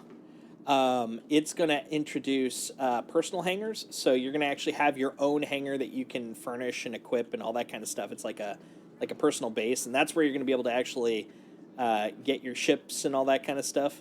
And they're also going to be introducing some more robust cargo functionality too, which I'm very excited about. Where is the array? Why is... Would the head nurse please report to med The station? which what? Head nurse. I can't... Okay, hold on. Okay, my map was freaking out for some reason. Been there.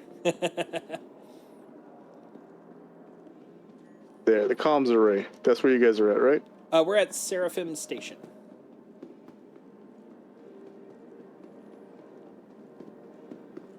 If you type SERA into the search, it'll pop up. Oh, you're really close to us, though. You're 8.5 kilometers away. Or, correction, there's a Titan 8.5 kilometers away. I'm assuming that's yours. Let's see if I can see your name. There's Kabuto. Oh, no, you're a little bit farther away. Not much, though. 7 megameters away. Items bank will be functional in that patch too. I believe so, because I think that was part of the description. Let's see. The description as stated. Hangars, cargo updates, and more. Well, that doesn't really tell us. But honestly, I think it will have item banks because hangars are kind of the custom hangars are intrinsically bound to physicalization of your items. So I agree. I think it will be part of that. I concur. Yeah. And there is the station. Nice. So you should see a Aegis Avenger Titan on one of the pads. See the blue text for an Aegis Avenger Titan. That should be mine, and that would be your public pad. Got it.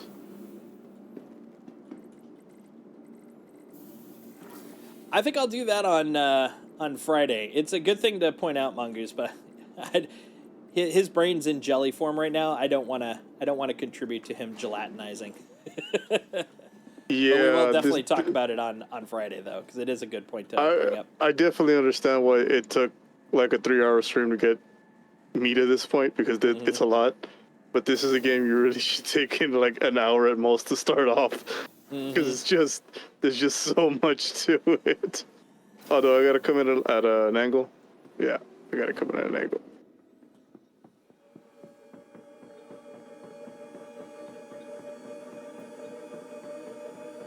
Slow it down. Slow it down.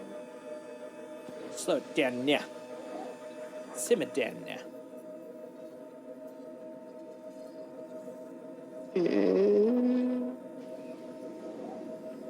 I watched a lot of streams to learn this. Hell, I'm still watching streams to learn this game.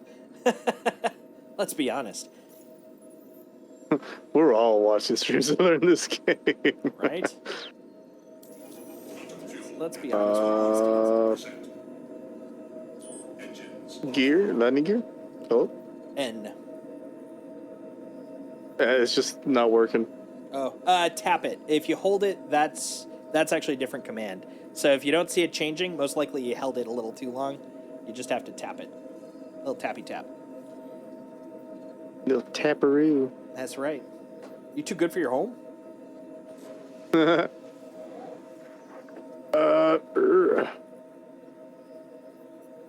I in the right spot?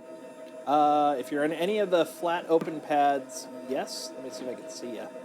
Where are you? You are near the private pads, but honestly, you can land at one of those. It's no big deal. If you're closer to them, just go ahead and do an ATM or ATC call and land your ass. ATC? God damn it, you're channeling text in there. ATC? ATC? He hates it.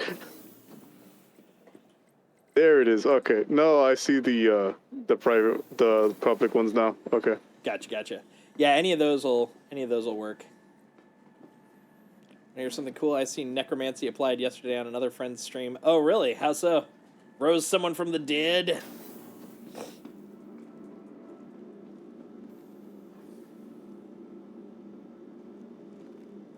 And okay.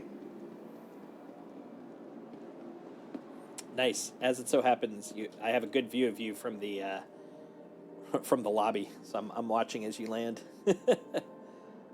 Oh, I'm nervous now.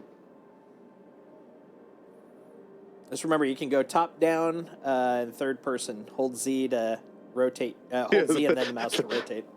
That's what I'm doing. Nice. It helps, but yeah, it is a little tricky. Little tricky, especially from mouse. Guy died, came back with med pens, and resurrected his own dead body. Oh my god, nice. And then stood up. Arise! Arise! You can do that? Apparently. I didn't know that, but apparently so.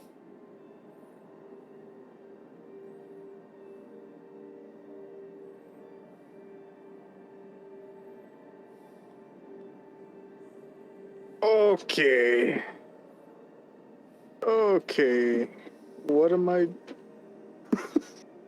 Okay. What am I doing?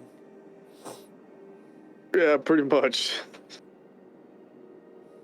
Why'd I land here again? I'm sorry, man. Oh, no worries. My brain is just you're coming to not working. Set your regen spot. That's right. That's...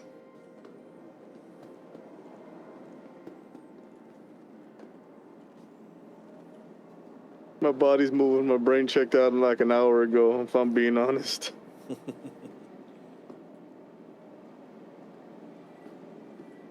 Oh, God. Right. Regen. Hey! Okay, it's this way?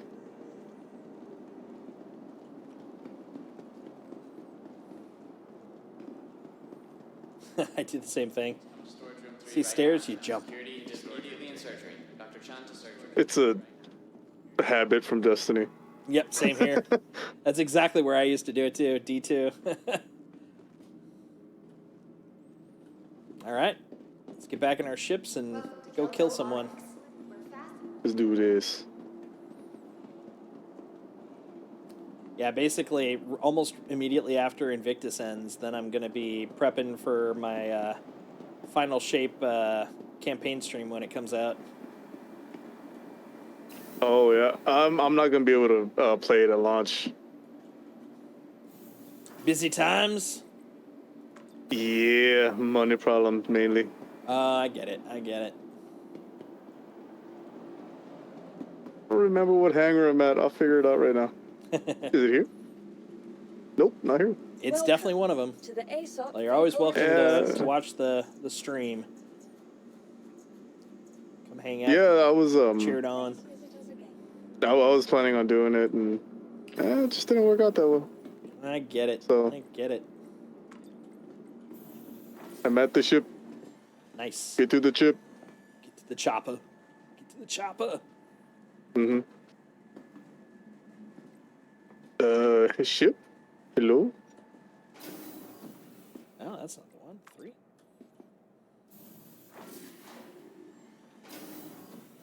Yeah, maybe. I'm gonna say it's lag. 2. It doesn't seem very laggy right now. What's going on? I don't know. Well, I mean, what are you experiencing that's not working? The ramp does not want to come down. I'm gonna try the ladder. Ladder? Hello? F button?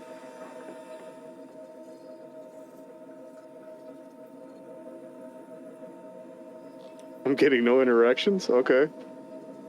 I'm just gonna Try, walk back in the elevator and walk out. Yeah, I was gonna say, did you put it away before you went back, or did you just hop out and regen? I think I just hopped on a regen. Ah, yeah, but try storing it and then taking it back out. It may work then. I got it. Yeah, little details. Oh my god. Yeah, that's what's gonna get you in this game. It's the little things. It's like, oh right, damn it. But it's all little things. Mm-hmm. Oh god. What have I done to myself? Door, yes. Retreat, yes. Hangar 2, got it.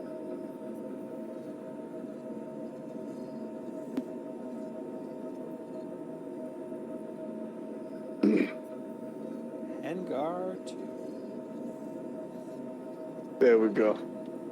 There we go. All right, set up my final destination.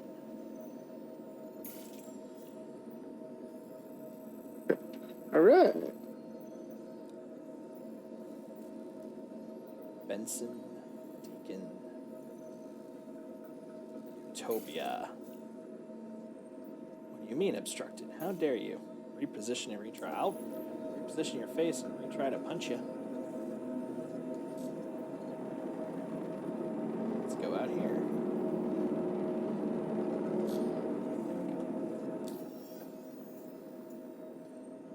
Utopia. There we go. All right. Got it lined up.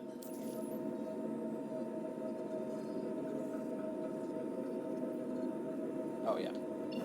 Like, why don't I see a quantum spot? Because I'm not in quantum. That's how that works. Are we 100% sure that's how that works? I at the very least, that part I'm 100% sure of.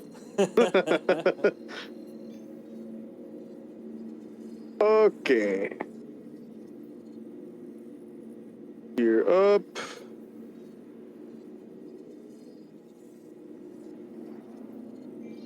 Nav out.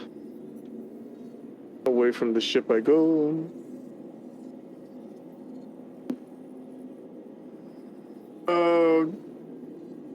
Did I just join up on you guys? Yep, I'm flying over near you.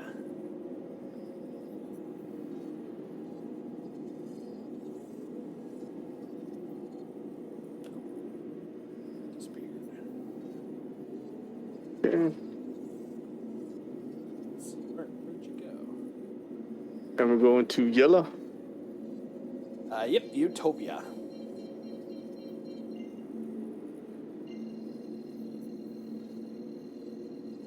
Oh, we're going to Utopia.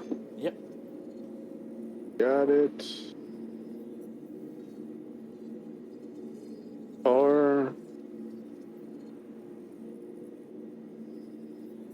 Mapped out. Close this. And Here we go. Quantum travel initiated. that's freaky. Right? Quantum travel. All right, now just rotate to the new destination. Don't even have to move, which is very convenient.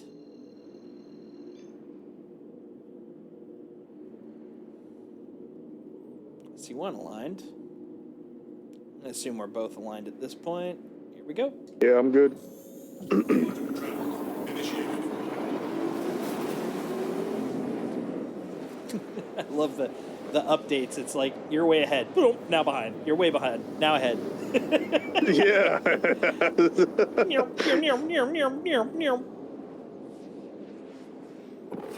right. And tilt down.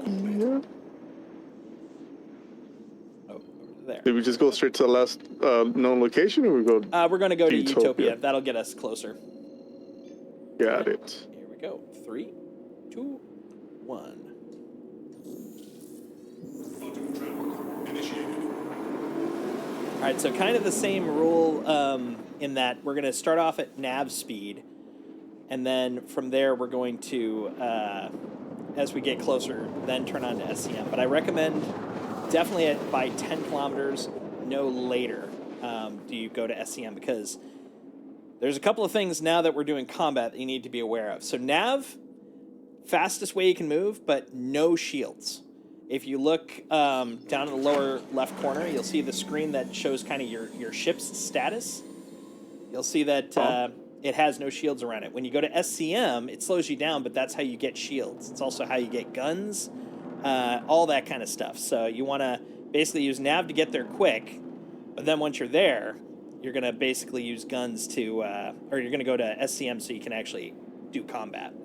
The second thing is we want to stay high for the moment, because the higher we are on the planet, the faster we go. So you want to literally keep that horizon line, and then you'll see the yellow diamond kind of below your targeting stuff, basically kind of through the cockpit. Okay. The reason you want to do that is if you keep yourself at the level we're at now, you don't have atmosphere. Atmosphere will slow your ship down, so it'll take longer to get there. So if we stay above, okay. we can fly down. It's kind of like the same principle between, like why we fly at 40,000 feet instead of like 5,000 feet. Even though it's higher, you're able to fly faster because there's less air and all that kind of stuff. See, even a detail like that is just insane to me, because how do you program something like that? That's crazy for me. Yep. Volumetrics, man. What? It's fun. It's fun stuff. So once you get to about 10, what I'd recommend is go to SCM, and then use that the middle mouse click to go into missile mode. And I'm going to have you try shooting a missile at it first. But before you fire, I'm going to walk you through how missiles work, basically. Got it.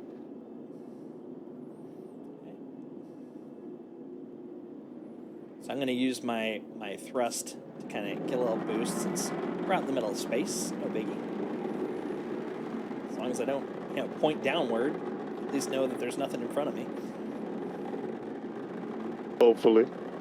Right? I'm telling you, those trees are wily. You gotta be careful of those trees, dude. They're dangerous.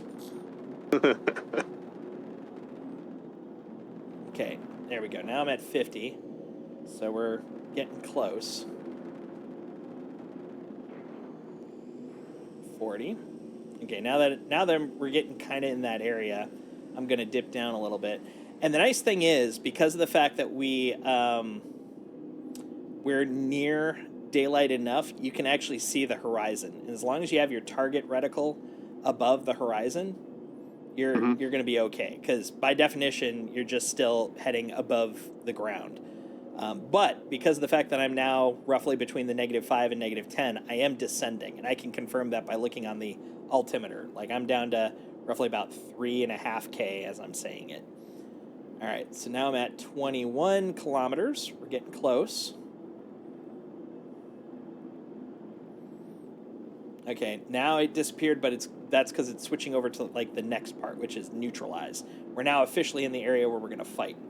So I'm at about 10, Robbie Brendel.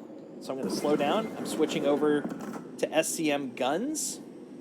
Welcome to the gun show. And now I'm going to switch over to missile. So you can do the same thing. Yeah, I got that. All right. Oh, hold on. Got a guy up above. That's me. Oh, that Jeffrey Deacon. It's a PC. Oh, I got him. All right, so Jeffrey Deacon up here. We're going to deal with him first. So in missile mode, you'll notice that on the right-hand side, you have a number of missiles, and you also have like a bar that indicates like how close you are to range. If you go above the bar, you can't hit. If you go below the bar, you can't hit. So you want to stay in that middle range. Once you see a circle targeting around, like if you could see me, that's when you can fire. So I'm going to fire one missile at him. Boom! Okay. So go ahead and point at him, give him a couple of shots.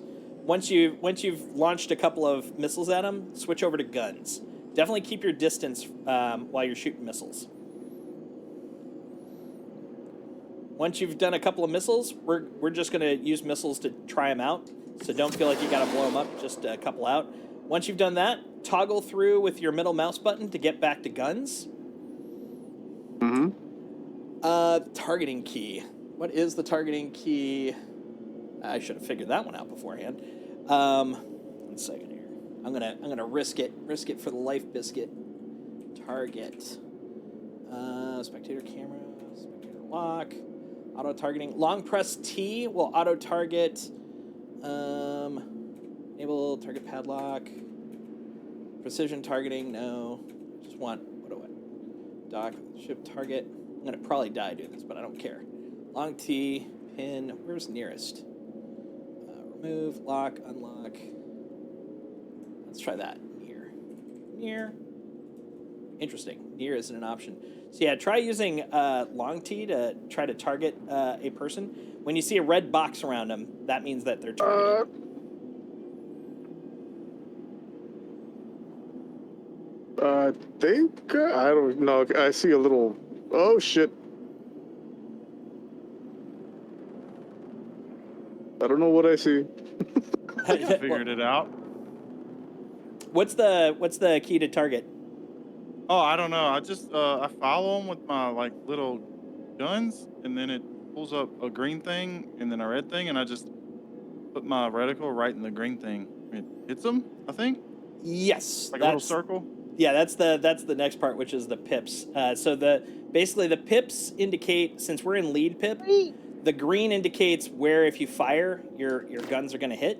So you want to basically kind of line them up to fire your guns, getting the green in there. Oop. I think I'm getting it. Oh God, dang! I think we we intercepted a frickin' reclaimer. So this is another guy that just happens to be there. So definitely keep mobile. Now the thing is, if you see that your shields are going down, definitely get some distance, because you wanna have those shields charged back. Don't get nuts without any shields in the area. Let's see. Yeah, this is the thing we were fighting, the last thing I was fighting while you were helping what's his face get away. This big honky boy.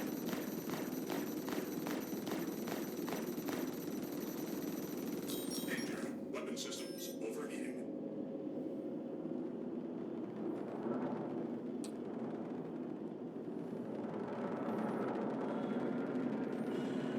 What's the health on this thing?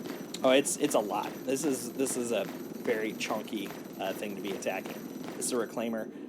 So also definitely keep an eye on who's around you, because you don't want to shoot your teammates, and you definitely don't want to ram into them.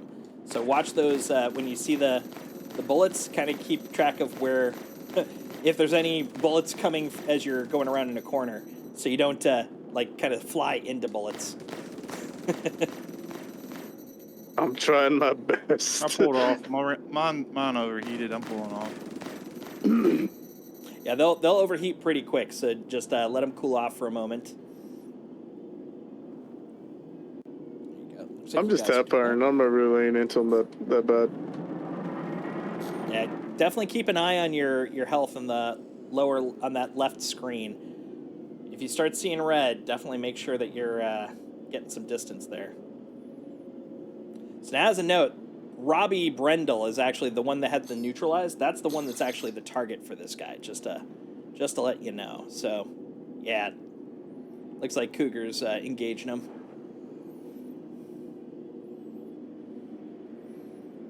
All right, so let's see. Here we go. Hostiles forward. No cube. Oh, interesting. Really? Set to closest 5. Oop! I didn't need that wing. Danger. Shields overheating. Danger. System overheating. System Oh! offline. Low power. I think he got my. Yeah, he got my. My power. So I'm gonna definitely need some support, guys. Don't let him blow me up. I got you. However, I have a feeling. I can't tell because I have no altimeter. Docking request initiated. Docking I think we're request gonna go take a look at the ground.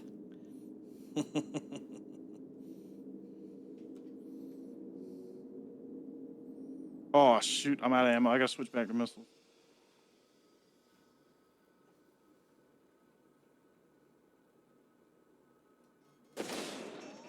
Whee!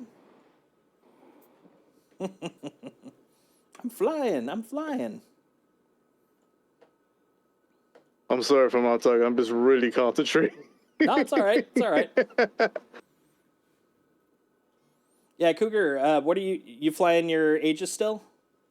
Yep. Come over to me. Pick me up.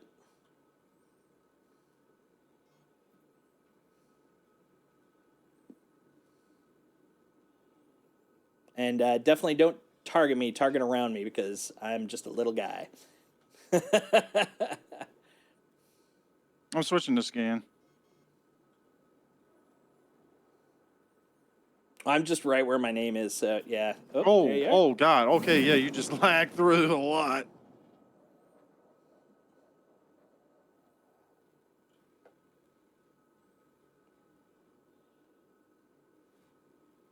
Why does it say you're like 1 kilometer away? Because I'm literally a kilometer away from you right now. I'm watching you fly around me, but not at me. Okay, let me know because it says you're still in the air. Oh, I'm still in assuming the you're on air. the ground. Yeah. I'm not on the ground. You now flew Oh, under there me. you are. I told you, I'm a little guy. I need pickup before I crash into the planet or the moon. You're going above me again. Oh! There you are. You killed me. Oh, That's why I was like, don't head straight at me because I'm a little guy. it says you're still above me. Well, I am. I just bounced right off you. I didn't know I was picking up your body. Whoops. I don't know how to do that. How would I have done that? You just slow down so I can fly over to your ship. You basically get near me. Oh, there we go. I think I'm back. Or I'm dead. I can't tell. I for inventory? Oh yeah, I'm dead. Well, looks like it's up to us to. No, I was ragdoll. I wasn't alive. I was ragdolled.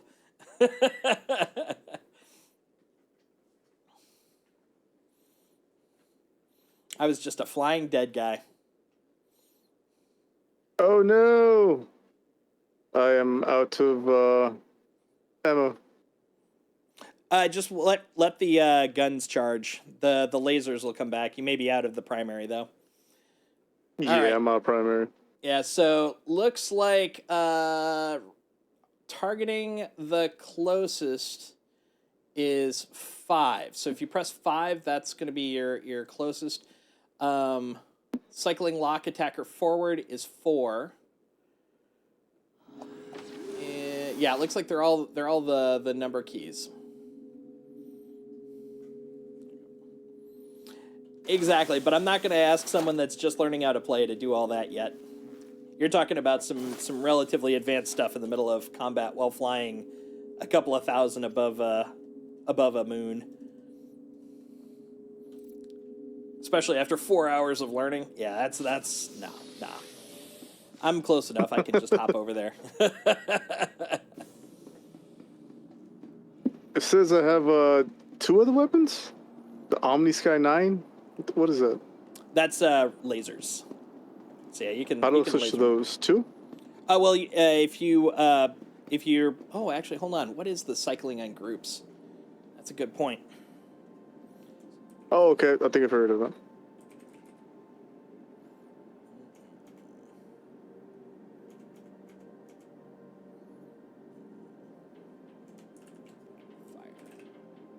Mining laser. Fire focused. Firearm attack.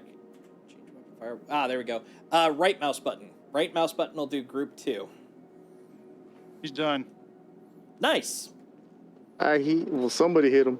I was gonna say I did it. I was like, no, I saw Kruger. Congrats. No, I probably didn't do it. Well, I was so focused.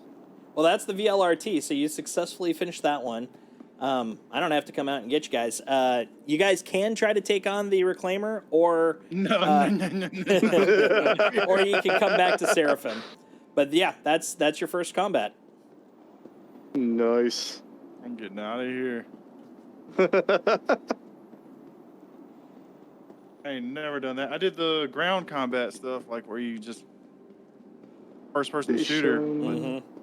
We'll do a couple more. We'll do a couple more dogfights at the beginning of the next one, and then we'll go into FPS, just so you can kind of get a feel for it a little bit more. But nice. That's great.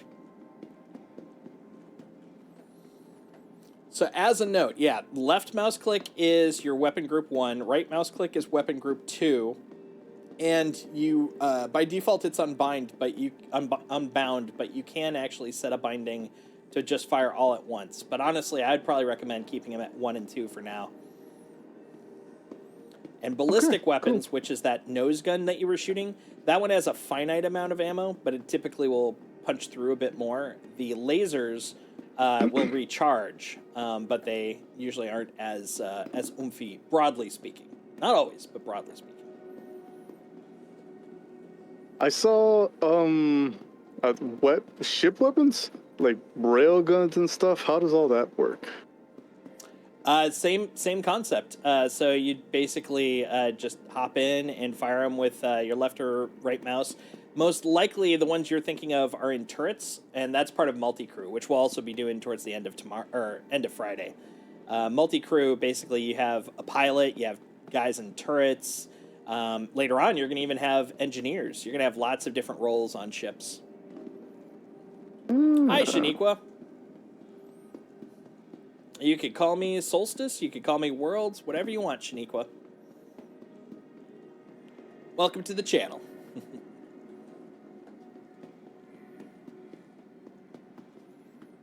Nice. It looks like Cougar's here. And Kabuto's not too far behind. Yeah. Still a little far off. No worries. So yeah, just come in and land at one of the private hangars. I'll be at the ASOP terminals, and then just store your ship, and you're basically good for today. Ooh. Okay. Whoa. Okay. The game's just glitching out on me. Because I was right in front of the station, then I wasn't. Oh, what's up? Yeah, that'll happen. Oh, I was asking Shaniqua in chat, have you been playing Star Citizen at all, or are you curious about it? What brings you to this neck of the woods?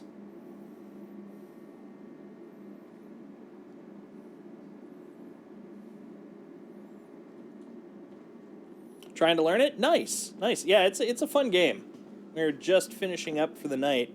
Spent the last few hours going through the basics, walking through things, so that the 2 pilots that I'm flying with here got the basics. Nice. Just started exploring. That's cool. That's great. What do you think of it so far?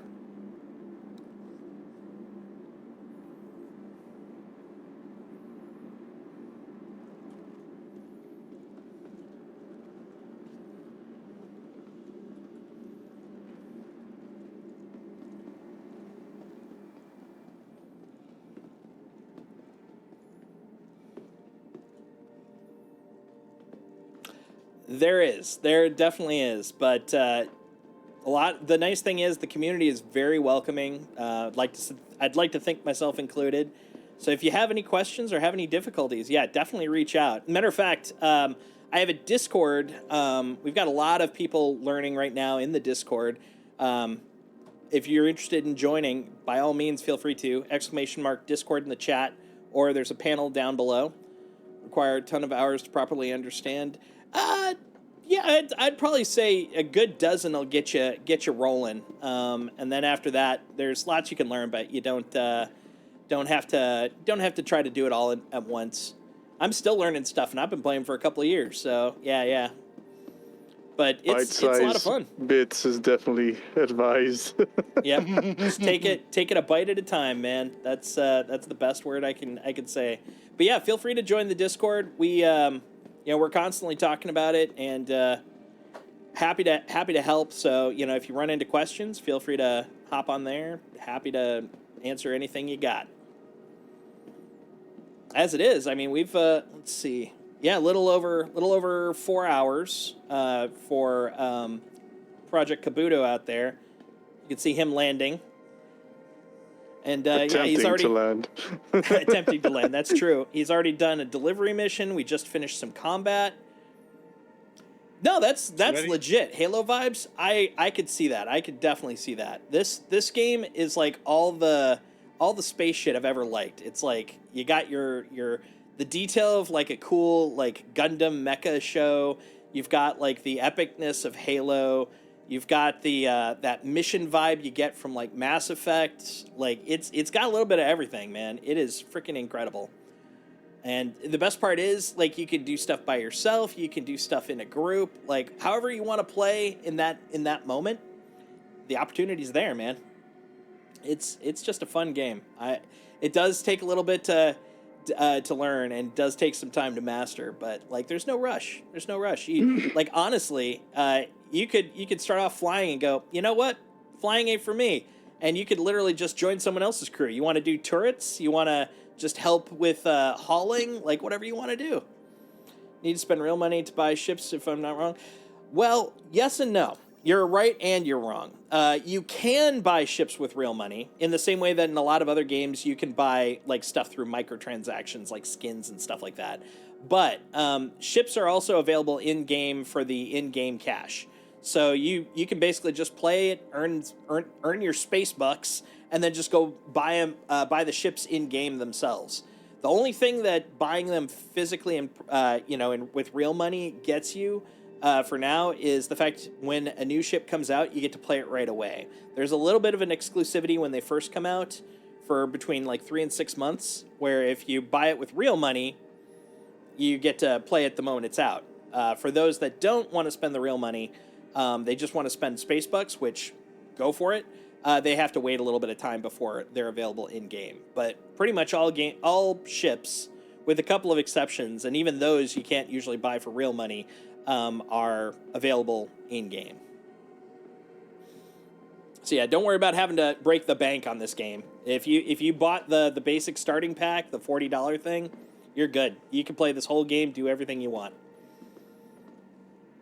It's dummies like me that spend the real money, that the real world cash, that then make it a little easier for everyone else. Because I'll bring out my big fancy ships, and then everyone can fly in those, or we can just play in our our fighters and our like smaller multi-role ships, and that's the stuff that everybody else can bring along with too. I was on a stream yesterday. He told me that he spent $600. Oh, or 6,000. Yeah, no, I've spent quite a bit too. So yeah, no, I'm one of those dummies. I tell you, man. But most of it, the big reason that they're doing it is it's part of how they're funding this game. this is a pretty freaking expensive venture what they're doing, and so doing these real world, they're actually not even technically purchases; they're pledges, and you're just getting the ship as part of it. They're doing it primarily so that they can fund this stuff, so that the person with the $40 doesn't have to spend, like $6,000 or whatever dollars. But fortunately, I don't mind doing it, and I'll be that dummy. I'll be that guy. Well, congratulations, Kabuto. Day 1 of flight school is complete. Yeah, you landed. Yeah, you only died once, right? Yeah. Yeah, that's not bad, honestly. I mean, seriously, I think we all died once, so mission accomplished. Or twice for me. All I died more right. than you two. So there you go. Congrats. I'm just under the average. I love it. Well, way to go, man. And thanks for coming by, Cougar. I'm glad you were able to swing by and kind of dig into the adventure with us as well. Oh, yeah, no problem. I'll be back. What is it? Friday's your next one? Friday, yeah. And we might be able to start a little earlier. I'll talk to you guys in Discord. We'll see what we can concoct. But at latest, it'll be about the same time, about 7 Pacific, and we'll finish up the flight school and then get you your wings, Kabuto. Yeah, sounds good.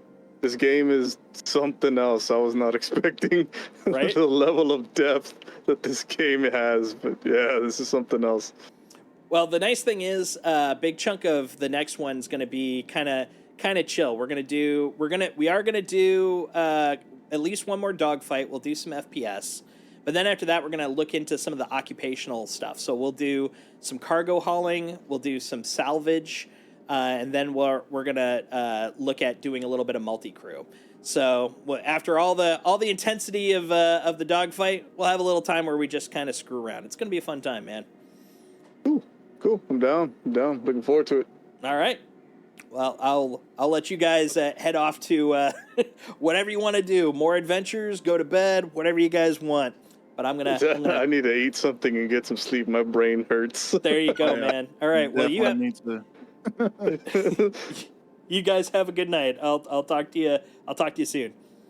Yep. Later. Later, man. Nice to See meet ya. you, Cougar. Yep. You too. See you guys. So far, I'd say that was pretty good, though. Yeah, we'll definitely be doing a Bevic Center run on Friday too. Definitely. I won't be on tomorrow. I've got some other plans. Life. But yeah, Friday we will. We'll definitely be starting early enough to do the anvil check, and then we will be doing the last of the 2 flight schools. But yeah, I'd say the 2 students are taking off with flying colors. Pun not intended, but now I'm going to embrace it. Pun's now intended. But it was pretty freaking good. It was pretty freaking good. And yeah, as promised, once we finish the flight school, we're gonna award Kabuto with a game package. He's gonna have the Invictus Aegis, so he's gonna have the cool ass paint just like me. It's gonna be great. But yeah, I think for the moment, I am also a little bit tired. It's been fun, but whew, bit draining. Yeah, we'll definitely be doing the finger push-ups for Saturday. Got to make sure my F5 and my left click are good to go, man. But it's been fun. I hope you guys had a good time. I hope you had a blast either playing or watching, depending on who we're talking to. I will be back on Friday, TBD, at latest 7, but I'll definitely keep you guys apprised. And yeah, more fun will be had. Whew. It'd be nice. Unlikely. Fridays are not usually the best days for Briku, but we'll see. If he can, it'd be freaking great. But yeah, I have no idea. But we'll figure it out. But for now, my name is Jason, aka Solstice. This is Worlds Told. Thank you, everybody, for hanging out. Have a good night. Ciao, you guys. Oh, yeah, and check out the Discord. Bye.